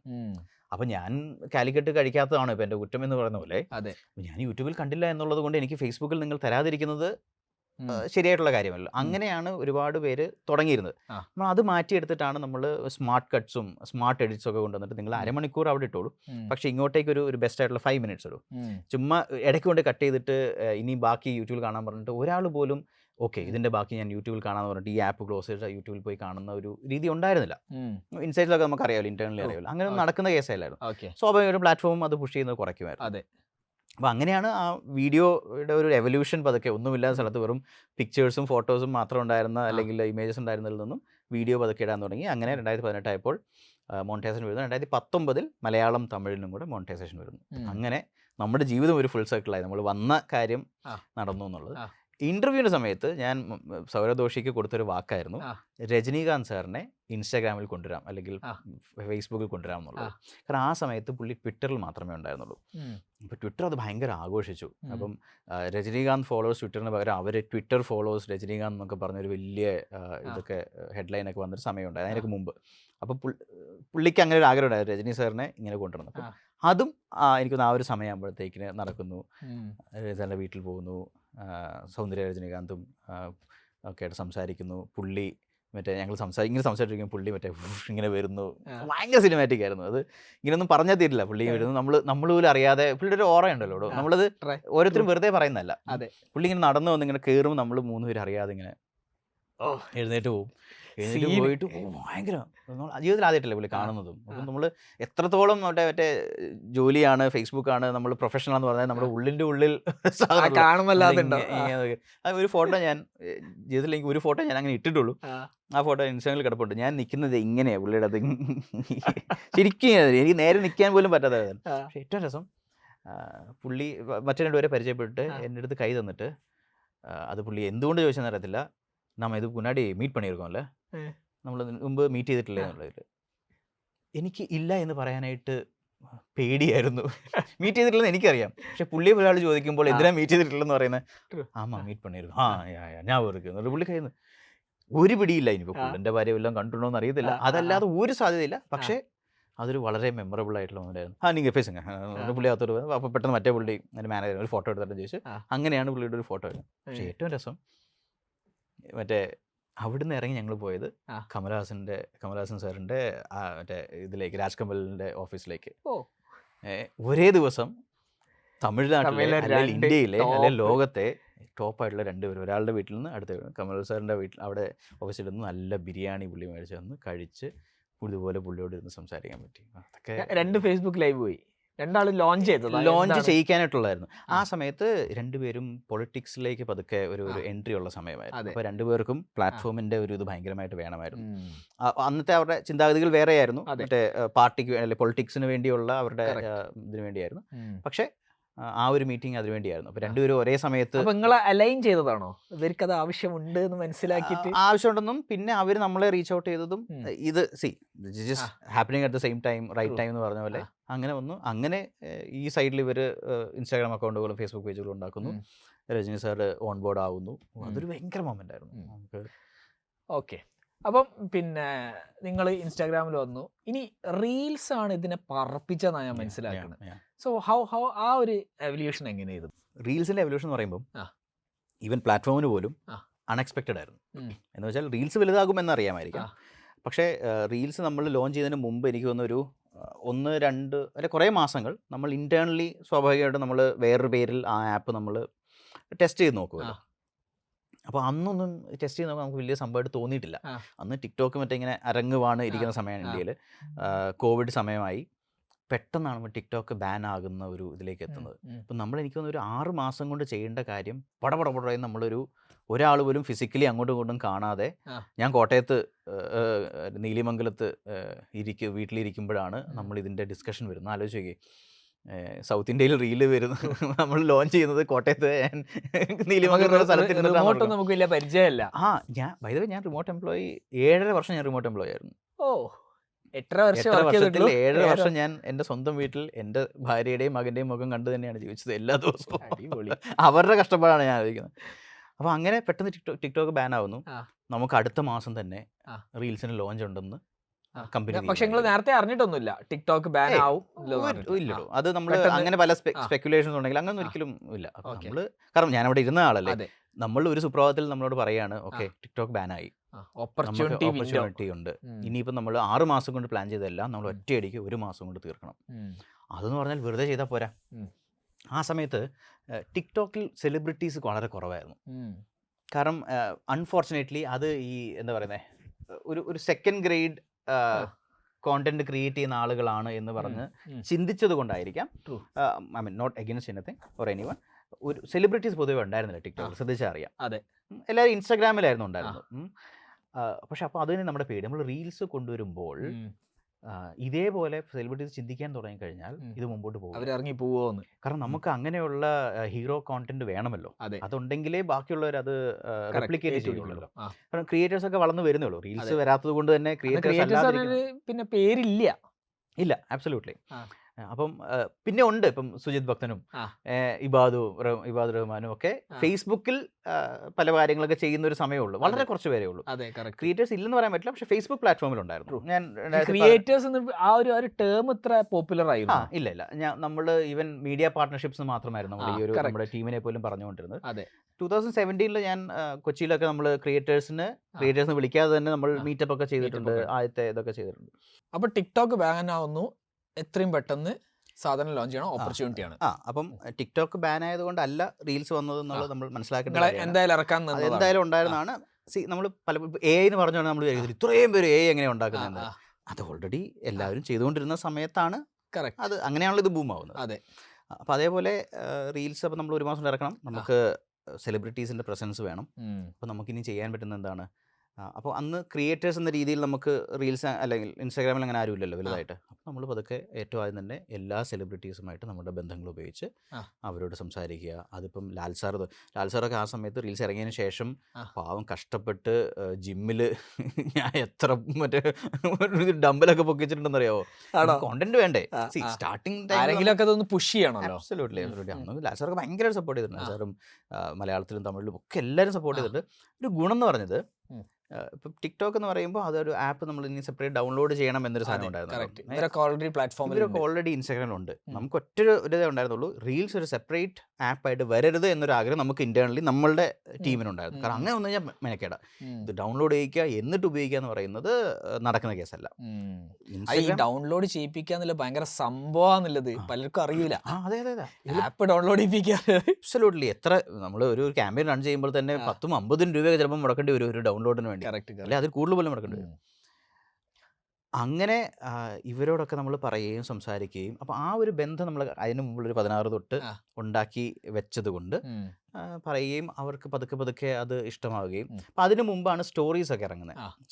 സ്റ്റോറീസിൽ മറ്റേ മ്യൂസിക് ആഡ് ചെയ്യുക, ലൈബ്രറിയിൽ നിന്ന് സോങ് ആഡ് ചെയ്യുക. അപ്പം ഇങ്ങനെ പതുക്കെ നമ്മളിങ്ങനെ ഡെവലപ്പ് ചെയ്ത് ഒറ്റയടിക്ക് കയറി ചെയ്യാൻ പറഞ്ഞാൽ നടക്കില്ലല്ലോ. പതുക്കെ ആ ഒരു മൂഡ് സെറ്റ് ചെയ്ത് ഇതിങ്ങനെ ചെയ്താൽ കുഴപ്പമില്ല, ആളുകൾ കാണാൻ സാധ്യതയുണ്ട്, എൻഗേജ്മെന്റ് ഉണ്ട് എന്നുള്ള ഇതിലേക്ക് കൊണ്ടുവന്നിട്ടാണ് പിന്നെ ഈ റീൽസ് വരുന്നത്. അപ്പോൾ റീൽസിൽ വരുമ്പോൾ ആർക്കും ഒന്നും അറിയത്തില്ല, എന്ത് ചെയ്യണം, ഏത് ടൈപ്പ് കോണ്ടന്റ് ചെയ്യണം. പതുക്കെ നമ്മൾ പറയുന്നു, 1 ദിവസം കഴിയുന്നു, 2 ദിവസം കഴിയുന്നു, പെട്ടെന്ന് നമ്മൾ പ്രതീക്ഷിക്കാതെ ഒരു റീല് വരുന്നു. അപ്പോൾ നമ്മളത് സെലിബ്രേറ്റ് ചെയ്യുന്നു. സത്യം പറഞ്ഞാൽ അതൊരു സ്റ്റാർട്ടപ്പ് രീതിയിൽ തന്നെയായിരുന്നു. നമ്മൾ തന്നെ സൗരദോഷിയല്ല, സോറി, നമ്മുടെ ടീമിലുള്ള എല്ലാവരും കൂടി ചേർന്നിട്ടാണ് #ഫീലിറ്റ് റീൽഡ് എന്ന് പറയുന്ന #, അത് പിന്നെ ഭയങ്കര പോപ്പുലറായി, എല്ലാവരും ഉപയോഗിക്കും. അത് നമ്മൾ ക്രിയേറ്റ് ചെയ്ത ഒരു #ആണ്. അപ്പോൾ ആദ്യം ഫീൽ ചെയ്യുക, എന്നിട്ട് അതിനെ റീൽ ചെയ്യുക എന്നുള്ള സാധനവും. അപ്പം അങ്ങനെ ഒരു സ്റ്റാർട്ടപ്പ് എങ്ങനെ വർക്ക് ചെയ്യുന്നു അതേപോലെ വർക്ക് ചെയ്ത് ഇതിനെ ബിൽഡ് ചെയ്ത് കൊണ്ടുവന്നാണ്. അപ്പം ഏറ്റവും രസം, നമ്മൾ ഇത്രയും വലിയൊരു കമ്പനി ആയിട്ട് നമ്മളതിനെ സ്പെൻഡ് ചെയ്ത് മാർക്കറ്റ് ചെയ്യല്ല ചെയ്തത്. അത് എനിക്കൊരു 90-95% പ്രോപ്പറായിട്ടുള്ള ഓർഗാനിക് ആയിട്ട് അതിനെ മാർക്കറ്റ് ചെയ്ത് ഇത് ഏറ്റവും കൂടുതൽ ആരുപയോഗിച്ചാൽ അത് മിമിക്രി എഫക്റ്റ് ഉണ്ടാകും എന്നുള്ളത് കണ്ടുപിടിച്ച് ചെയ്യിക്കുകയായിരുന്നു. അത് സൗത്തിലും ഇന്ത്യയിലും മൊത്തമുള്ള അത്യാവശ്യം എല്ലാ നല്ല സെലിബ്രിറ്റീസും അവർ അവസാനം ഉപയോഗിക്കാൻ തുടങ്ങി. ഓക്കെ. പിന്നെ എപ്പോഴാണ് ഈ ക്രിയേറ്റേഴ്സിലേക്കില്ല, അത് സെലിബ്രിറ്റീസ് യൂസ് ചെയ്ത് പിന്നെ കുറെ ക്രിയേറ്റേഴ്സ് വന്നല്ലോ, അതെപ്പോഴായിരുന്നു ആ എവല്യൂഷൻ എങ്ങനെ സംഭവിച്ചത്? നിങ്ങൾ വായിച്ചിട്ടുണ്ടെങ്കിൽ അറിയാം, മെറ്റ അല്ലെങ്കിൽ ഫേസ്ബുക്ക്, ഇൻസ്റ്റാഗ്രാം ഒരു പ്ലാറ്റ്ഫോമായിട്ട് ഇത് സ്റ്റാർട്ട് ചെയ്ത് ശരിക്കും പറഞ്ഞാൽ ഒരു ഹ്യൂമൻ ബീയിങ് എന്നുള്ളൊരു കോൺസെപ്റ്റിലാണെന്ന് വെച്ചാൽ ആദ്യത്തെ മിഷൻ എന്നൊക്കെ പറയുമ്പോൾ to give people the power to build a community എന്നായിരുന്നു അല്ലേ. പതുക്കെ എന്ത് പറ്റിയെന്ന് വെച്ചാൽ മീഡിയയുടെ ഒരു തള്ളിക്കയറ്റം ഇതിൽ വരികയും പേഴ്സണൽ കോണ്ടന്റ് കണക്ട് കുറഞ്ഞു വരികയും ചെയ്തു. നമ്മൾ ഫേസ്ബുക്ക് ഓപ്പൺ ചെയ്ത് കഴിഞ്ഞാൽ അതിനകത്ത് ഒരു കാരണം അൺഫോർച്യുനേറ്റ്ലി നമ്മൾ തന്നെ ആയിരിക്കാം, ഒരുപാട് ഈ മൂവി കോണ്ടന്റും സീരിയൽ കോണ്ടന്റും അങ്ങനെയുള്ള കോണ്ടന്റിലേക്ക് ഇത് നിറയുകയും എനിക്കിഷ്ടമുള്ള എൻ്റെ ഒരു ഫ്രണ്ടിൻ്റെ കോണ്ടന്റ് ഞാൻ കാണാതാകുകയും ചെയ്യുന്ന ഒരു സമയം ഉണ്ടായിരുന്നു. അപ്പോഴാണ് നമ്മൾ ഇതൊക്കെ മുമ്പ് റീൽസ് വരുന്നത്. അപ്പോൾ ആ സമയത്ത് നമ്മൾ കുറച്ചും കൂടെ അൽഗോരിതം മാറ്റങ്ങളൊക്കെ വരുത്തിയിരുന്നു. Meaningful social interaction, MSI എന്നൊക്കെ പറയും. മീനിങ് ഫുൾ സോഷ്യൽ ഇൻട്രാക്ഷൻ ഉള്ള കോണ്ടന്റുകളെ കൂടുതൽ ട്രാവൽ ചെയ്യുള്ളൂ എന്ന രീതിയിലേക്ക് മാറി. അപ്പോൾ മീനിങ് ഫുൾ സോഷ്യൽ ഇൻട്രാക്ഷൻ എന്ന് പറഞ്ഞു കഴിഞ്ഞാൽ ഒരാൾ, അത് ഇന്നും ബാധകമാണ്, താങ്കളൊരു പോസ്റ്റ് ചെയ്യുന്നു, അതിൻ്റെ അടിയിൽ ഞാൻ താങ്കളുടെ ഫ്രണ്ടാണെന്ന് വിചാരിക്കും, കണക്റ്റഡ് ആണ്, ഞാൻ വന്ന് കമൻറ്റ് ചെയ്യുന്നു, ആ കമൻറ്റിന് താങ്കൾ റിപ്ലൈ ചെയ്യുന്നു, അവിടെ ഒരു മീനിങ് ഫുൾ സോഷ്യൽ ഇൻട്രാക്ഷൻ നടക്കുന്നുണ്ട്. ഒരു സാധാരണ ഇപ്പോൾ ഒരു മീഡിയയുടെ കോണ്ടന്റ് അടിയിൽ നമ്മൾ പോയി കമൻറ്റ് ചെയ്യണം നിർബന്ധമില്ലല്ലോ. കറക്റ്റ്. അപ്പം അങ്ങനെ കമൻറ്റ് ചെയ്യപ്പെടുന്ന കോണ്ടന്റുകൾ അല്ലെങ്കിൽ അങ്ങനെ സോഷ്യൽ ഇൻട്രാക്ഷൻ ഉള്ള കോണ്ടന്റുകൾ കൂടുതൽ ട്രാവൽ ചെയ്യാൻ തുടങ്ങി. ഓതന്റിസിറ്റി കൂടുതലല്ലേ? Correct, absolutely. വെറുതെ ഒരു ഇൻട്രാക്ഷൻ അല്ല, അതുകൊണ്ടാണ് മീനിങ് ഫുൾ സോഷ്യൽ ഇൻട്രാക്ഷൻ എന്ന് പറയുന്നത്. ഇതിൻ്റെ ഏറ്റവും ഹയസ്റ്റ് ലെവലാണ് താങ്കളൊരു കോണ്ടന്റ് താങ്കളുടെ ഫേസ്ബുക്ക് അക്കൗണ്ടിലിടുന്നു, പേജിലിടുന്നു, അല്ലെങ്കിൽ പ്രൊഫൈലിടുന്നു, ഞാനത് കാണുന്നു, ഞാനത് എൻ്റെ പ്രൊഫൈലിലേക്ക് ഷെയർ ചെയ്യുന്നു, അതിൻ്റെ താഴെ എൻ്റെ ഒരു കണക്ഷനിലുള്ള ഒരാൾ കമൻറ്റ് ചെയ്യുന്നു വിചാരിക്കുക, അതാണ് ഏറ്റവും ഭയങ്കരമായിട്ടുള്ള ഫുൾ സർക്കിൾ എന്ന് പറയുന്നത്. അപ്പം അങ്ങനെയുള്ള കോണ്ടന്റുകൾ കൂടുതൽ പുഷ് ചെയ്യാൻ വേണ്ടി ഈ ഇൻഡിവിജ്വൽ കോണ്ടന്റിന് ഒരു പുഷ് കിട്ടുന്നൊരു സമയം ഉണ്ടായിരുന്നു. അപ്പം അതിലൂടെയാണ് പല ഈ മീഡിയ ഒരു സൈഡിൽ പതുക്കെ ഒന്ന് താഴുകയും ഈ ഇൻഡിവിജ്വൽ കോണ്ടന്റ് പതുക്കെ കയറി വരാനും തുടങ്ങിയത്, എൻ്റെ ഒരു അഭിപ്രായത്തിൽ. ഓക്കെ, മനസ്സിലായില്ലേ? അത് സ്വാഭാവികമായിട്ടും പ്ലാറ്റ്ഫോമിൻ്റെ ഒരു ഇൻ്റർഫിയറൻസ് ഉണ്ടായിരുന്നു അതിനകത്ത്. അല്ലെങ്കിൽ പ്ലാറ്റ്ഫോം ചിലപ്പോൾ നിലനിൽപ്പിനെ തന്നെ അത് ബാധിക്കാൻ സാധ്യത ഉണ്ടായിരുന്നു. മിഷൻ ഒന്നും സംഭവിക്കുന്ന വേറൊന്നും TV പോലെ ആയി മാറുമായിരുന്നു. കുറച്ചും കൂടി ഒന്ന് പറഞ്ഞു കഴിഞ്ഞാൽ കുറേ സ്ക്രിപ്റ്റഡ് കണ്ടന്റ് വന്നപ്പം ആൾക്കാർ മെല്ലെ ഇറങ്ങിപ്പോവാൻ തുടങ്ങിയിട്ടുണ്ടോ. ഇൻഡിവിജ്വൽ കണ്ടന്റ് വന്നപ്പം കുറച്ചും കൂടി ഒരു ഫീലിംഗ്, ബെറ്റർ കണക്ട്, ഒരു 1-to-1 കണക്ട് എപ്പോഴും കിട്ടുന്നത്. ഇപ്പം നമ്മൾ ഈ സംസാരിക്കുന്നതും ഒരു AI ബോട്ടിനോട് ചാറ്റ് ചെയ്യുന്നതും തമ്മിൽ സ്വാഭാവികമായിട്ട് വ്യത്യാസമുണ്ടല്ലോ. അത് മാറ്റാനാണ് ശ്രമിക്കുന്നത്. എങ്കിലും ആ വ്യത്യാസം ഭയങ്കരമായിട്ടുണ്ട്. അപ്പം പ്ലാറ്റ്ഫോം മാക്സിമം അങ്ങനെയുള്ള കോണ്ടന്റ് പുഷ് ചെയ്യാൻ തുടങ്ങിയപ്പോഴാണ് എനിക്ക് തോന്നുന്നത് ഇൻസ്റ്റാഗ്രാമിലാണെങ്കിലും ഒക്കെ ആ റീലും വന്നു തുടങ്ങിയപ്പോൾ ക്രിയേറ്റേഴ്സിന് മനസ്സിലായി, അല്ലെങ്കിൽ ക്രിയേറ്റർ മനസ്സിലാകുന്നല്ല, ഓരോരുത്തരും ഞാനൊരു സ്വയം ഒരു ക്രിയേറ്റർ ആണ് എന്ന് ഐഡന്റിഫൈ ചെയ്യാൻ തുടങ്ങി, മിനി സെലിബ്രിറ്റീസ് ആയി തുടങ്ങി. അതെ. ഇതിനു മുമ്പ് ഞാൻ പറഞ്ഞിട്ടുള്ളതാണ്, റീൽസ് സൗത്ത് ഇന്ത്യയിൽ ആദ്യം പോസ്റ്റ് ചെയ്തത് ഞാനാണ്. അത് ശരി. ഫസ്റ്റ് 100 വ്യൂസ് കണ്ടു. അന്ന് പബ്ലിക്കലി അവൈലബിൾ അല്ലല്ലോ. അപ്പോൾ നമ്മൾ ഇന്റേണലി നമ്മളുടെ ടീം മാത്രമേ കണ്ടുള്ളൂ. അതിപ്പോഴും കിടപ്പുണ്ട്. ഞാനും അശ്വതിയും കൂടെ സിംഗപ്പണ്ണി എന്നൊരു പാട്ടിങ്ങനെ വിളി, അന്ന് അറിയത്തില്ലല്ലോ, തലേക്ക് ഇങ്ങനെ അടി കട്ടിലേക്ക് ഇങ്ങനെ തിരിയുന്ന ഒരു സാധനം, അത്രേ ഉള്ളൂ. അതാണ് അൺഫോർച്ചുനേറ്റ്ലി സൗത്ത് ഇന്ത്യയില് ഫസ്റ്റ് ആദ്യത്തെ റീൽ. അടിപൊളി. ഓക്കെ, അപ്പൊ മിനി സെലിബ്രിറ്റീസ് ആയി പിന്നെ എന്താണ് സംഭവിച്ചത്? അതായത് ഞാൻ ഇപ്പൊ മനസ്സിലാക്കുന്നത് creator is going to rule the world എന്നാണ് മനസ്സിലാക്കുന്നത്. ഇപ്പം ഒരു മിസ്റ്റർ ബീസ്റ്റോ അല്ലെങ്കിൽ ഒരു രാജമാനിയോ അല്ലെങ്കിൽ രൺവീർ അൽവാദിയോ ഇവരൊക്കെ ഉണ്ടാവാൻ റീസണായി മാറുകയാണ് ഈ സാധനം. അപ്പൊ എങ്ങനെയാണ് അവിടെ നിന്നില്ല എവല്യൂഷൻ? ഈ ക്രിയേറ്റേഴ്സ് എങ്ങനെയാണ് പിന്നെ കാശ് ഉണ്ടാക്കി തുടങ്ങിയത്? ഓക്കെ, ഈ നിമിഷം വരെയും ഇൻസ്റ്റഗ്രാം വഴി അല്ലെങ്കിൽ ആസ് എ പ്ലാറ്റ്ഫോം ഇൻസ്റ്റഗ്രാം ഒരു ക്രിയേറ്ററിന് റവന്യൂ കൊടുക്കുന്നില്ല. പല ടെസ്റ്റുകൾ നമ്മൾ പലപ്പോഴും ചെയ്ത് നോക്കിയിട്ടുണ്ട്, അത് വിജയിക്കാത്ത ടെസ്റ്റുകൾ ഉണ്ടായിട്ടുണ്ട്, US വിജയിച്ച ടെസ്റ്റുകളുണ്ട്. പക്ഷേ ഇപ്പോഴും Instagram is not a platform where a creator would earn money directly. അതെ, സെൻഡ് ഗിഫ്റ്റ് പറഞ്ഞിട്ട് എന്തോ ഒരു ഓപ്ഷൻ ഉണ്ട്, പക്ഷെ അതും വർക്ക് ചെയ്യില്ല. അതൊക്കെ പരിമിതികളില്ലേ. ഒരാൾക്ക് ഇട്ട് കൊടുക്കുന്നതും അതെ. കാശ് ഇട്ട് കൊടുക്കുന്നതും ഉദ്ദേശിച്ചത് കാശ് സെൻഡ് ചെയ്യുന്നതും ആ. ഒരു പരസ്യം വരുമ്പോൾ കിട്ടുന്ന റവന്യൂ തമ്മിൽ ഒരുപാട് വ്യത്യാസമല്ലേ. ട്രൂ അപ്പം അതിലേക്ക് എത്തുമോ എത്തില്ലേ എന്നുള്ളത് എത്തുമായിരിക്കാം, പക്ഷെ ആ. അപ്പോഴും അതൊരു ഭയങ്കര റവന്യൂ ആകണം നിർബന്ധമില്ല. അതെ അതെ ഇപ്പം ഞാനിപ്പം മറ്റേ ഇറങ്ങിയിട്ട് ഒരു 3-4 മാസമായി. ആ. അതിനു മുമ്പ് വരെ നമുക്ക് ഉറപ്പായിരുന്നു ഇതൊരു ഭയങ്കര റവന്യൂ കൂടിപ്പോയാൽ ചിലപ്പോൾ ഒരു ഇൻഡിവിജ്വൽ ക്രിയേറ്റർ എന്ന് വെച്ചാൽ ഒരു $1000 കിട്ടിയ നല്ലതാണ്. $1000 ഇസ് നോട്ട് എ ബാഡ് മണി. അതെ. പക്ഷേ അതിലേക്ക് എത്തിക്കാനായിട്ട് ശ്രമങ്ങൾ നടക്കാറുണ്ടായിരുന്നു. പക്ഷേ ഇതിൻ്റെ മെയിൻ പ്രശ്നം എന്ന് പറഞ്ഞാൽ ഇപ്പോൾ റീൽ എന്നൊക്കെ പറയുമ്പോൾ നമുക്ക് 30 സെക്കൻഡ് 1 മിനിറ്റ് ഒക്കെ അല്ലേ. ആലോചിച്ച് നോക്കിയേ, ഇപ്പം 30 സെക്കൻഡുള്ള ഒരു വീഡിയോ എൻ്റെ റീൽ താങ്കൾ കാണുന്നു, അത് കഴിഞ്ഞിട്ട് ഒരു ആഡ് പ്ലേസ് ചെയ്യുന്നു വിചാരിക്കുക. ഈ ആഡിൻ്റെ ഫുൾ റവന്യൂ എനിക്ക് തന്നെ തരണമെന്ന് നമുക്ക് വാശി പിടിക്കാൻ പറ്റില്ല. കാരണം എൻ്റെ ഈ കോണ്ടന്റ് കാണുന്നിടം വരെ താങ്കൾ പല കോണ്ടന്റ് കണ്ടില്ലേ. അതെ കറക്റ്റ് ശരിയാണ്. ഇതിന് ശേഷവും കാണില്ലേ. അതെ. അപ്പോൾ ഇവരൊക്കെ ഇതിന് കിട്ടാൻ അർഹതപ്പെട്ടവരല്ലേ. അതെ. അപ്പോൾ ഒരു പൂളിൽ ഉള്ള ആളുകൾക്ക് ഇത് മൊത്തം it's not an easy process. True. നമ്മളൊരു യൂട്യൂബിൽ ആഡ് കാണുകയും ഒരു വീഡിയോ കാണുകയും ഒരു ആഡ് പ്ലേ ചെയ്യുമ്പോൾ അതിൻ്റെ റവന്യൂ ഈ വ്യക്തിക്ക് 40% കൊടുക്കണമെന്ന് പറയുന്നത് തെറ്റില്ല. പക്ഷെ ഇവിടെ അങ്ങനെ അല്ലല്ലോ. വളരെ ചെറിയ കോണ്ടന്റ് അല്ലേ, സ്നാക്കബിൾ കോണ്ടന്റ്. അപ്പോൾ അതുകൊണ്ട് അങ്ങനെ പല കോംപ്ലിക്കേഷൻസ് ഉള്ളത് കൊണ്ടാണ് അത് നീണ്ടു പോകുന്നതാണ് ആ സമയത്ത് നമുക്ക് മനസ്സിലാക്കാൻ സാധിച്ചത്. പക്ഷേ ഇൻസ്റ്റാഗ്രാം പോലൊരു പ്ലാറ്റ്ഫോമിൽ നമ്മൾക്ക് നമ്മളുടെ ഒരു ബേസ് ക്രിയേറ്റ് ചെയ്തതിന് ശേഷം നമ്മൾ ബ്രാൻഡഡ് കോണ്ടന്റ് യൂസ് ചെയ്യാം എന്നുള്ള ഒരു സാധനം വന്നപ്പോഴാണ് ഇത് മൊത്തം മാറി മാറുന്നത്. അത് ഒരു ഭയങ്കര കോൺസെപ്റ്റായിരുന്നു. കാരണം വേറെ എന്ത് വഴിയിൽ കാശുണ്ടാക്കാൻ പറ്റും എന്നുള്ള ചിന്തയിൽ നിന്നാണ് വന്നത്. ഓക്കെ, നമുക്ക് നമ്മളുടെ പ്ലാറ്റ്ഫോം ഉപയോഗിച്ച് അവർ വേറെ രീതിയിൽ കാശുണ്ടാക്കട്ടെ. പക്ഷെ ഒരു തുടക്ക സമയത്ത് ബ്രാൻഡഡ് കോണ്ടന്റ് ആയിട്ട് ടാഗ് ചെയ്യണം എന്നൊക്കെ പറഞ്ഞ് വലിയ ജഗബോഗയായിരുന്നു, നിയമങ്ങളുണ്ടായിരുന്നു. ഇപ്പോഴും നിയമം ഉണ്ടെങ്കിലും ഇപ്പൊ എനിക്ക് തോന്നുന്നില്ല അത്രത്തോളം അതൊരു പ്രശ്നമുള്ള നിയമം ഫോളോ ചെയ്യില്ല. ആ സമയത്ത് ഒരുപാട് വയലേഷൻസ് വരുമായിരുന്നു. ഇപ്പം നമ്മൾ സംസാരിക്കുന്നു, നമ്മളൊരു പ്രോഡക്റ്റിനെ സംസാരിക്കുകയാണെങ്കിൽ if there is any exchange of value, അത് മോണിറ്ററി ആയിരിക്കാം അല്ലെങ്കിൽ വേറെ ഇതിലായിരിക്കാം, നമ്മളത് മാർക്ക് ചെയ്യണം എന്നാണ് ബ്രാൻഡഡ് കോണ്ടന്റ് ആയിട്ട്. അപ്പോൾ ആ വ്യക്തി കാണുന്നവർക്ക് മനസ്സിലാകണമല്ലോ ഞാൻ എന്തുകൊണ്ട് ഇതിനെക്കുറിച്ച് സംസാരിക്കുന്നു, എനിക്കൊരു എന്തോ കിട്ടിയിട്ടുണ്ടെന്ന് അറിയാൻ വേണ്ടി. അത് ഭയങ്കര സ്ട്രിക്റ്റ് ആയിട്ട് ഫോളോ ചെയ്യുന്നൊരു സമയം ഉണ്ടായിരുന്നു.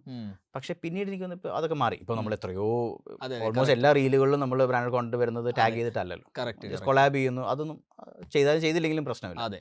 അപ്പം അങ്ങനെ ഒരു സിറ്റുവേഷനിലേക്ക് വന്നപ്പോഴാണ് ശരിക്കും പറഞ്ഞാൽ എനിക്ക് തോന്നുന്നത് ഈ ഒരു ഇക്കോസിസ്റ്റം വളരാൻ തുടങ്ങി. കാരണം അവർക്ക് കാശ് കിട്ടി തുടങ്ങി. ബ്രോ, പാഷൻ എന്ന് പറയുന്നത് ശരിയാണ്, നല്ലൊരു ശതമാനം പേരും പാഷനിലാണ് ചെയ്യുന്നത്. പക്ഷേ നിലനിൽക്കണമെങ്കിൽ you need to earn money as well. എവിടെ നിന്ന് കാശ് വരണം. അബ്സല്യൂട്ട്ലി. അപ്പോൾ അങ്ങനെയാണ് ഡെഡിക്കേറ്റഡ് ആയിട്ട് ഇതിനുവേണ്ടി ചെയ്യാനായിട്ട് ഒരുപാട് പേര് വരികയും കണ്ണടച്ച് തുറക്കുമ്പോഴേക്കും നമുക്ക് പറയാനായിട്ട് ഒരുപാട് പേരുകളുണ്ട്. തുടങ്ങിക്കഴിഞ്ഞാൽ അത്രയും പേര് ഓരോരുത്തരും അവരുടേതായിട്ടുള്ള നീഷ് ആ ഒരു ഇതിൽ കോണ്ടന്റ് ക്രിയേറ്റ് ചെയ്യാൻ തുടങ്ങുകയൊക്കെ ചെയ്തത്. അത് ഇൻസ്റ്റാഗ്രാം എന്നെ പുഷ് ചെയ്തതാണ് ഈ ബ്രാൻഡഡ് ഡീൽസിന്. എങ്ങനെയാണ് അത്, അല്ലെങ്കിൽ ഒരു എവല്യൂഷൻ സംഭവിച്ചതാണ്. പിന്നെ നമുക്ക് സ്വാഭാവികമായിട്ടും നമുക്കൊരു സെയിൽസ് ടീം അല്ലെങ്കിൽ ബ്രാൻഡുകൾക്ക് വേണ്ടി ഒരു ടീം ഉണ്ടല്ലോ. നമ്മൾ ഹാൻഡിൽ ചെയ്യുന്നത് കോണ്ടന്റ് ക്രിയേഷൻ ആണ്. അത് മീഡിയ ആണെങ്കിലും ശരി, ക്രിയേറ്റേഴ്സ് ആണെങ്കിലും പബ്ലിക് ഫിഗേഴ്സ് ആണെങ്കിലും ശരി. ഇതേ സമയത്ത് ഒരു പേടിഎമ്മിനെയും ഒരു ജിയോയെയും ഹാൻഡിൽ ചെയ്യുന്ന നമ്മുടെ ടീമുണ്ടല്ലോ. നിങ്ങളുടെ ടീമുണ്ട്. നമ്മുടെ എന്നാൽ വേറൊരു ഡിപ്പാർട്ട്മെന്റിലുള്ള ടീമുണ്ടല്ലോ സ്വാഭാവികമായിട്ടും. അപ്പം ആ ടീം അവരുടെ ഉദ്ദേശം എന്താണ്, ഇവരെ കൊണ്ട് മാക്സിമം ക്രിയേറ്റേഴ്സിലേക്ക് എത്തിക്കുക എന്നുള്ളത്. അങ്ങനെയുള്ള പരിപാടികൾ നടക്കും. അവരെ കൊണ്ട് മാക്സിമം ഇങ്ങോട്ടേക്ക് ആഡുകൾ വഴി റവന്യൂ കൊണ്ടുവരാൻ ശ്രമിക്കും. അപ്പം നമ്മളുടെ ഭാഗത്തു നിന്ന് തന്നെ അങ്ങനെയുള്ള ഇൻറ്റൻഷണൽ ആയിട്ടുള്ള കാര്യങ്ങൾ നടന്നിട്ടുണ്ട്, പുഷ് നടന്നിട്ടുണ്ട്. ചില ഇവരെ കൊണ്ട് ഡയറക്റ്റ് ചില വർക്ക്ഷോപ്പുകളും അല്ലെങ്കിൽ തമ്മിൽ കണക്ട് ചെയ്യുകയും. ബ്രാൻഡ് കൊളാബ് മാനേജർ എന്ന് പറഞ്ഞ ടൂൾ ഒരു സമയത്തുണ്ടായിരുന്നു. പിന്നെ അത് അങ്ങനെ ഇതായില്ലെന്ന് തോന്നുന്നു. എന്ന് വെച്ചാൽ ഒരു ബ്രാൻഡിനുമായിട്ട് കൊളാബ് ചെയ്യാനായിട്ട് നമുക്ക് ഒരു ക്രിയേറ്റർ നിലയിൽ we can dial in all your details എല്ലാം ചെയ്ത് കഴിഞ്ഞാൽ ബ്രാൻഡ് ഇങ്ങനെ ഒരു ജോണറിൽ എനിക്ക് ഇങ്ങനെ ഒരു ഏരിയയിൽ ഇങ്ങനെ ഒരു ഡെമോഗ്രാഫിക്സിനെ എനിക്ക് റീച്ച് ചെയ്യണം എന്ന് പറഞ്ഞ് ബ്രാൻഡ് ടൈപ്പ് ചെയ്യുമ്പോൾ കുറേ ക്രിയേറ്റേഴ്സിൻ്റെ പേര് വരും, അവരെ റീച്ച് ചെയ്യാം എന്നുള്ള സാധനമൊക്കെ ഒരു സമയത്തുണ്ടായിരുന്നു. എനിക്ക് തോന്നുന്നത് അത് അത്രത്തോളം സക്സസ്ഫുൾ ആയെന്ന് അറിയത്തില്ല. പക്ഷേ എക്സ്റ്റേണൽ ടൂൾസ് ഉണ്ട്. എക്സാക്ട്ലി, എക്സ്റ്റേണൽ ടൂൾസ് കുറച്ചുകൂടി സക്സസ്ഫുൾ. പക്ഷേ അതിൽ ഏറ്റവും വലിയ സക്സസ് എന്ന് പറയുന്നത് ഏജൻസികൾ തന്നെയാണ്. അപ്പം പിന്നെയാണല്ലോ ഒരുപാട് ഏജൻസീസ് അവർ എക്സ്ക്ലൂസീവായിട്ട് ഓരോ ക്രിയേറ്റേഴ്സിനെ മാനേജ് ചെയ്യാൻ തുടങ്ങുന്നു. അതുവരെ അങ്ങനെ ഒരു എക്സ്ക്ലൂസിവിറ്റിയുടെ ആവശ്യമുണ്ടായിരുന്നില്ല. അപ്പോൾ മങ്കി ആണെങ്കിലും അങ്ങനെ ഒരുപാട് മെട്രിക്സ് ആണെങ്കിലും ഒരുപാട് ക്യൂക്കി ആണെങ്കിലും ഇപ്പം തമിഴിലുള്ള സിൽവർ ട്രീ ആണെങ്കിലും ഡിവോ ആണെങ്കിലും ഒരുപാടുണ്ട്. വാക്ഡോട്ട് മീഡിയ, തമാഡ മീഡിയ, ഇവരൊക്കെ ഞാൻ പറയാൻ ഇവരൊക്കെ നമ്മുടെ പാർട്ട്നേഴ്സ് ആയതുകൊണ്ട്. അപ്പം ഇവരൊക്കെ എക്സ്ക്ലൂസീവായിട്ട് ക്രിയേറ്റേഴ്സിനെ മാനേജ് ചെയ്യാൻ തുടങ്ങി. അപ്പം ക്രിയേറ്റേഴ്സിന് വളരെ എളുപ്പമായ കാര്യങ്ങൾ കുറച്ചും കൂടെ. ഒരു ബ്രാൻഡിൻ്റെ ഡീൽ ഇവർ കൊണ്ടുവരും, ഇവർ സംസാരിക്കും, ഇങ്ങനെ ചെയ്യണമെന്ന് പറയും, ഇവർ ചെയ്തു കൊടുക്കുന്നു. He'll get paid or she'll get paid, ഇവർക്കും കമ്മീഷൻ ഉണ്ട്, ബ്രാൻഡ് ഇസ് ഓൾസോ ഹാപ്പി. അപ്പം ഇതൊരു ഒരാൾ മാത്രം വിചാരിച്ചാൽ ഇങ്ങനെയൊരു പ്ലാറ്റ്ഫോമിൻ്റെ ഒരു ഗുണവും ദോഷവും പ്ലാറ്റ്ഫോം മാത്രം വിചാരിച്ചാൽ ഇതൊന്നും നടക്കില്ലല്ലോ. ട്രൂ എല്ലാവരും കൂടി വിചാരിക്കണം. നമുക്ക് 6 വരി പാത ഉണ്ടാക്കിയിട്ടാൽ മാത്രം പോരല്ലോ. അതെ, അതുവഴി നല്ല രീതിയിൽ നിയമത്തിനനുസരിച്ച് വണ്ടി ഓടിക്കാൻ പറ്റുന്ന ഒരു കൾച്ചർ ഡെവലപ്പ് ചെയ്യണമെങ്കിൽ അത് റോഡ് ഉണ്ടാക്കിയ ആൾക്ക് പറ്റില്ലല്ലോ. അതിന് ഗവൺമെൻറ് വേണം, അതിന് സ്കൂൾ ലെവലുള്ള എഡ്യൂക്കേഷൻ വേണം, എൻട്രിയിലൂടെ എക്സിറ്റ് ചെയ്യരുതെന്നും എക്സിറ്റിലൂടെ എൻട്രി ചെയ്യരുതെന്നും പറഞ്ഞു കൊടുക്കാനുള്ള നമ്മുടെ എഡ്യൂക്കേഷൻ. ഇപ്പൊ കുറച്ച് പ്രശ്നമുണ്ട്, പക്ഷെ ശരിയായിക്കോളും. ശരിയാവും, ഇൽ ടേക്ക് ടൈം. നമ്മൾ അത് വരും. നമ്മൾ മോശക്കാരൊന്നുമല്ല, ഓടിക്കാൻ അറിയാൻ മേലാത്തതുകൊണ്ടുമല്ല, ഇൽ ടേക്ക് ടൈം. ഇപ്പോൾ കുഴപ്പമില്ല, ക്യാമറ ഇല്ല എന്ന് ചിന്തിക്കുന്നതുകൊണ്ടായിരിക്കാം. അപ്പം ഇത് ഈ ഒരു ഇക്കോസിസ്റ്റം ഡെവലപ്പ് ചെയ്യണമെങ്കിൽ ഒരിക്കലും ഒരു പ്ലാറ്റ്ഫോം മാത്രം വിചാരിച്ചാൽ പോരാ, ഇതെല്ലാ എലമെന്റ്സും ഒരുമിച്ച് പ്ലഗ് ഇൻ ചെയ്യുമ്പോഴാണ് ഇത് സംഭവിക്കുന്നത്. ഓക്കെ, അപ്പം ബ്രാൻഡ് ഡീൽസ് വന്നു, അത് മാനേജ് ചെയ്യാൻ ഏജൻസീസ് വന്നു തുടങ്ങി. ഇതിൻ്റെ അപ്പുറം പോയി ക്രിയേറ്റേഴ്സ് സ്വന്തം സ്റ്റോറുകൾ ക്രിയേറ്റ് ചെയ്യാൻ തുടങ്ങി, പല പല ബിസിനസ്സുകൾ ചെയ്യാൻ തുടങ്ങി, പല ക്രിയേറ്റേഴ്സും ബാക്കിയുള്ള ക്രിയേറ്റേഴ്സിനെ മാനേജ് ചെയ്യാൻ തുടങ്ങി. ആ ഒരു എവല്യൂഷനിൽ എന്തൊക്കെയാണ് സംഭവിച്ചത്? അതിൻ്റെ അകത്ത് നമുക്കൊന്ന് കുറച്ച് പുറകോട്ടേക്ക് പോകാം. ഇപ്പോൾ റേഡിയോയിൽ ഞാൻ വർക്ക് ചെയ്യുന്ന സമയത്ത്, ഞാൻ ഇവിടെ കാലിക്കറ്റിൽ വർക്ക് ചെയ്യുന്ന സമയത്തും ജിനുബൻ എന്ന് തന്നെയായിരുന്നു എൻ്റെ പേര് റേഡിയോയിൽ. പക്ഷേ ആ സമയത്തെ കൾച്ചറിൻ്റെ ഭാഗമായി I was not allowed to show my face anywhere outside. An RJ is an RJ. People should only recognize you with your voice. അതായിരുന്നു ആ സമയത്തെ ചിന്താഗതി. ഇപ്പം അത് മാറി. ഇപ്പം റേഡിയോ മാംഗോ ആണെങ്കിലും റെഡ് എഫ് എം ആണെങ്കിലും you will see all of those RJs, you know, showing their faces. Celebrities ആണ്. Absolutely. അന്നത്തെ കൾച്ചർ അങ്ങനെ ആയതുകൊണ്ട് തന്നെ നമുക്കൊരു പേഴ്സണൽ ബ്രാൻഡിങ് ഉണ്ടാക്കാൻ പറ്റില്ലായിരുന്നു. എനിക്ക് ഇൻസ്റ്റാഗ്രാമിൽ അക്കൗണ്ട് പോലും ഉണ്ടായിരുന്നില്ല ആ സമയത്ത്. കാരണം എന്തിനാ ഉണ്ടാക്കിയിട്ട് എന്ത്, ഞാൻ RJ ജിനു ഇട്ട് കഴിഞ്ഞാൽ അവിടെ ഞാൻ എന്ത് അപ്ലോഡ് ചെയ്യും? ഇങ്ങനൊരു മീഡിയത്തിൽ നമുക്ക് ഫേസ് കാണിച്ചല്ലേ പറ്റും. അതെ. അപ്പം അതിൻ്റെ മാറ്റമാണ് ഈ പറയുന്ന ബ്രാൻഡുകളിലേക്കൊക്കെ ആളുകൾ അവരുടെ ഇത് എക്സ്പാൻഡ് ചെയ്തത്. ഒരു പേഴ്സണൽ ബ്രാൻഡ് ക്രിയേറ്റ് ചെയ്യാനുള്ള സ്പേസ് വന്നതുകൊണ്ടാണ് എന്നാണ് ഞാൻ വിശ്വസിക്കുന്നത്. അപ്പം നമ്മൾ ഇപ്പം MA യൂസഫ് അലി സാറിനെ കുറിച്ച് നമ്മൾ പറയുമ്പോൾ അദ്ദേഹം ആ ഫേസിൻ്റെ ഒരു പോപ്പുലാരിറ്റി ഇല്ലേ, ഇപ്പം ഷാൻ എന്ന് പറയുന്ന വ്യക്തിയുടെ ഫേസിൻ്റെ ഒരു പോപ്പുലാരിറ്റി ഇല്ലേ, അതാണ് എല്ലാവരെയും ബ്രാൻഡ് സ്റ്റാർട്ട് ചെയ്യാനായിട്ട്, പ്രത്യേകിച്ച് ക്രിയേറ്റേഴ്സിനെ യുനോ കിട്ടിയ അവരുടെ ഒരു കാറ്റലിസ്റ്റ് എന്ന് പറയുന്നത്. കാരണം ഒരാളുടെ മുഖത്ത് നോക്കി അയാളെ വിശ്വസിക്കാൻ പറ്റുന്നതാണ് ആ ബ്രാൻഡിൻ്റെ വിജയം എന്നാണ് ഞാൻ വിശ്വസിക്കുന്നത്.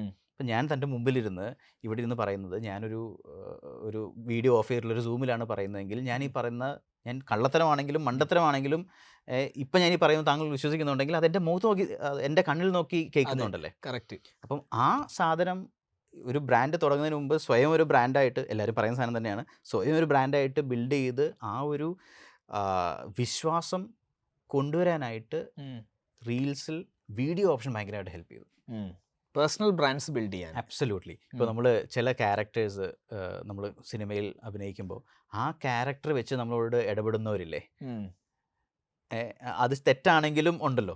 അതേപോലെ ഞാൻ കുള്ളൻ്റെ ഭാര്യ ചെയ്ത ശേഷം ഒരു പ്രാവശ്യം ഒരു ലിഫ്റ്റിൽ പടം കഴിഞ്ഞിട്ട് ഇറങ്ങി വരുമ്പം ഒരു അമ്മൂമ്മ ഭയങ്കര സീരിയസ് ആയിട്ട് വന്നിട്ട്, മോനെ കുഴപ്പമില്ല കേട്ടോ. അവരെ സംബന്ധിച്ചോളം ഞാൻ ഭാര്യ മരിച്ച ഒരു കുഞ്ഞുള്ള കഴുത്ത് പോലും ഉറക്കാത്തൊരു കുഞ്ഞുള്ളൊരു വ്യക്തിയാണ്. ഒരു പ്രായമുള്ള, വളരെ പ്രായമുള്ള ഇച്ചിരി കൂനിയുള്ളതാണ്. ഞാൻ ഉണ്ടാക്കി പറയുന്ന കഥയല്ലത്. അവർ വന്നു, അപ്പം കൊച്ചുമക്കളുണ്ടായിരുന്നു, അമ്മ അത് മറ്റേ പുള്ളി അഭിനയിച്ചതാണെന്ന് പറഞ്ഞാൽ അവർ കളിയാക്കുന്നുണ്ടായിരുന്നു. അതേസമയം തോൽവി എന്ന സിനിമയിൽ ഞാൻ ഒരു പീഡഫൈലായിരുന്നു. ഒരു ആൺകുട്ടിയെ ഞാൻ വീട്ടിലേക്ക് കൊണ്ടുവന്നൊക്കെയുണ്ട്. അപ്പം സ്വാഭാവികമായിട്ടും അത് കാണുന്നവർക്ക് അതാണ് എൻ്റെ ക്യാരക്ടർ അല്ലേ, അത് അങ്ങനെ വരുള്ളൂ. അതേപോലെ റീൽസിൽ ഒരാൾ എത്രത്തോളം അയാൾക്ക് അയാളുടെ ഒതൻറ്റിസിറ്റി അവിടെ കൊണ്ടുവരാൻ പറ്റുമോ, അയാൾ ഞാൻ ഇങ്ങനെയാണ്, റീൽസിന് വേണ്ടി അല്ല ഞാനിത് ചെയ്യുന്നത് എന്ന ആളുകളിലേക്ക് എത്തിക്കാൻ റിയൽ ലൈഫിലും ഇങ്ങനെയാണ്. അബ്സല്യൂട്ട്ലി. അത് വളരെ ബുദ്ധിമുട്ടാണ്. അതെ, നമ്മൾ റിയൽ ലൈഫിൽ കരയുകയും റീൽസിന് മുമ്പിൽ ചിരിക്കുകയും ചെയ്യുന്ന ഒരു നല്ല ശതമാനം ആളുകളുണ്ടെങ്കിലും മാക്സിമം നമുക്ക് നമ്മുടെ ഒതൻറ്റിസിറ്റി അവിടെ കൊണ്ടുവരാൻ സാധിച്ചു കഴിഞ്ഞാൽ അത് പ്ലാറ്റ്ഫോമും അത് പുഷ് ചെയ്യും, അത് കാണുന്നവർക്ക് അത് മനസ്സിലാകുകയും ചെയ്യും. ഇന്നത്തെ കാലത്ത് ആളുകൾ നന്നായിട്ട് മനസ്സിലാവും. ഞാനിപ്പോൾ ശ്രദ്ധിച്ചിട്ടുണ്ട്, ഞാൻ പണ്ട് എഡിറ്റഡ് കണ്ടന്റ് കുറെ അപ്ലോഡ് ചെയ്യലുണ്ട്. ഇപ്പോൾ ഒരു എഡിറ്റും ഇല്ല, 0 ഫിൽറ്റേഴ്സ്, 0 എഡിറ്റ്സ്. അത് എനിക്കൊന്ന് double or triple the existing views കിട്ടുന്നുണ്ട്. കറക്റ്റാണ്. അതേപോലെ തന്നെയാണ് ഒരു സമയത്ത് ഭയങ്കരമായിട്ട് 3-4 ക്യാമറ വെച്ച് മൾട്ടി ക്യാമറ പ്രൊഡക്ഷൻ വീഡിയോസ് വരാൻ തുടങ്ങി. അത് ആളുകൾ അക്സെപ്റ്റ് ചെയ്തില്ല. ആളുകൾക്ക് വേണ്ടിയിരുന്നത് കയ്യിൽ മൊബൈൽ ഫോൺ പിടിച്ചിട്ട് സംസാരിക്കുന്ന ഒരു ദീപിക പദുക്കോണായിരുന്നു. കറക്റ്റ്. അവിടെയാണ് നമുക്ക് ആ ഒരു ഇമേഴ്സീവ് എക്സ്പീരിയൻസ് കിട്ടുക. അവരുടെ ഫോൺ ചിലപ്പോൾ താഴെ വീഴുന്നതായിരിക്കാം, കൈ പിടിക്കുന്നത്. That is how you relate with that particular person. നമ്മൾ ക്യാമറകൾ വെച്ച് എഡിറ്റ് ചെയ്ത് ഒരു കട്ടിട്ട് അയാളുടെ ഏറ്റവും നല്ല ആംഗിൾ, ഏറ്റവും നല്ല ലൈറ്റിങ്ങിൽ ചെയ്യുന്നതിനോടല്ല ആളുകൾക്ക് മാനസികമായ താല്പര്യം. People want to see the real you. Absolutely. അതുകൊണ്ടാണ് ഈ BTS വീഡിയോസിന് കൂടുതൽ വ്യൂസ് വ്യൂസ് കിട്ടുന്നത്. കറക്റ്റ്. നമ്മൾ കഷ്ടപ്പെട്ട് ഇവിടെ 2 മണിക്കൂർ 3 മണിക്കൂർ ചെയ്താലും ഇതിന്റെ നടന്നു വരുന്ന ചായ കുടിച്ച് നടന്നു വരുന്ന പെട്ടെന്ന് ചായ മറിഞ്ഞു വീഴാൻ പോകുന്ന ഒരു വീഡിയോയ്ക്ക് ആയിരിക്കും വ്യൂസ് കിട്ടുക. കാരണം അതിൻ്റെ അകത്ത് ഓതന്റിസിറ്റി, അത് റിയൽ സംഭവിക്കുകയാണ്, ഇവർ സ്ക്രിപ്റ്റ് ചെയ്തിട്ടില്ല എന്നുള്ള മനസ്സിലാവണം. അതങ്ങനെ പോയി BTS സ്ക്രിപ്റ്റ് ചെയ്യാൻ തുടങ്ങി. ശരിയാണ് ശരിയാണ്. BTS സ്ക്രിപ്റ്റ് ചെയ്ത് നല്ല രസമുള്ള BTSും അബദ്ധങ്ങളും ഒക്കെ ഉള്ള സ്ക്രിപ്റ്റിൽ തന്നെ എഴുതി വെച്ചിട്ടുള്ള BTSകൾ ഷൂട്ട് ചെയ്യുന്നത് ഞാൻ കണ്ടിട്ടുണ്ട്. ഓ അല്ല അത് നല്ലല്ലേ, അതും കോണ്ടന്റ് ആണല്ലോ. അല്ല വാട്ട് എവർ വർക്ക്സ്. എന്നിട്ട് അതിന്റെ BTS ഇട്ടിട്ടുള്ളവരുണ്ട്, അത് സ്ക്രിപ്റ്റ് ചെയ്തതിന്റെ BTS. അടിപൊളി. ഓക്കെ, അങ്ങനെ പിന്നെ ക്രിയേറ്റേഴ്സ് അവർക്ക് ബ്രാൻഡ് ഡീൽസ് കിട്ടി, ഏജൻസീസ് ബിൽഡ് ചെയ്യുന്നു, ക്രിയേറ്റേഴ്സ് തന്നെ മിനി ബ്രാൻഡ്സായി മാറുന്നു. പിന്നെ ഈ ക്രിയേറ്റേഴ്സ് ഒക്കെ എന്താണ് ചെയ്തത്? കാരണം ഞാൻ ഇപ്പോൾ മനസ്സിലാക്കുന്നിടത്തോളം the more authentic you are the more things you can do. അപ്പോൾ അതിലെന്തെങ്കിലും എക്സാമ്പിൾസ് ഉണ്ടോ നല്ലൊരു D2C സ്റ്റോർ ഉണ്ടാക്കിയ ക്രിയേറ്റേഴ്സ്? ഞാൻ നമ്മളൊരു റവന്യൂ സൈഡിലേക്ക് ഒരുപാട് നമ്മൾ ഫോക്കസ് ചെയ്തിട്ടില്ല സ്വാഭാവികമായിട്ടും. കാരണം ഈ പ്ലാറ്റ്ഫോമിൽ ഇരിക്കുമ്പോൾ നമുക്ക് നമ്മൾ വഴി നിങ്ങൾക്ക് റവന്യൂ കിട്ടുമെന്ന് പറയാൻ തുടങ്ങിക്കഴിഞ്ഞാൽ അത് വലിയ പ്രശ്നമാവും. ട്രൂ. എക്സ്പെക്ടേഷൻസ് മാറും. അപ്പോൾ റവന്യൂ സൈഡ് എപ്പോഴും നമ്മൾ ഹാൻഡിൽ ചെയ്തിരുന്നത് മീഡിയ കമ്പനീസിന് വേണ്ടിയാണ്. കാരണം അവർക്ക് റവന്യൂ ഉണ്ടാക്കാൻ പറ്റുന്നുണ്ടായിരുന്നുള്ളൂ, പ്രത്യേകിച്ച് ഫേസ്ബുക്കിലും കാര്യങ്ങളിലും. പക്ഷേ ഇപ്പൊ നമ്മുടെ ദിയ കൃഷ്ണയൊക്കെ ഇല്ലേ, അതൊക്കെ ഭയങ്കര സ്റ്റോറീസ് ആണ്. ആ ഒരു ആ ഫാമിലിയിൽ അല്ലെങ്കിൽ അതിന് മുമ്പുള്ള ജനറേഷനൊന്നും ഒരിക്കലും ചിന്തിക്കാൻ പറ്റാത്ത കാര്യങ്ങളാണത്. അത് സംഭവിച്ചത് 100% ആ വ്യക്തി എന്ന ബ്രാൻഡിലുള്ള വിശ്വാസം കൊണ്ടായിരുന്നു. ഇപ്പം ഫിറോസൊക്കെ ആണെങ്കിലും ഞാൻ യൂട്യൂബ് നിർത്താൻ പോവാണ് എന്ന് പറയുന്നതും, അല്ലെങ്കിൽ ഷസാം ഇവിടുന്ന് ദുബൈയിലേക്ക് മാറുകയും ഷസാം ഒരു ബ്രാൻഡായിട്ട് വളരുകയും ചെയ്യുന്നതൊക്കെ D2C എന്ന് പറയുമ്പോൾ നമ്മളൊരു പ്രോഡക്റ്റ് ഉണ്ടാക്കി കൊടുക്കണമെന്ന് മാത്രമല്ലല്ലോ. ഞാൻ സ്വയം ഒരു പ്രോഡക്റ്റ് ആകുന്ന ഒരു സാധനം ഉണ്ടല്ലോ. ഞാനൊരു പ്രൊഡക്റ്റായി ഞാനൊരു കൺസ്യൂമറിൽ റീച്ച് ചെയ്യുന്നതാണല്ലോ എൻ്റെ വീഡിയോസ്. നമ്മൾ പരിചയപ്പെട്ടുള്ള ഒരു നല്ല ശതമാനം ക്രിയേറ്റേഴ്സും അവർക്കൊരു വേറൊരു ബ്രാൻഡ് ഇല്ലെങ്കിലും അവർ തന്നെയാണ് ആ ബ്രാൻഡ്. അവിടെയാണ് ഞാൻ മാക്സിമം ഫോക്കസ് ചെയ്യാൻ ശ്രമിച്ചിട്ടുള്ളത്. കാരണം നമ്മൾ അവരുടെ പ്ലാറ്റ്ഫോമിന് പുറത്തേക്കുള്ളതിലേക്ക് നമ്മൾ പ്ലാറ്റ്ഫോമിൻ്റെ ഭാഗത്തുനിന്ന് സപ്പോർട്ട് ചെയ്യാൻ തുടങ്ങിക്കഴിഞ്ഞാൽ പിന്നെ ഇത് കൈപ്പിടിച്ചാൽ നിൽക്കില്ല. Very open. നമ്മളെപ്പോഴും അവിടെ ഒരു വര വരയ്ക്കും. പിന്നെ നമ്മൾ സംസാരിക്കുമ്പോൾ ഓഫ് കോഴ്സ് നമ്മൾ പല കാര്യങ്ങൾ നമ്മളെ കൊണ്ട് പറ്റുന്ന രീതിയിൽ മെൻറ്റർ ചെയ്യാൻ ശ്രമിക്കുമെങ്കിലും മെൻറ്റർഷിപ്പ് എന്ന് പറഞ്ഞപ്പോഴാണ് ഈറ്റ് കൊച്ചി ഈറ്റില്ലേ, ഈറ്റ് കൊച്ചി ഈറ്റ് ഓ കൊച്ചി, കാർത്തിക് ബിനിയാസ് ഒക്കെയാണ് നമ്മൾ ഭയങ്കര വളരെ ക്ലോസ് ആണ്. അവരുടെ ഒരു സ്റ്റാർട്ടിങ് സ്റ്റേജ് തൊട്ട് I was with them from the platform. അത് ഒരു വലിയ എക്സാമ്പിൾ ഞാൻ പറയാൻ കാരണം നമ്മൾ ബാക്കി എല്ലാവരും ഇൻഡിവിജ്വൽ ക്രിയേറ്റേഴ്സ് എന്ന് പറയുമ്പോൾ അവർ ഒരു ക്രിയേറ്ററാണ്, പക്ഷെ ഒരു ബ്രാൻഡും കൂടിയാണ്, ക്രിയേറ്റർ ഗ്രൂപ്പാണ്. അവിടെ മുഖത്തിനേക്കാളും കൂടുതൽ ഈറ്റ് കൊച്ചി ഈറ്റ് എന്ന് പറയുന്ന ഒരു ബ്രാൻഡാണ് വന്നത്. അതിനെ ആളുകൾ വിശ്വസിക്കാൻ തുടങ്ങിയില്ലേ. എന്നിട്ടാണ് അവർ റവന്യൂ കൊണ്ടുവരാൻ തുടങ്ങിയത്. നമ്മുടെ ഫേസ്ബുക്കിൻ്റെ ഒരു ആക്സിലേറ്റർ പ്രോഗ്രാം ഉണ്ടായിരുന്നു. അതിൽ ഇന്ത്യയിൽ എനിക്കൊന്നൊരു 10-15 കമ്പനികൾക്ക് ഒരു $50,000 വെച്ച് കൊടുത്തിട്ടുണ്ടായിരുന്നു ഫേസ്ബുക്ക്, നമ്മുടെ വലിയൊരു സ്ക്രൂട്ടിനിയുടെ ഒക്കെ ഭാഗമായിട്ട്, ഒരു ഇവന്റിന്റെ ഭാഗമായിട്ട്. അതിൽ ബ്ലൂ സ്റ്റീക്കിന്റെ ജെയ്സൺ അത് കിട്ടിയിരുന്നു, മീം ക്രിയേഷൻ. അങ്ങനെ പല ഇതിലുണ്ടായിരുന്നു. പക്ഷേ ഇതിൽ ഇന്ത്യയിൽ ഫുഡ് റിലേറ്റഡ് ആയിട്ടുള്ള ഒരു ഗ്രൂപ്പിന് ഈ $50,000 കിട്ടിയത് ഈറ്റ് കൊച്ചി ഈറ്റിന് മാത്രമാണ്. ബാക്കിയെല്ലാം NGOs ആയിരുന്നു. ഇപ്പം സാനിറ്ററി നാപ്കിനെ കുറിച്ചുള്ളതായിരിക്കാം, അങ്ങനെയുള്ള നല്ല NGOs ഇല്ലേ, അവർ ചെയ്യുന്ന ഒരുപാട് നല്ല അങ്ങനെയുള്ളവർ നിൽക്കുമ്പോൾ ഇവർ മാത്രമല്ല ഒരു ഫുഡ് കമ്മ്യൂണിറ്റിക്ക് ഈ ആക്സിലേറ്റർ പ്രോഗ്രാമിൽ $50,000 കിട്ടിയത്. അപ്പം അതാണ് പറയുന്നത്, you don't have to be essentially someone who's actually doing a D2C as a creator, right? When you become your self as a brand, that is when you start your D2C എന്നാണ് ഞാൻ വിശ്വസിക്കുന്നത്. The rest is your system. നമ്മൾ നേരത്തെ എപ്പോഴും പറയുന്ന പോലെ ആ ഗോളിനെക്കാട്ടിലും once you like make the system around you, automatically ആ ഗോൾ അവിടെ എത്തും. ബേസിക്കലി ഇതിൻ്റെ അകത്ത് ഞാൻ മനസ്സിലാക്കണ be as authentic as possible. Absolutely. ഇപ്പം ഡോക്യുമെന്റ് ചെയ്യലുണ്ട് പലരും ബിസിനസിന്റെ. അപ്പൊ അത് കാണുമ്പോൾ അവന് ശരിക്കുള്ള ബിസിനസ് ഉണ്ടാക്കുകയാണ്, എനിക്കത് കാണണം. ഒരുപാട് എക്സാമ്പിൾസ് ഉണ്ട്. ഇപ്പം എനിക്കൊന്ന് മുളക് വെട്ടി, ലവ് വിഷ്, അങ്ങനെ കുറെ ഒട്ടുമിക്ക വളരെ 18 വയസ്സും 20 വയസ്സുമായ യുവാക്കൾ ഇറങ്ങിയിട്ട് അവർ കംപ്ലീറ്റ് ബിസിനസ് ജേർണി ഡോക്യുമെന്റ് ചെയ്യാണ്. അതിന് വലിയ സഹായം നിങ്ങളെപ്പോലുള്ള ആളുകളുടെ ഷോസൊക്കെയാണ്. അറിഞ്ഞോ അറിയാതെയോ. അതെ കാരണം ഇപ്പം നമ്മൾ ആദ്യം പറഞ്ഞ പോലെ BCA കഴിഞ്ഞിട്ട് എന്ത് ചെയ്യണമെന്ന് നോക്കാനായിട്ടൊരു മൊബൈൽ ഫോണില്ല ഒരു കാലത്ത്, അല്ലെങ്കിൽ നമ്മുടെയൊക്കെ മുമ്പിലുണ്ടായ ജനറേഷന് അത് ചോദിക്കാൻ പോലും ആളില്ലാത്ത സമയത്ത്, അതെ. ഇപ്പോൾ ഇനി അടുത്ത ഒരു 10 വർഷം ശേഷം എങ്ങനെയായിരിക്കും നമുക്കറിയില്ല. അതെ. പക്ഷേ ഇപ്പോൾ അങ്ങനെയുള്ള ഓപ്ഷൻസ് ഉള്ളത് ഒരു ഭയങ്കര ഭാഗ്യമാണ്. ഇത് പിന്നെ ഇപ്പോൾ ഒരു കാശും ഇല്ലാണ്ട് ആക്ച്വലി ചെയ്യുക. ഒരു മൊബൈൽ ഫോൺ ഉണ്ടെങ്കിൽ you can actually build A business. Absolutely. നിങ്ങളിപ്പോൾ ആക്സിലറേറ്ററിന്റെ കാര്യം പറഞ്ഞല്ലോ. കഴിഞ്ഞ എപ്പിസോഡ് ഞാൻ ഷിബിന്റെ കൂടെയാണ് ചെയ്തത്. ഷിബിൻ ടെക്സ്റ്റാസ് ആൻഡ് ആക്സിലറേറ്ററിൽ ഒരു 100-ൽ കൂടുതൽ കോർപ്പറേറ്റ് ആക്സിലറേറ്റർ പ്രോഗ്രാംസ് നടത്തിയിട്ടുണ്ട്. ഈ ആക്സിലറേറ്റർ എന്താണെന്ന് അറിയാത്തവരുണ്ട്. എനിക്കൊന്ന് 99% നമ്മളെ ഷോ വാച്ച് ചെയ്യുന്ന 99% ആൾക്കാർ ആക്സിലറേറ്റർ ആണ് കോൺസെപ്റ്റ് ഇല്ല തന്നെ അറിയില്ല. ഫേസ്ബുക്കിന് ആക്സിലറേറ്റർ ഉണ്ട്, അല്ലെങ്കിൽ റോൾസ് റോയ്സ് ആക്സിലറേറ്റർ ഉണ്ട്, Airbus, Audi, everybody has an acceleration programme. Facebook മീഷോയിലൊക്കെ ഇൻവെസ്റ്റ് ചെയ്ത് കേട്ടിട്ടില്ലേ? ആക്സിലറേറ്റർ ആക്സിലറേറ്റർ പ്രോഗ്രാം ആണോ അറിയത്തില്ല. ഒരു വലിയൊരു കമ്പനി വേറൊരു കമ്പനി ഇൻവെസ്റ്റ് ചെയ്യുന്നതെന്ന് ഒരു കാലത്ത് നമുക്ക് ചിന്തിക്കാൻ പറ്റാത്ത കാര്യങ്ങളായിരുന്നു. കറക്റ്റ്. ഇവൻ എന്നെക്കാളും വളരുമോ എന്നുള്ള ചിന്ത മാത്രം ഉണ്ടായിരുന്ന സമയങ്ങളിൽ. ട്രൂ.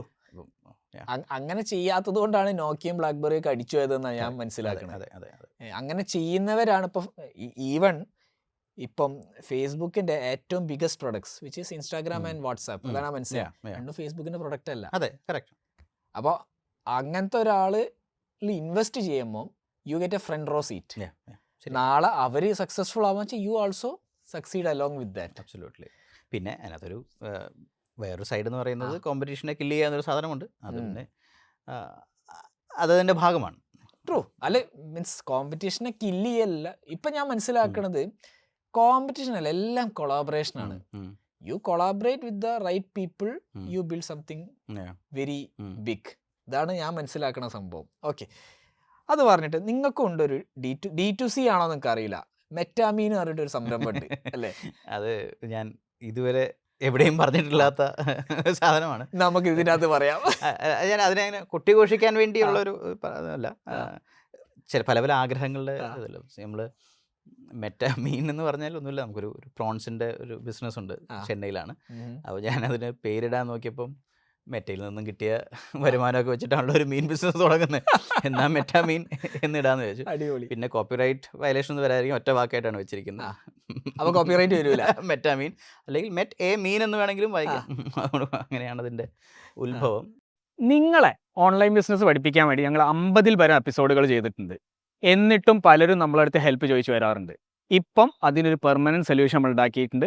താഴെയുള്ള യൂട്യൂബ് ഡിസ്ക്രിപ്ഷനിൽ നമ്മൾ വാട്സാപ്പ് നമ്പർ ഉണ്ട്, അവിടെ വന്ന് ചോദിച്ചു കഴിഞ്ഞാൽ നിങ്ങൾക്ക് ഹെൽപ്പ് കിട്ടും.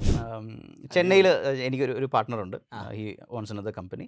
നമ്മൾ അവിടെ പ്രോൺസിൻ്റെ സെയിൽസ് ഉണ്ട്. നമുക്ക് ഒരു മാസം ഒരു 100 ടണ്ണോളം നമ്മൾ ചെന്നൈ നഗരത്തിൽ വിൽക്കുന്നുണ്ട്. അപ്പോൾ ഇത് ഓഫ്ലൈൻ ആണോ ഓൺലൈൻ ബിസിനസ് ആണോ? ഇത് ഓഫ്ലൈൻ ആണ്.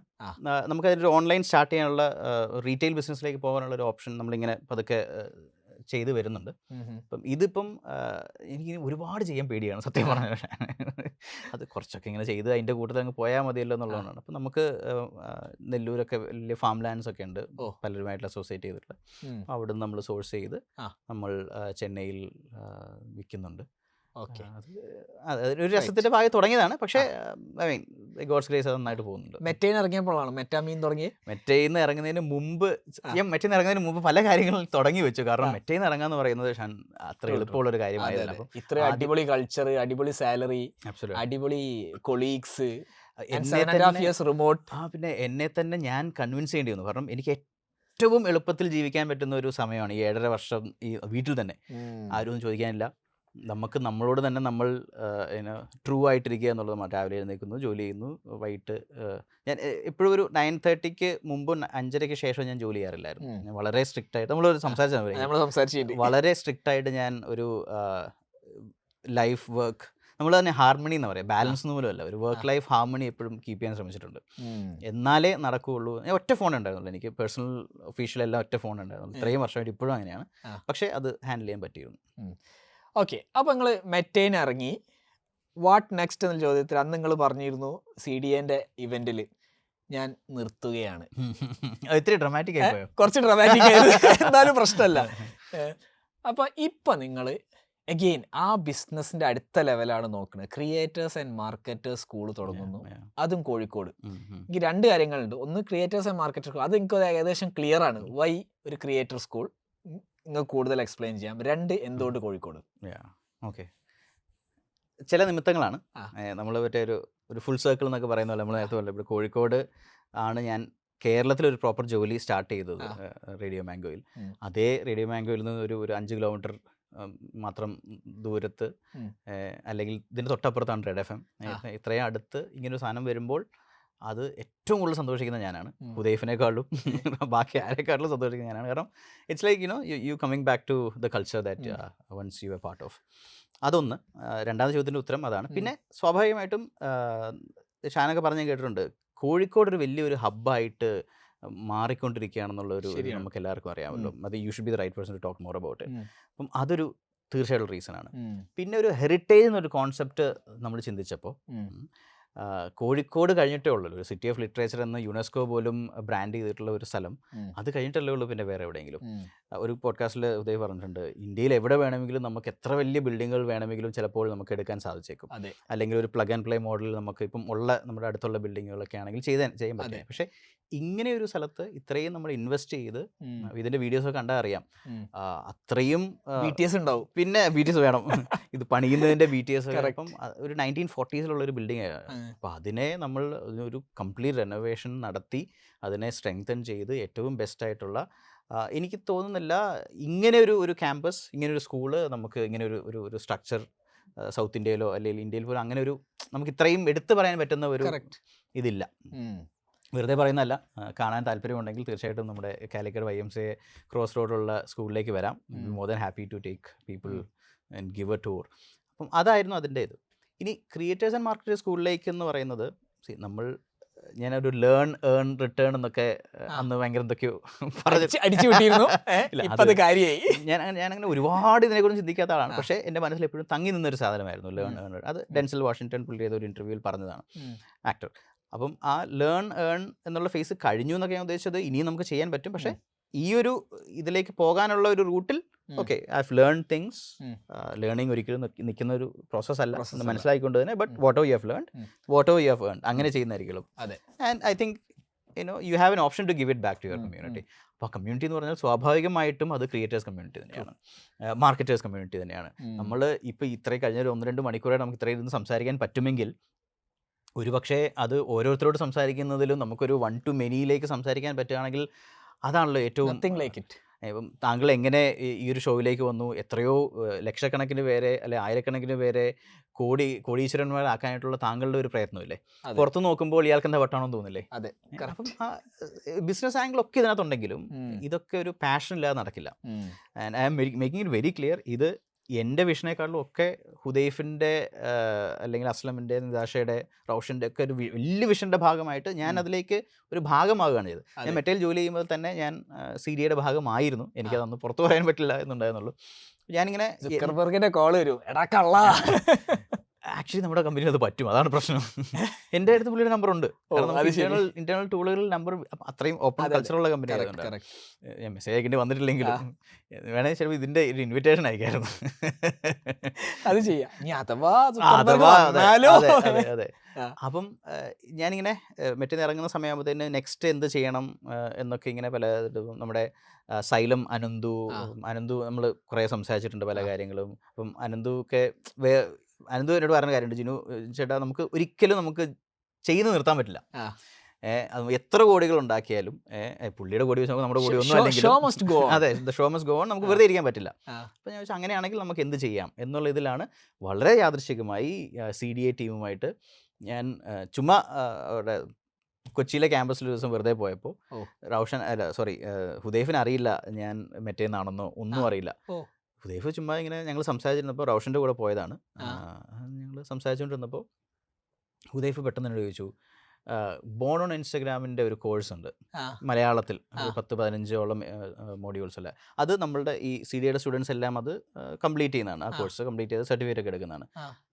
ആ ശബ്ദം എൻ്റെ ആണോ എന്ന് ചോദിച്ചു. അപ്പോൾ എൻ്റെ ആണ്.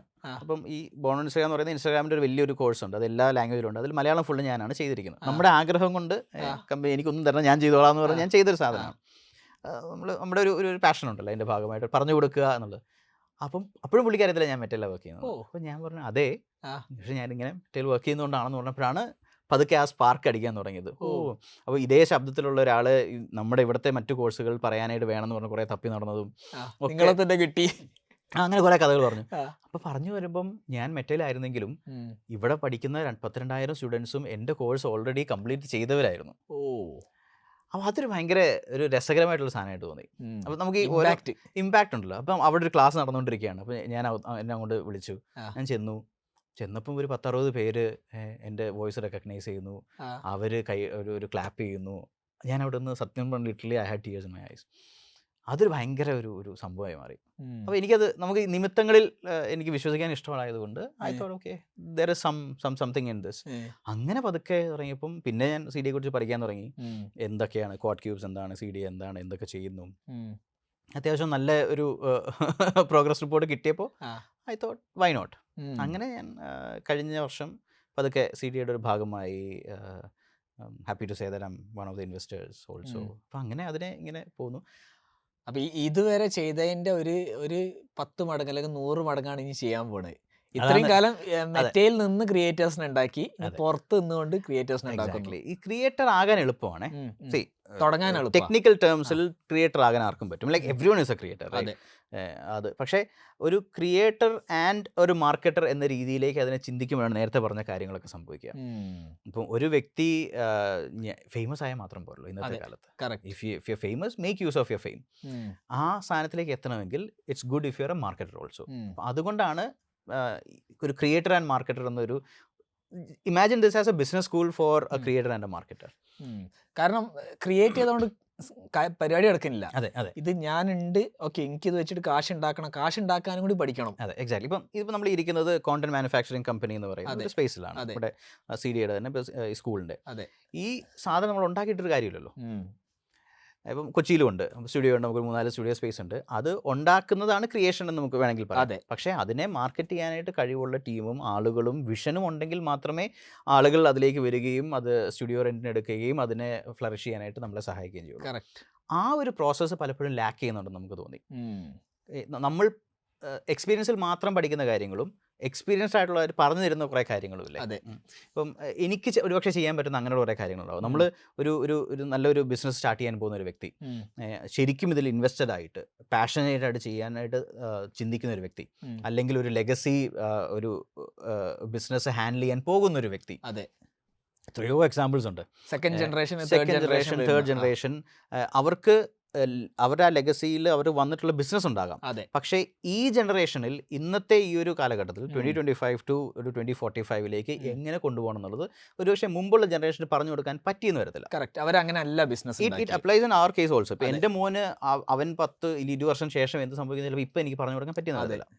നമ്മൾ തന്നെ അബ്സൊല്യൂട്ട് ആവും. അബ്സല്യൂട്ട്ലി. അപ്പോൾ ആ സമയത്ത് പറഞ്ഞു കൊടുക്കാൻ ആളുണ്ടാവട്ടെ എന്നല്ലേ നമുക്ക് പറയാൻ പറ്റുള്ളൂ. അതേപോലെ അങ്ങനെയുള്ളവർക്കൊക്കെ ഏറ്റവും ബെസ്റ്റ് ആയിട്ടുള്ള ഒരു ഓപ്ഷനാണ്. അതുകൊണ്ടാണ് നമ്മൾ രണ്ടും കൽപ്പിച്ച് ഒരു മടിയില്ലാതെ world's best creators and marketers school എന്ന് തന്നെ എഴുതിയത്. കാരണം കേരളത്തിൽ നിന്ന് ലോകത്തെ ഏറ്റവും നല്ല ക്രിയേറ്റേഴ്സ് ആൻഡ് മാർക്കറ്റേഴ്സിനെ പുറത്ത് കൊണ്ടുവരാൻ സാധിക്കണം എന്നുള്ളൊരു വലിയ വിഷൻ്റെ ഭാഗമായിട്ട് തന്നെയാണ് നമ്മൾ ഈ സ്കൂൾ ഉണ്ടാക്കിയിരിക്കുന്നത്. പിന്നെ അതിൻ്റെ കൂടെ തന്നെ നമുക്ക് സ്വാഭാവികമായിട്ട് നമ്മുടെ ഡിജിറ്റൽ മാർക്കറ്റിംഗ് കോഴ്സുകളും ഒക്കെ ഉണ്ട്. പക്ഷേ രസമാണ്. ഞാൻ ഭയങ്കരമായിട്ട് വെയിറ്റ് ചെയ്തിരിക്കുന്ന സാധനമാണ്. ഇത്രയും സ്റ്റുഡൻസിൻ്റെ കൂടെ, സ്റ്റുഡൻസ് പോലും വിളിക്കേണ്ട ആവശ്യമില്ല, ഇത്രയും പേരുടെ കൂടെ ഒരുമിച്ച് ഭയങ്കരമായിട്ട്. കാരണം ഇത് തന്നെ ചിന്തിച്ച് വരുന്നവരും, ഇപ്പം നമ്മൾ 10ാം ക്ലാസ് പഠിക്കുമ്പോൾ നമ്മളിപ്പോഴും പറയത്തില്ലേ കോസ് തീറ്റ ടാൻ തീറ്റ എന്നുള്ളത്, ക്രിക്കറ്റ് കളിക്കുമ്പോൾ ടാൻ ആകുന്നതല്ലാതെ പിന്നെ അതല്ലാതെ ടാൻ ഉപയോഗിച്ചിട്ടുള്ളവരുണ്ട്. തീറ്റയും ടാനും മാത്രമേ നമ്മുടെ ലൈഫിൽ നടക്കാറുള്ളൂ, ടാനും മാത്രമേ പിന്നെ വന്നിട്ടുള്ളൂ. പക്ഷേ അത് ഉപയോഗിച്ചിട്ടുള്ളവരുണ്ടല്ലോ. അതേപോലെ നമുക്ക് ഹൈ ഇമ്പാക്റ്റ് ആണ്. ഷാൻ പറഞ്ഞ പോലെ പറഞ്ഞു കൊടുക്കുന്ന കാര്യങ്ങൾ ഏറ്റവും ഇമ്പാക്ട്ഫുൾ ആയിട്ട് എത്തുന്നിടത്ത് എത്തുക എന്നുള്ളതാണ്. ഈ ഇരുമ്പ് പഴുപ്പിച്ചതിന് ശേഷം അടിക്കുന്നതും പഴുപ്പിക്കുന്നതിന് മുമ്പ് അടിക്കുന്നുള്ള വ്യത്യാസമില്ല. അതാണ്. അതുകൊണ്ടാണ് ഇപ്പം നാളെ ഇപ്പം നമ്മൾ 15th ഇവിടെ ഇരിക്കുന്നത്. നാളെ ഈ സ്കൂളിൻ്റെ ഓപ്പണിംഗ് ആണ്. അത് ഓപ്പൺ ചെയ്യുന്നത്, വന്ന് ഇവിടെ സ്റ്റുഡൻസിന് വേണ്ടി സെഷൻ ചെയ്യുന്നത് it's none other than Prakash Varma. അദ്ദേഹത്തെ പോലൊരു വ്യക്തിയെ നമുക്കിവിടെ ഇൻവൈറ്റ് ചെയ്തപ്പോൾ ഷാൻ, യു വോണ്ട് ബിലീവ്, ഞാൻ പുള്ളിയോട് 1/2 മണിക്കൂർ പോലും സംസാരിച്ചിട്ടില്ല. ഞാനും തരുൺ മൂർത്തിയും പ്രകാശ് വർമ്മ സാറും കൂടെ സംസാരിക്കുന്നു. ഇപ്പോഴും കൺഫ്യൂഷനാണ്, പ്രകാശ് ഏട്ടാന്ന് വിളിക്കണോ വർമ്മ എന്ന് വിളിക്കണോ മിസ്റ്റർ വർമ്മ എന്നുള്ളത്. എങ്കിലും ഞങ്ങൾ മുഴുവൻ സംസാരിക്കുന്നു. I told him that this is how it is. എനിക്ക് അതുവരെ പുള്ളിയെ വലിയ പരിചയവുമില്ല. പുള്ളി തം സ്റ്റോപ്പേഴ്സ് ക്യാമ്പയിൻ ഒക്കെ ചെയ്യുമ്പോൾ ഞാൻ മെറ്റയിലുണ്ട്, നമ്മൾ കണക്റ്റഡ് ആയിരുന്നു മെയിലുകളും ചെയിനുകളും എന്നുള്ളതല്ലാതെ ഒരു ഡയറക്റ്റ് മലയാളി ബന്ധങ്ങളൊന്നുമില്ല. പക്ഷേ ഞാനിപ്പം ഷാനോട് പറഞ്ഞ സാധനവും മുമ്പ് ഹുദൈഫ് പറഞ്ഞിട്ടുള്ള കാര്യങ്ങളൊക്കെ ഇതാണ് നമ്മൾ ഉദ്ദേശിക്കുന്നത്. നമുക്കിങ്ങനെ ചെയ്യണമെന്ന് ആഗ്രഹമുണ്ട്. അങ്ങനെ ഒരു വലിയൊരു ബാക്കിംഗ് ഉള്ളതൊന്നുമല്ല. പക്ഷേ നമ്മളെ കൊണ്ട് പറ്റുന്ന രീതിയിൽ നമ്മൾ ഉണ്ടാക്കിയെടുത്ത ഒരു സ്ഥാപനം, ഇങ്ങനെ പോയിക്കൊണ്ടിരിക്കുന്ന സ്ഥാപനം, ഇനി ഇതിൻ്റെ ഒരു എക്സ്പാൻഷൻ ഇതാണ് നമ്മൾ ഉദ്ദേശിക്കുന്നത്. This is what we genuinely believe in. One of the biggest add makers in India, absolutely, or world തന്നെ പറയാൻ പറ്റും. അബ്സല്യൂട്ട്ലി. ഷാരൂഖ് ഖാൻ വരെ ഡയറക്റ്റ് ചെയ്ത ആള്. തീർച്ചയായും ഷാരൂഖ് ഖാൻ അങ്ങോട്ട് പുള്ളിയെ വിളിച്ചിട്ടാണ് ദുബായ് ടൂറിസത്തിന്റെ ആഡ് ഷാരൂഖ് ഖാൻ ചെയ്യിച്ചതെന്ന് ഞാൻ കേട്ടിട്ടുണ്ട്. ഓ, Shahrukh Khan wanted him to do it. എച്ചാതി ആഡല്ലേ. പിന്നെ തീർച്ചയായിട്ടും അമേസിംഗ് ആയിട്ട്. അപ്പം അങ്ങനെ ഒരു വ്യക്തി, പുള്ളിക്കത് അതിൻ്റെ ഒരു ട്രൂത്ത്ഫുൾനെസ്സിൽ പുള്ളിക്ക് താല്പര്യം തോന്നുകയും ശരി ജിനു ഐ വിൽ കം എന്ന് പറഞ്ഞിട്ടാണ് നാളത്തെ ഇവന്റ് നടക്കാൻ പോകുന്നത്. അത് ഞാൻ ഒട്ടും പ്രതീക്ഷയില്ല. ഞാൻ തരുണിനോടൊക്കെ പറഞ്ഞത്, തരുൺ ബ്രോ നമുക്കൊന്ന് സംസാരിച്ച് നോക്കാം. തരുൺ പറഞ്ഞു, ജിനു നമുക്ക് സംസാരിച്ച് നോക്കാം. അപ്പോൾ ഞാൻ അയച്ചു പുള്ളിയെ കൊടുത്തു. And he was convinced. അപ്പം ഈ എന്തോ ഉണ്ടല്ലോ. ഞാനൊക്കെ ഭയങ്കര എക്സൈറ്റഡ്. ആക്ച്വലി ഞാൻ പറയാറുണ്ട്, കോഡിങ് പണ്ട് സോഫ്റ്റ്വെയർ ഡെവലപ്പ് ചെയ്യാൻ പറ്റുന്ന അതൊരു ലെവറേജ് ആയിരുന്നു. പക്ഷെ ഇപ്പൊ AI വന്നപ്പം കോഡിങ് ഒരു ലെവറേജ് അല്ലാണ്ട് ആയി മാറി. പക്ഷെ creation is actually a leverage. അപ്പം probably what I see is, ചിലപ്പം കോഴിക്കോട് അല്ലെങ്കിൽ കാലിക്കറ്റ് ഒരു marketing capital of the world ആയേക്കാം. അപ്പൊ അത് അത് മാർക്കറ്റിംഗ് ക്യാപിറ്റലാണ്. ഞങ്ങൾ പ്രകാശ് വർമ്മനെ കൊണ്ടുവരുന്നു. അതിന്റെ അടുത്ത ദിവസം പിന്നെ മോഹൻലാലും വരുന്നുണ്ട്. ഇവിടെ കോഴിക്കോട് വരുന്നുണ്ട്. പിന്നെ കുറെ ബ്രാൻഡുകൾ കോഴിക്കോട് നിന്നുണ്ടായത് മോഹൻലാലിന്റെ ആ ഒരു ഇമേജ്, മലബാർ ഗോൾഡ് ആണെങ്കിലും മൈജി ആണെങ്കിലും ഇനിയിപ്പോ വിൻസ്മേർ, ഇതൊക്കെ സംഭവിക്കുന്നുണ്ട്. അപ്പൊ അതിന്റെ കൂട്ടത്തിൽ ഇവിടെ CMS വരുന്നു, ക്രിയേറ്റേഴ്സ് കുറെ ആൾക്കാരെ ഇറക്കുന്നു. അമേസിങ്. ഞാൻ ലിറ്ററലി എൻ്റെ ആ നെറ്റ്വർക്കിനുള്ള എല്ലാവരോടും പറഞ്ഞിട്ടുണ്ട്, we are going to be the marketing capital for the world. We should be. Calicut അതിനുള്ള പൊട്ടൻഷ്യൽ ഭയങ്കരമായിട്ടുണ്ട്. ഏറ്റവും രസം നമ്മൾ ഒരു സ്കൂൾ സ്റ്റാർട്ട് ചെയ്യുന്നു, അക്കാഡമി ഓൾറെഡി ഉണ്ടെങ്കിലും ഇതുവരെ കൂടുതലും പഠിക്കുന്നത് കേരളത്തിൽ തന്നെ ഉള്ളവരാണല്ലോ. അതായിരുന്നല്ലോ അതിൻ്റെ ഒരു രീതി. അപ്പം നമ്മൾ ഉദ്ദേശിക്കുന്നത് ഒരു നോർത്തിൽ നിന്നോ അല്ലെങ്കിൽ പുറത്തു നിന്നോ വന്ന് ഇവിടെ താമസിച്ച്, അല്ലെങ്കിൽ ഇങ്ങനൊരു സിറ്റിയിൽ താമസിച്ച് പഠിക്കുമ്പോൾ അതിൻ്റെ ഒരു ഭയങ്കര കൾച്ചറൽ റെലവൻസും കൂടെ ഉണ്ട്. അതെന്തുകൊണ്ട് കൊച്ചി ആയിക്കോട്ടെ, തിരുവനന്തപുരം ആയിക്കോട്ടെ എന്ന് വെച്ചാൽ പറ്റും. പക്ഷേ എന്തോ കോഴിക്കോടിന്റെ ഒരു സുഖം, ഒരു കൾച്ചർ ഉണ്ടല്ലോ, അതെന്താ പറഞ്ഞു തരാൻ കഴിയില്ല. അതുകൊണ്ടാണല്ലോ ഇവിടെ വലിയ വലിയ ക്യാമ്പസുകളും IIT-കളും ഒക്കെ ഉണ്ടാവുന്നത്. ഒരു കണ്ണൂർ, എന്തുകൊണ്ട് ഒരു നിഫ്റ്റ് കണ്ണൂർ ഉണ്ടാവുന്നു എന്നുള്ളത്. അപ്പം സ്വാഭാവികമായിട്ടും ആ ഒരു കൾച്ചർ ആളുകൾക്ക് ചിലപ്പോൾ ഫീൽ ചെയ്യാനായിട്ട് we thought this is the right place. പിന്നെ ഇങ്ങനെ നല്ലൊരു സെറ്റപ്പിൽ ഒരു ബിൽഡിംഗ് കിട്ടുകയും സ്പേസ് കിട്ടുകയും എന്ന് പറയുന്നത് it was not easy. Hudaif പറയുന്നത് 24/7 ആണ്. ഞാനിവിടെ ഒരു പിന്നെന്താ പറയാ, ഇപ്പം തന്നെ ഒരു മെമ്പർഷിപ്പ് ആണ് എടുത്തേക്കാം. ഇൻഫാക്ട് നമുക്ക് അകത്തൊരു കഫേ വരെ ഉണ്ട്. നമ്മളത് എന്നെങ്കിലും നമുക്കത് പബ്ലിക്കും കൂടെ ഓപ്പൺ ആക്കി കൊടുക്കാൻ പറ്റുന്ന രീതിയിലേക്ക് എത്തിക്കണമെന്നും ആഗ്രഹമുണ്ട്. ഇതിന്റെ സെറ്റപ്പ് എനിക്കൊന്ന് നമുക്ക് ബീറോളിൽ ആഡ് ചെയ്യാം. അടിപൊളി സെറ്റപ്പ്. ഇവിടെ വന്നു കഴിഞ്ഞാൽ തന്നെ വേറൊരു ഫീലാ. We reached somewhere else. ഈ ആംബിയൻസും എല്ലാം അതിൻ്റെ കൂടെ തന്നെ എനിക്ക് ഏറ്റവും ഇഷ്ടപ്പെട്ടൊരു കാര്യം, നമ്മൾ പലപ്പോഴും ഒരു കോഴ്സ്, ഇപ്പം നമ്മൾ ഒരു ഫ്ലാഗ്ഷിപ്പ് കോഴ്സ് ഉണ്ട് AMME. നമ്മൾ അതല്ല AMME. അതെ, അങ്ങനെ ചിന്തിക്കാതിരിക്കട്ടെ. അമ്മേ എനിക്ക് കിട്ടി എന്ന് പറയാനാണ്. അപ്പൊ അതൊരു 10 months കോഴ്സാണ്. അതാണ് നമ്മൾ ഈ പറയുന്ന അഡ്വാൻസ്ഡ് മാർക്കറ്റിംഗ് മാനേജ്മെന്റ് ഓൺടർപ്രണർഷിപ്പ് എന്ന് പറയുന്ന കോഴ്സ്. ഈ കോഴ്സ് നമ്മൾ ഉദ്ദേശിക്കുന്നത് ഒരു 2 പ്രിൻസിപ്പിളിലാണ്. Learning while doing, earning while learning. നമ്മളിവിടെ പഠിക്കാൻ വന്ന ഒരു 1, 2, 3 മാസത്തിനുള്ളിൽ തന്നെ we want you to earn something for the work that you doing. അപ്പോൾ അങ്ങനെ ഒരു ഇക്കോസിസ്റ്റം ഭയങ്കരമായിട്ട് ഡെവലപ്പായി വന്നു മുമ്പ് തന്നെ. ഇപ്പോൾ ക്വാഡ് ക്യൂബ്സ് എന്ന് പറയുന്ന ഏജൻസി ഉണ്ട്, പിന്നെ CDA എന്ന് പറയുന്ന അക്കാഡമി വരുന്നു, കോണ്ടന്റ് മാനുഫാക്ചറിംഗ് കമ്പനി വരുന്നു. അങ്ങനെ വരുമ്പോൾ ഇവിടെ വരുന്ന ഓരോരുത്തർക്കും they have an option to prove themselves and probably even make money before they leave this place. I am sure that they will make money. Right ആൾക്കാർ വന്നു കഴിഞ്ഞാൽ huge potential. Means for example ecom show ഉണ്ടായത് തന്നെ legacy ബിസിനസ്സസിന് digital ചെയ്യാൻ കഴിയുന്നില്ല. പുതിയ പിള്ളേർക്ക് എങ്ങനെ തുടങ്ങുമെന്ന് മനസ്സിലാവുന്നില്ല. ഇതിനു വേണ്ടിയിട്ടാണ് ഇ-കോം ഷോ ഒരു ജനറൽ അവയർനെസ് ആണ് ബിൽഡ് ചെയ്യുന്നത്. അപ്പോൾ അവയർനെസ് മാത്രം ബിൽഡ് ചെയ്താൽ പോരാ, ഇതെങ്ങനെ ചെയ്യണമെന്ന് അവർക്ക് പഠിപ്പിച്ചു കൊടുക്കാൻ ഓഫ്ലൈനിൽ 1-to-1 പഠിപ്പിച്ചു കൊടുക്കുന്ന ആൾക്കാരാണ്. അങ്ങനത്തെ ആൾക്കാരാണ് ഇപ്പം CMS ആണെങ്കിലും Xylem ആണെങ്കിലും ഒക്കെ ചെയ്യുന്നത്. So huge impact. നമ്മൾ ലക്ഷ്യയിലൊക്കെ സംസാരിക്കുമ്പം ഓറലിനോടൊക്കെ സംസാരിക്കുമ്പം ഇപ്പോഴും ആ ഗ്യാപ്പ് ഭയങ്കരമാണ് ബ്രോ.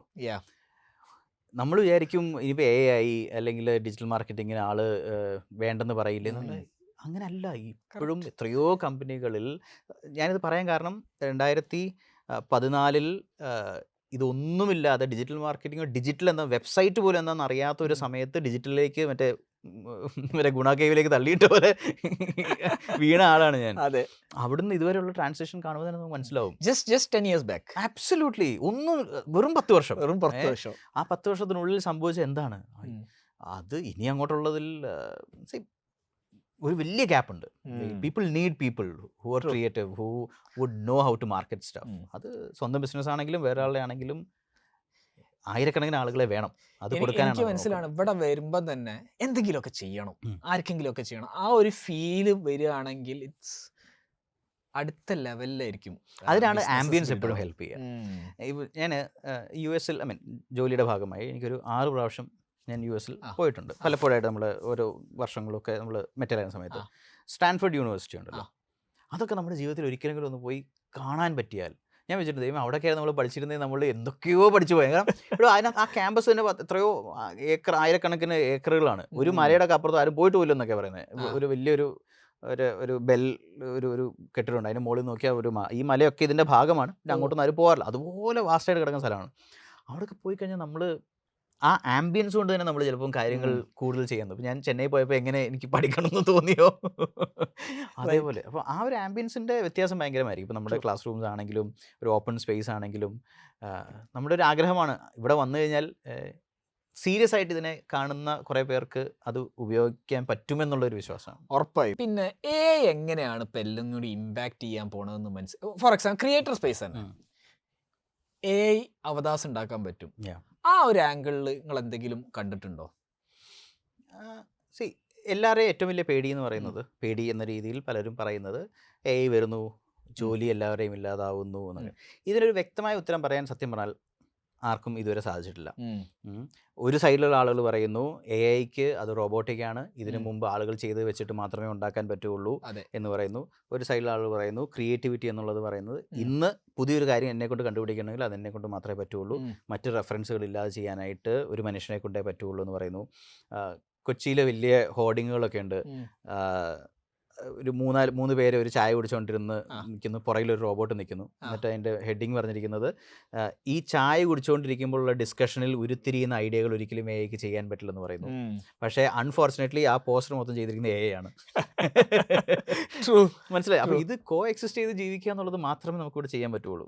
പഴയ പണ്ട് പറഞ്ഞല്ലേ, കമ്പ്യൂട്ടർ വരുമ്പോൾ ബഹളം ഉണ്ടാക്കിയതോ അല്ലെങ്കിൽ കമ്പ്യൂട്ടറുകാരൻ ജോലി പോകുമെന്ന് പറഞ്ഞതുപോലെ അതല്ല എന്ന് എല്ലാവരും മനസ്സിലാക്കിയ പോലെ കോ എക്സിസ്റ്റ് ചെയ്യാന്നുള്ളതേ ഉള്ളൂ.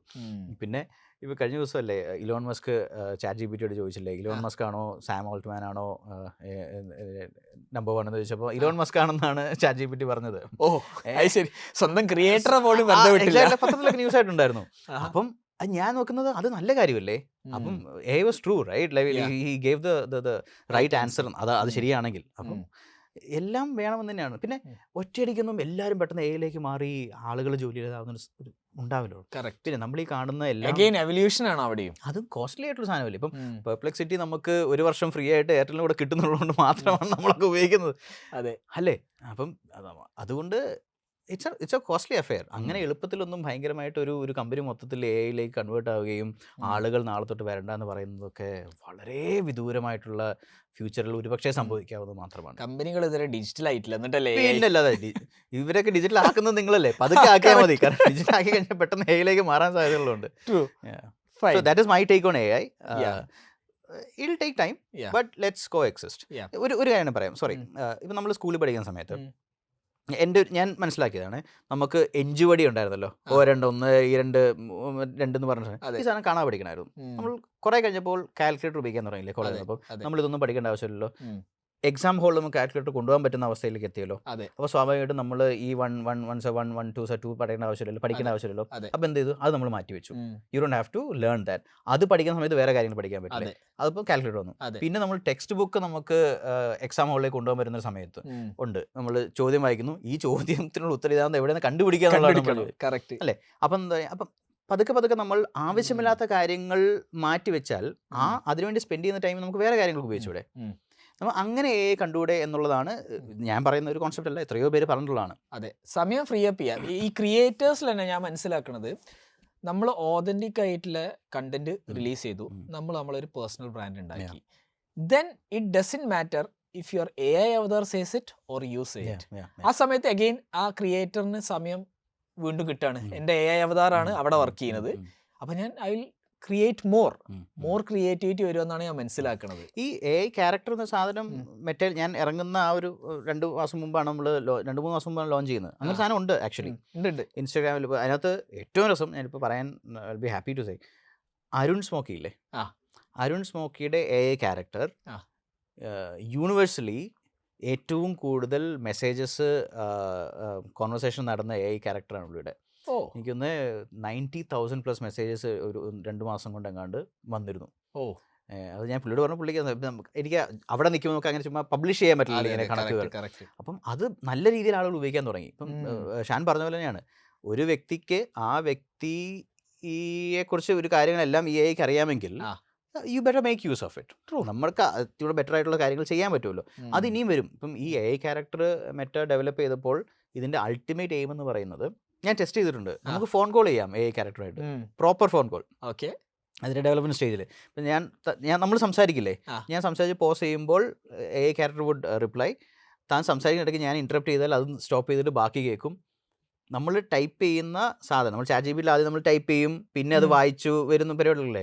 പ്രോപ്പർ ഫോൺ കോൾ ആയിട്ട് തന്നെ ഇൻസ്റ്റാഗ്രാമിൽ നമുക്ക് ചെയ്യാമായിരുന്നു. അപ്പോൾ അത് ഇനി നാളെ ഭാവിയിൽ അത് വീഡിയോ കോൾ ആകാം. അതെ, അങ്ങനെയുള്ള നല്ല കാര്യങ്ങളിലേക്ക് അത് ഉപയോഗിക്കണമെന്ന് തന്നെയാണ് ഞാൻ പറയുന്നത്. True. I think it is just going to give more time for creators to do much more stuff. Online store ഉണ്ടാക്കുക എന്ന് പറഞ്ഞു കഴിഞ്ഞാൽ ഭയങ്കര മലമറിക്കുന്ന പരിപാടിയൊന്നുമല്ല. ഇതൊക്കെ നിങ്ങൾക്കും ചെയ്യാൻ പറ്റും. അത് നിങ്ങളെ പഠിപ്പിക്കുകയാണ് ഞങ്ങളുടെ ലക്ഷ്യം. 10 ദിവസം കൊണ്ട് നിങ്ങളെ ഞങ്ങളൊരു ഓൺലൈൻ സ്റ്റോർ എക്സ്പേർട്ട് ആക്കി തരാം. 15 മിനിറ്റ് എല്ലാ ദിവസവും മുടക്കിയാൽ 10ാമത്തെ ദിവസം നിങ്ങൾക്കൊരു ലൈവ് ഓൺലൈൻ സ്റ്റോർ ഉണ്ടാക്കാം. Okay, so that is for now. ഇനി നിങ്ങൾ CMS തുടങ്ങി അടുത്ത കൊല്ലം നമുക്ക് വീണ്ടും കാണാം. CMS തുടങ്ങിയിട്ട് എന്തൊക്കെ ഇമ്പാക്റ്റ് ഉണ്ടായി? എന്തോ ആളുകളൊക്കെ ഞാനെന്തൊരു ഓൺട്രപ്രണർ ആയി എന്നൊരു സാധനമൊക്കെ പറയുന്നത്, ഇതൊന്നും ഞാൻ അറിഞ്ഞുകൊണ്ട് ചെയ്യുന്ന കാര്യങ്ങളല്ല. I always believe in the system. നല്ല റോഡുകൾ ഉണ്ടാക്കിയാൽ നല്ല ഡ്രൈവിംഗ് സംസ്കാരം ഉണ്ടാകുമെന്ന് പറയുന്നത്. You build a system thanks to atomic habits again, the goal will automatically happen. Change ഞാൻ അതിനകത്ത് പറഞ്ഞുകൊണ്ട് പറയാണ്ട്, ഒരു 1% ഡെയിലി ഒരു ഹാബിറ്റ് ചേഞ്ച് ചെയ്യുന്ന അത് ഭയങ്കര രസമാണ്. അതെ അതെ, ഞാൻ ഏതൊരു ബുക്കിൻ്റെയും 30 പേജിലേ വായിക്കുള്ളൂ. ഭാഗ്യത്തിന് ആദ്യത്തെ 30 അത് ഉള്ളത് കൊണ്ട് ഇറ്റ് സ്ട്രക്ക് മീ വെൽ. അത് ഭയങ്കരമായിട്ട് ഞാനിപ്പോൾ അത് ഫീൽ ചെയ്യുന്നുണ്ട്.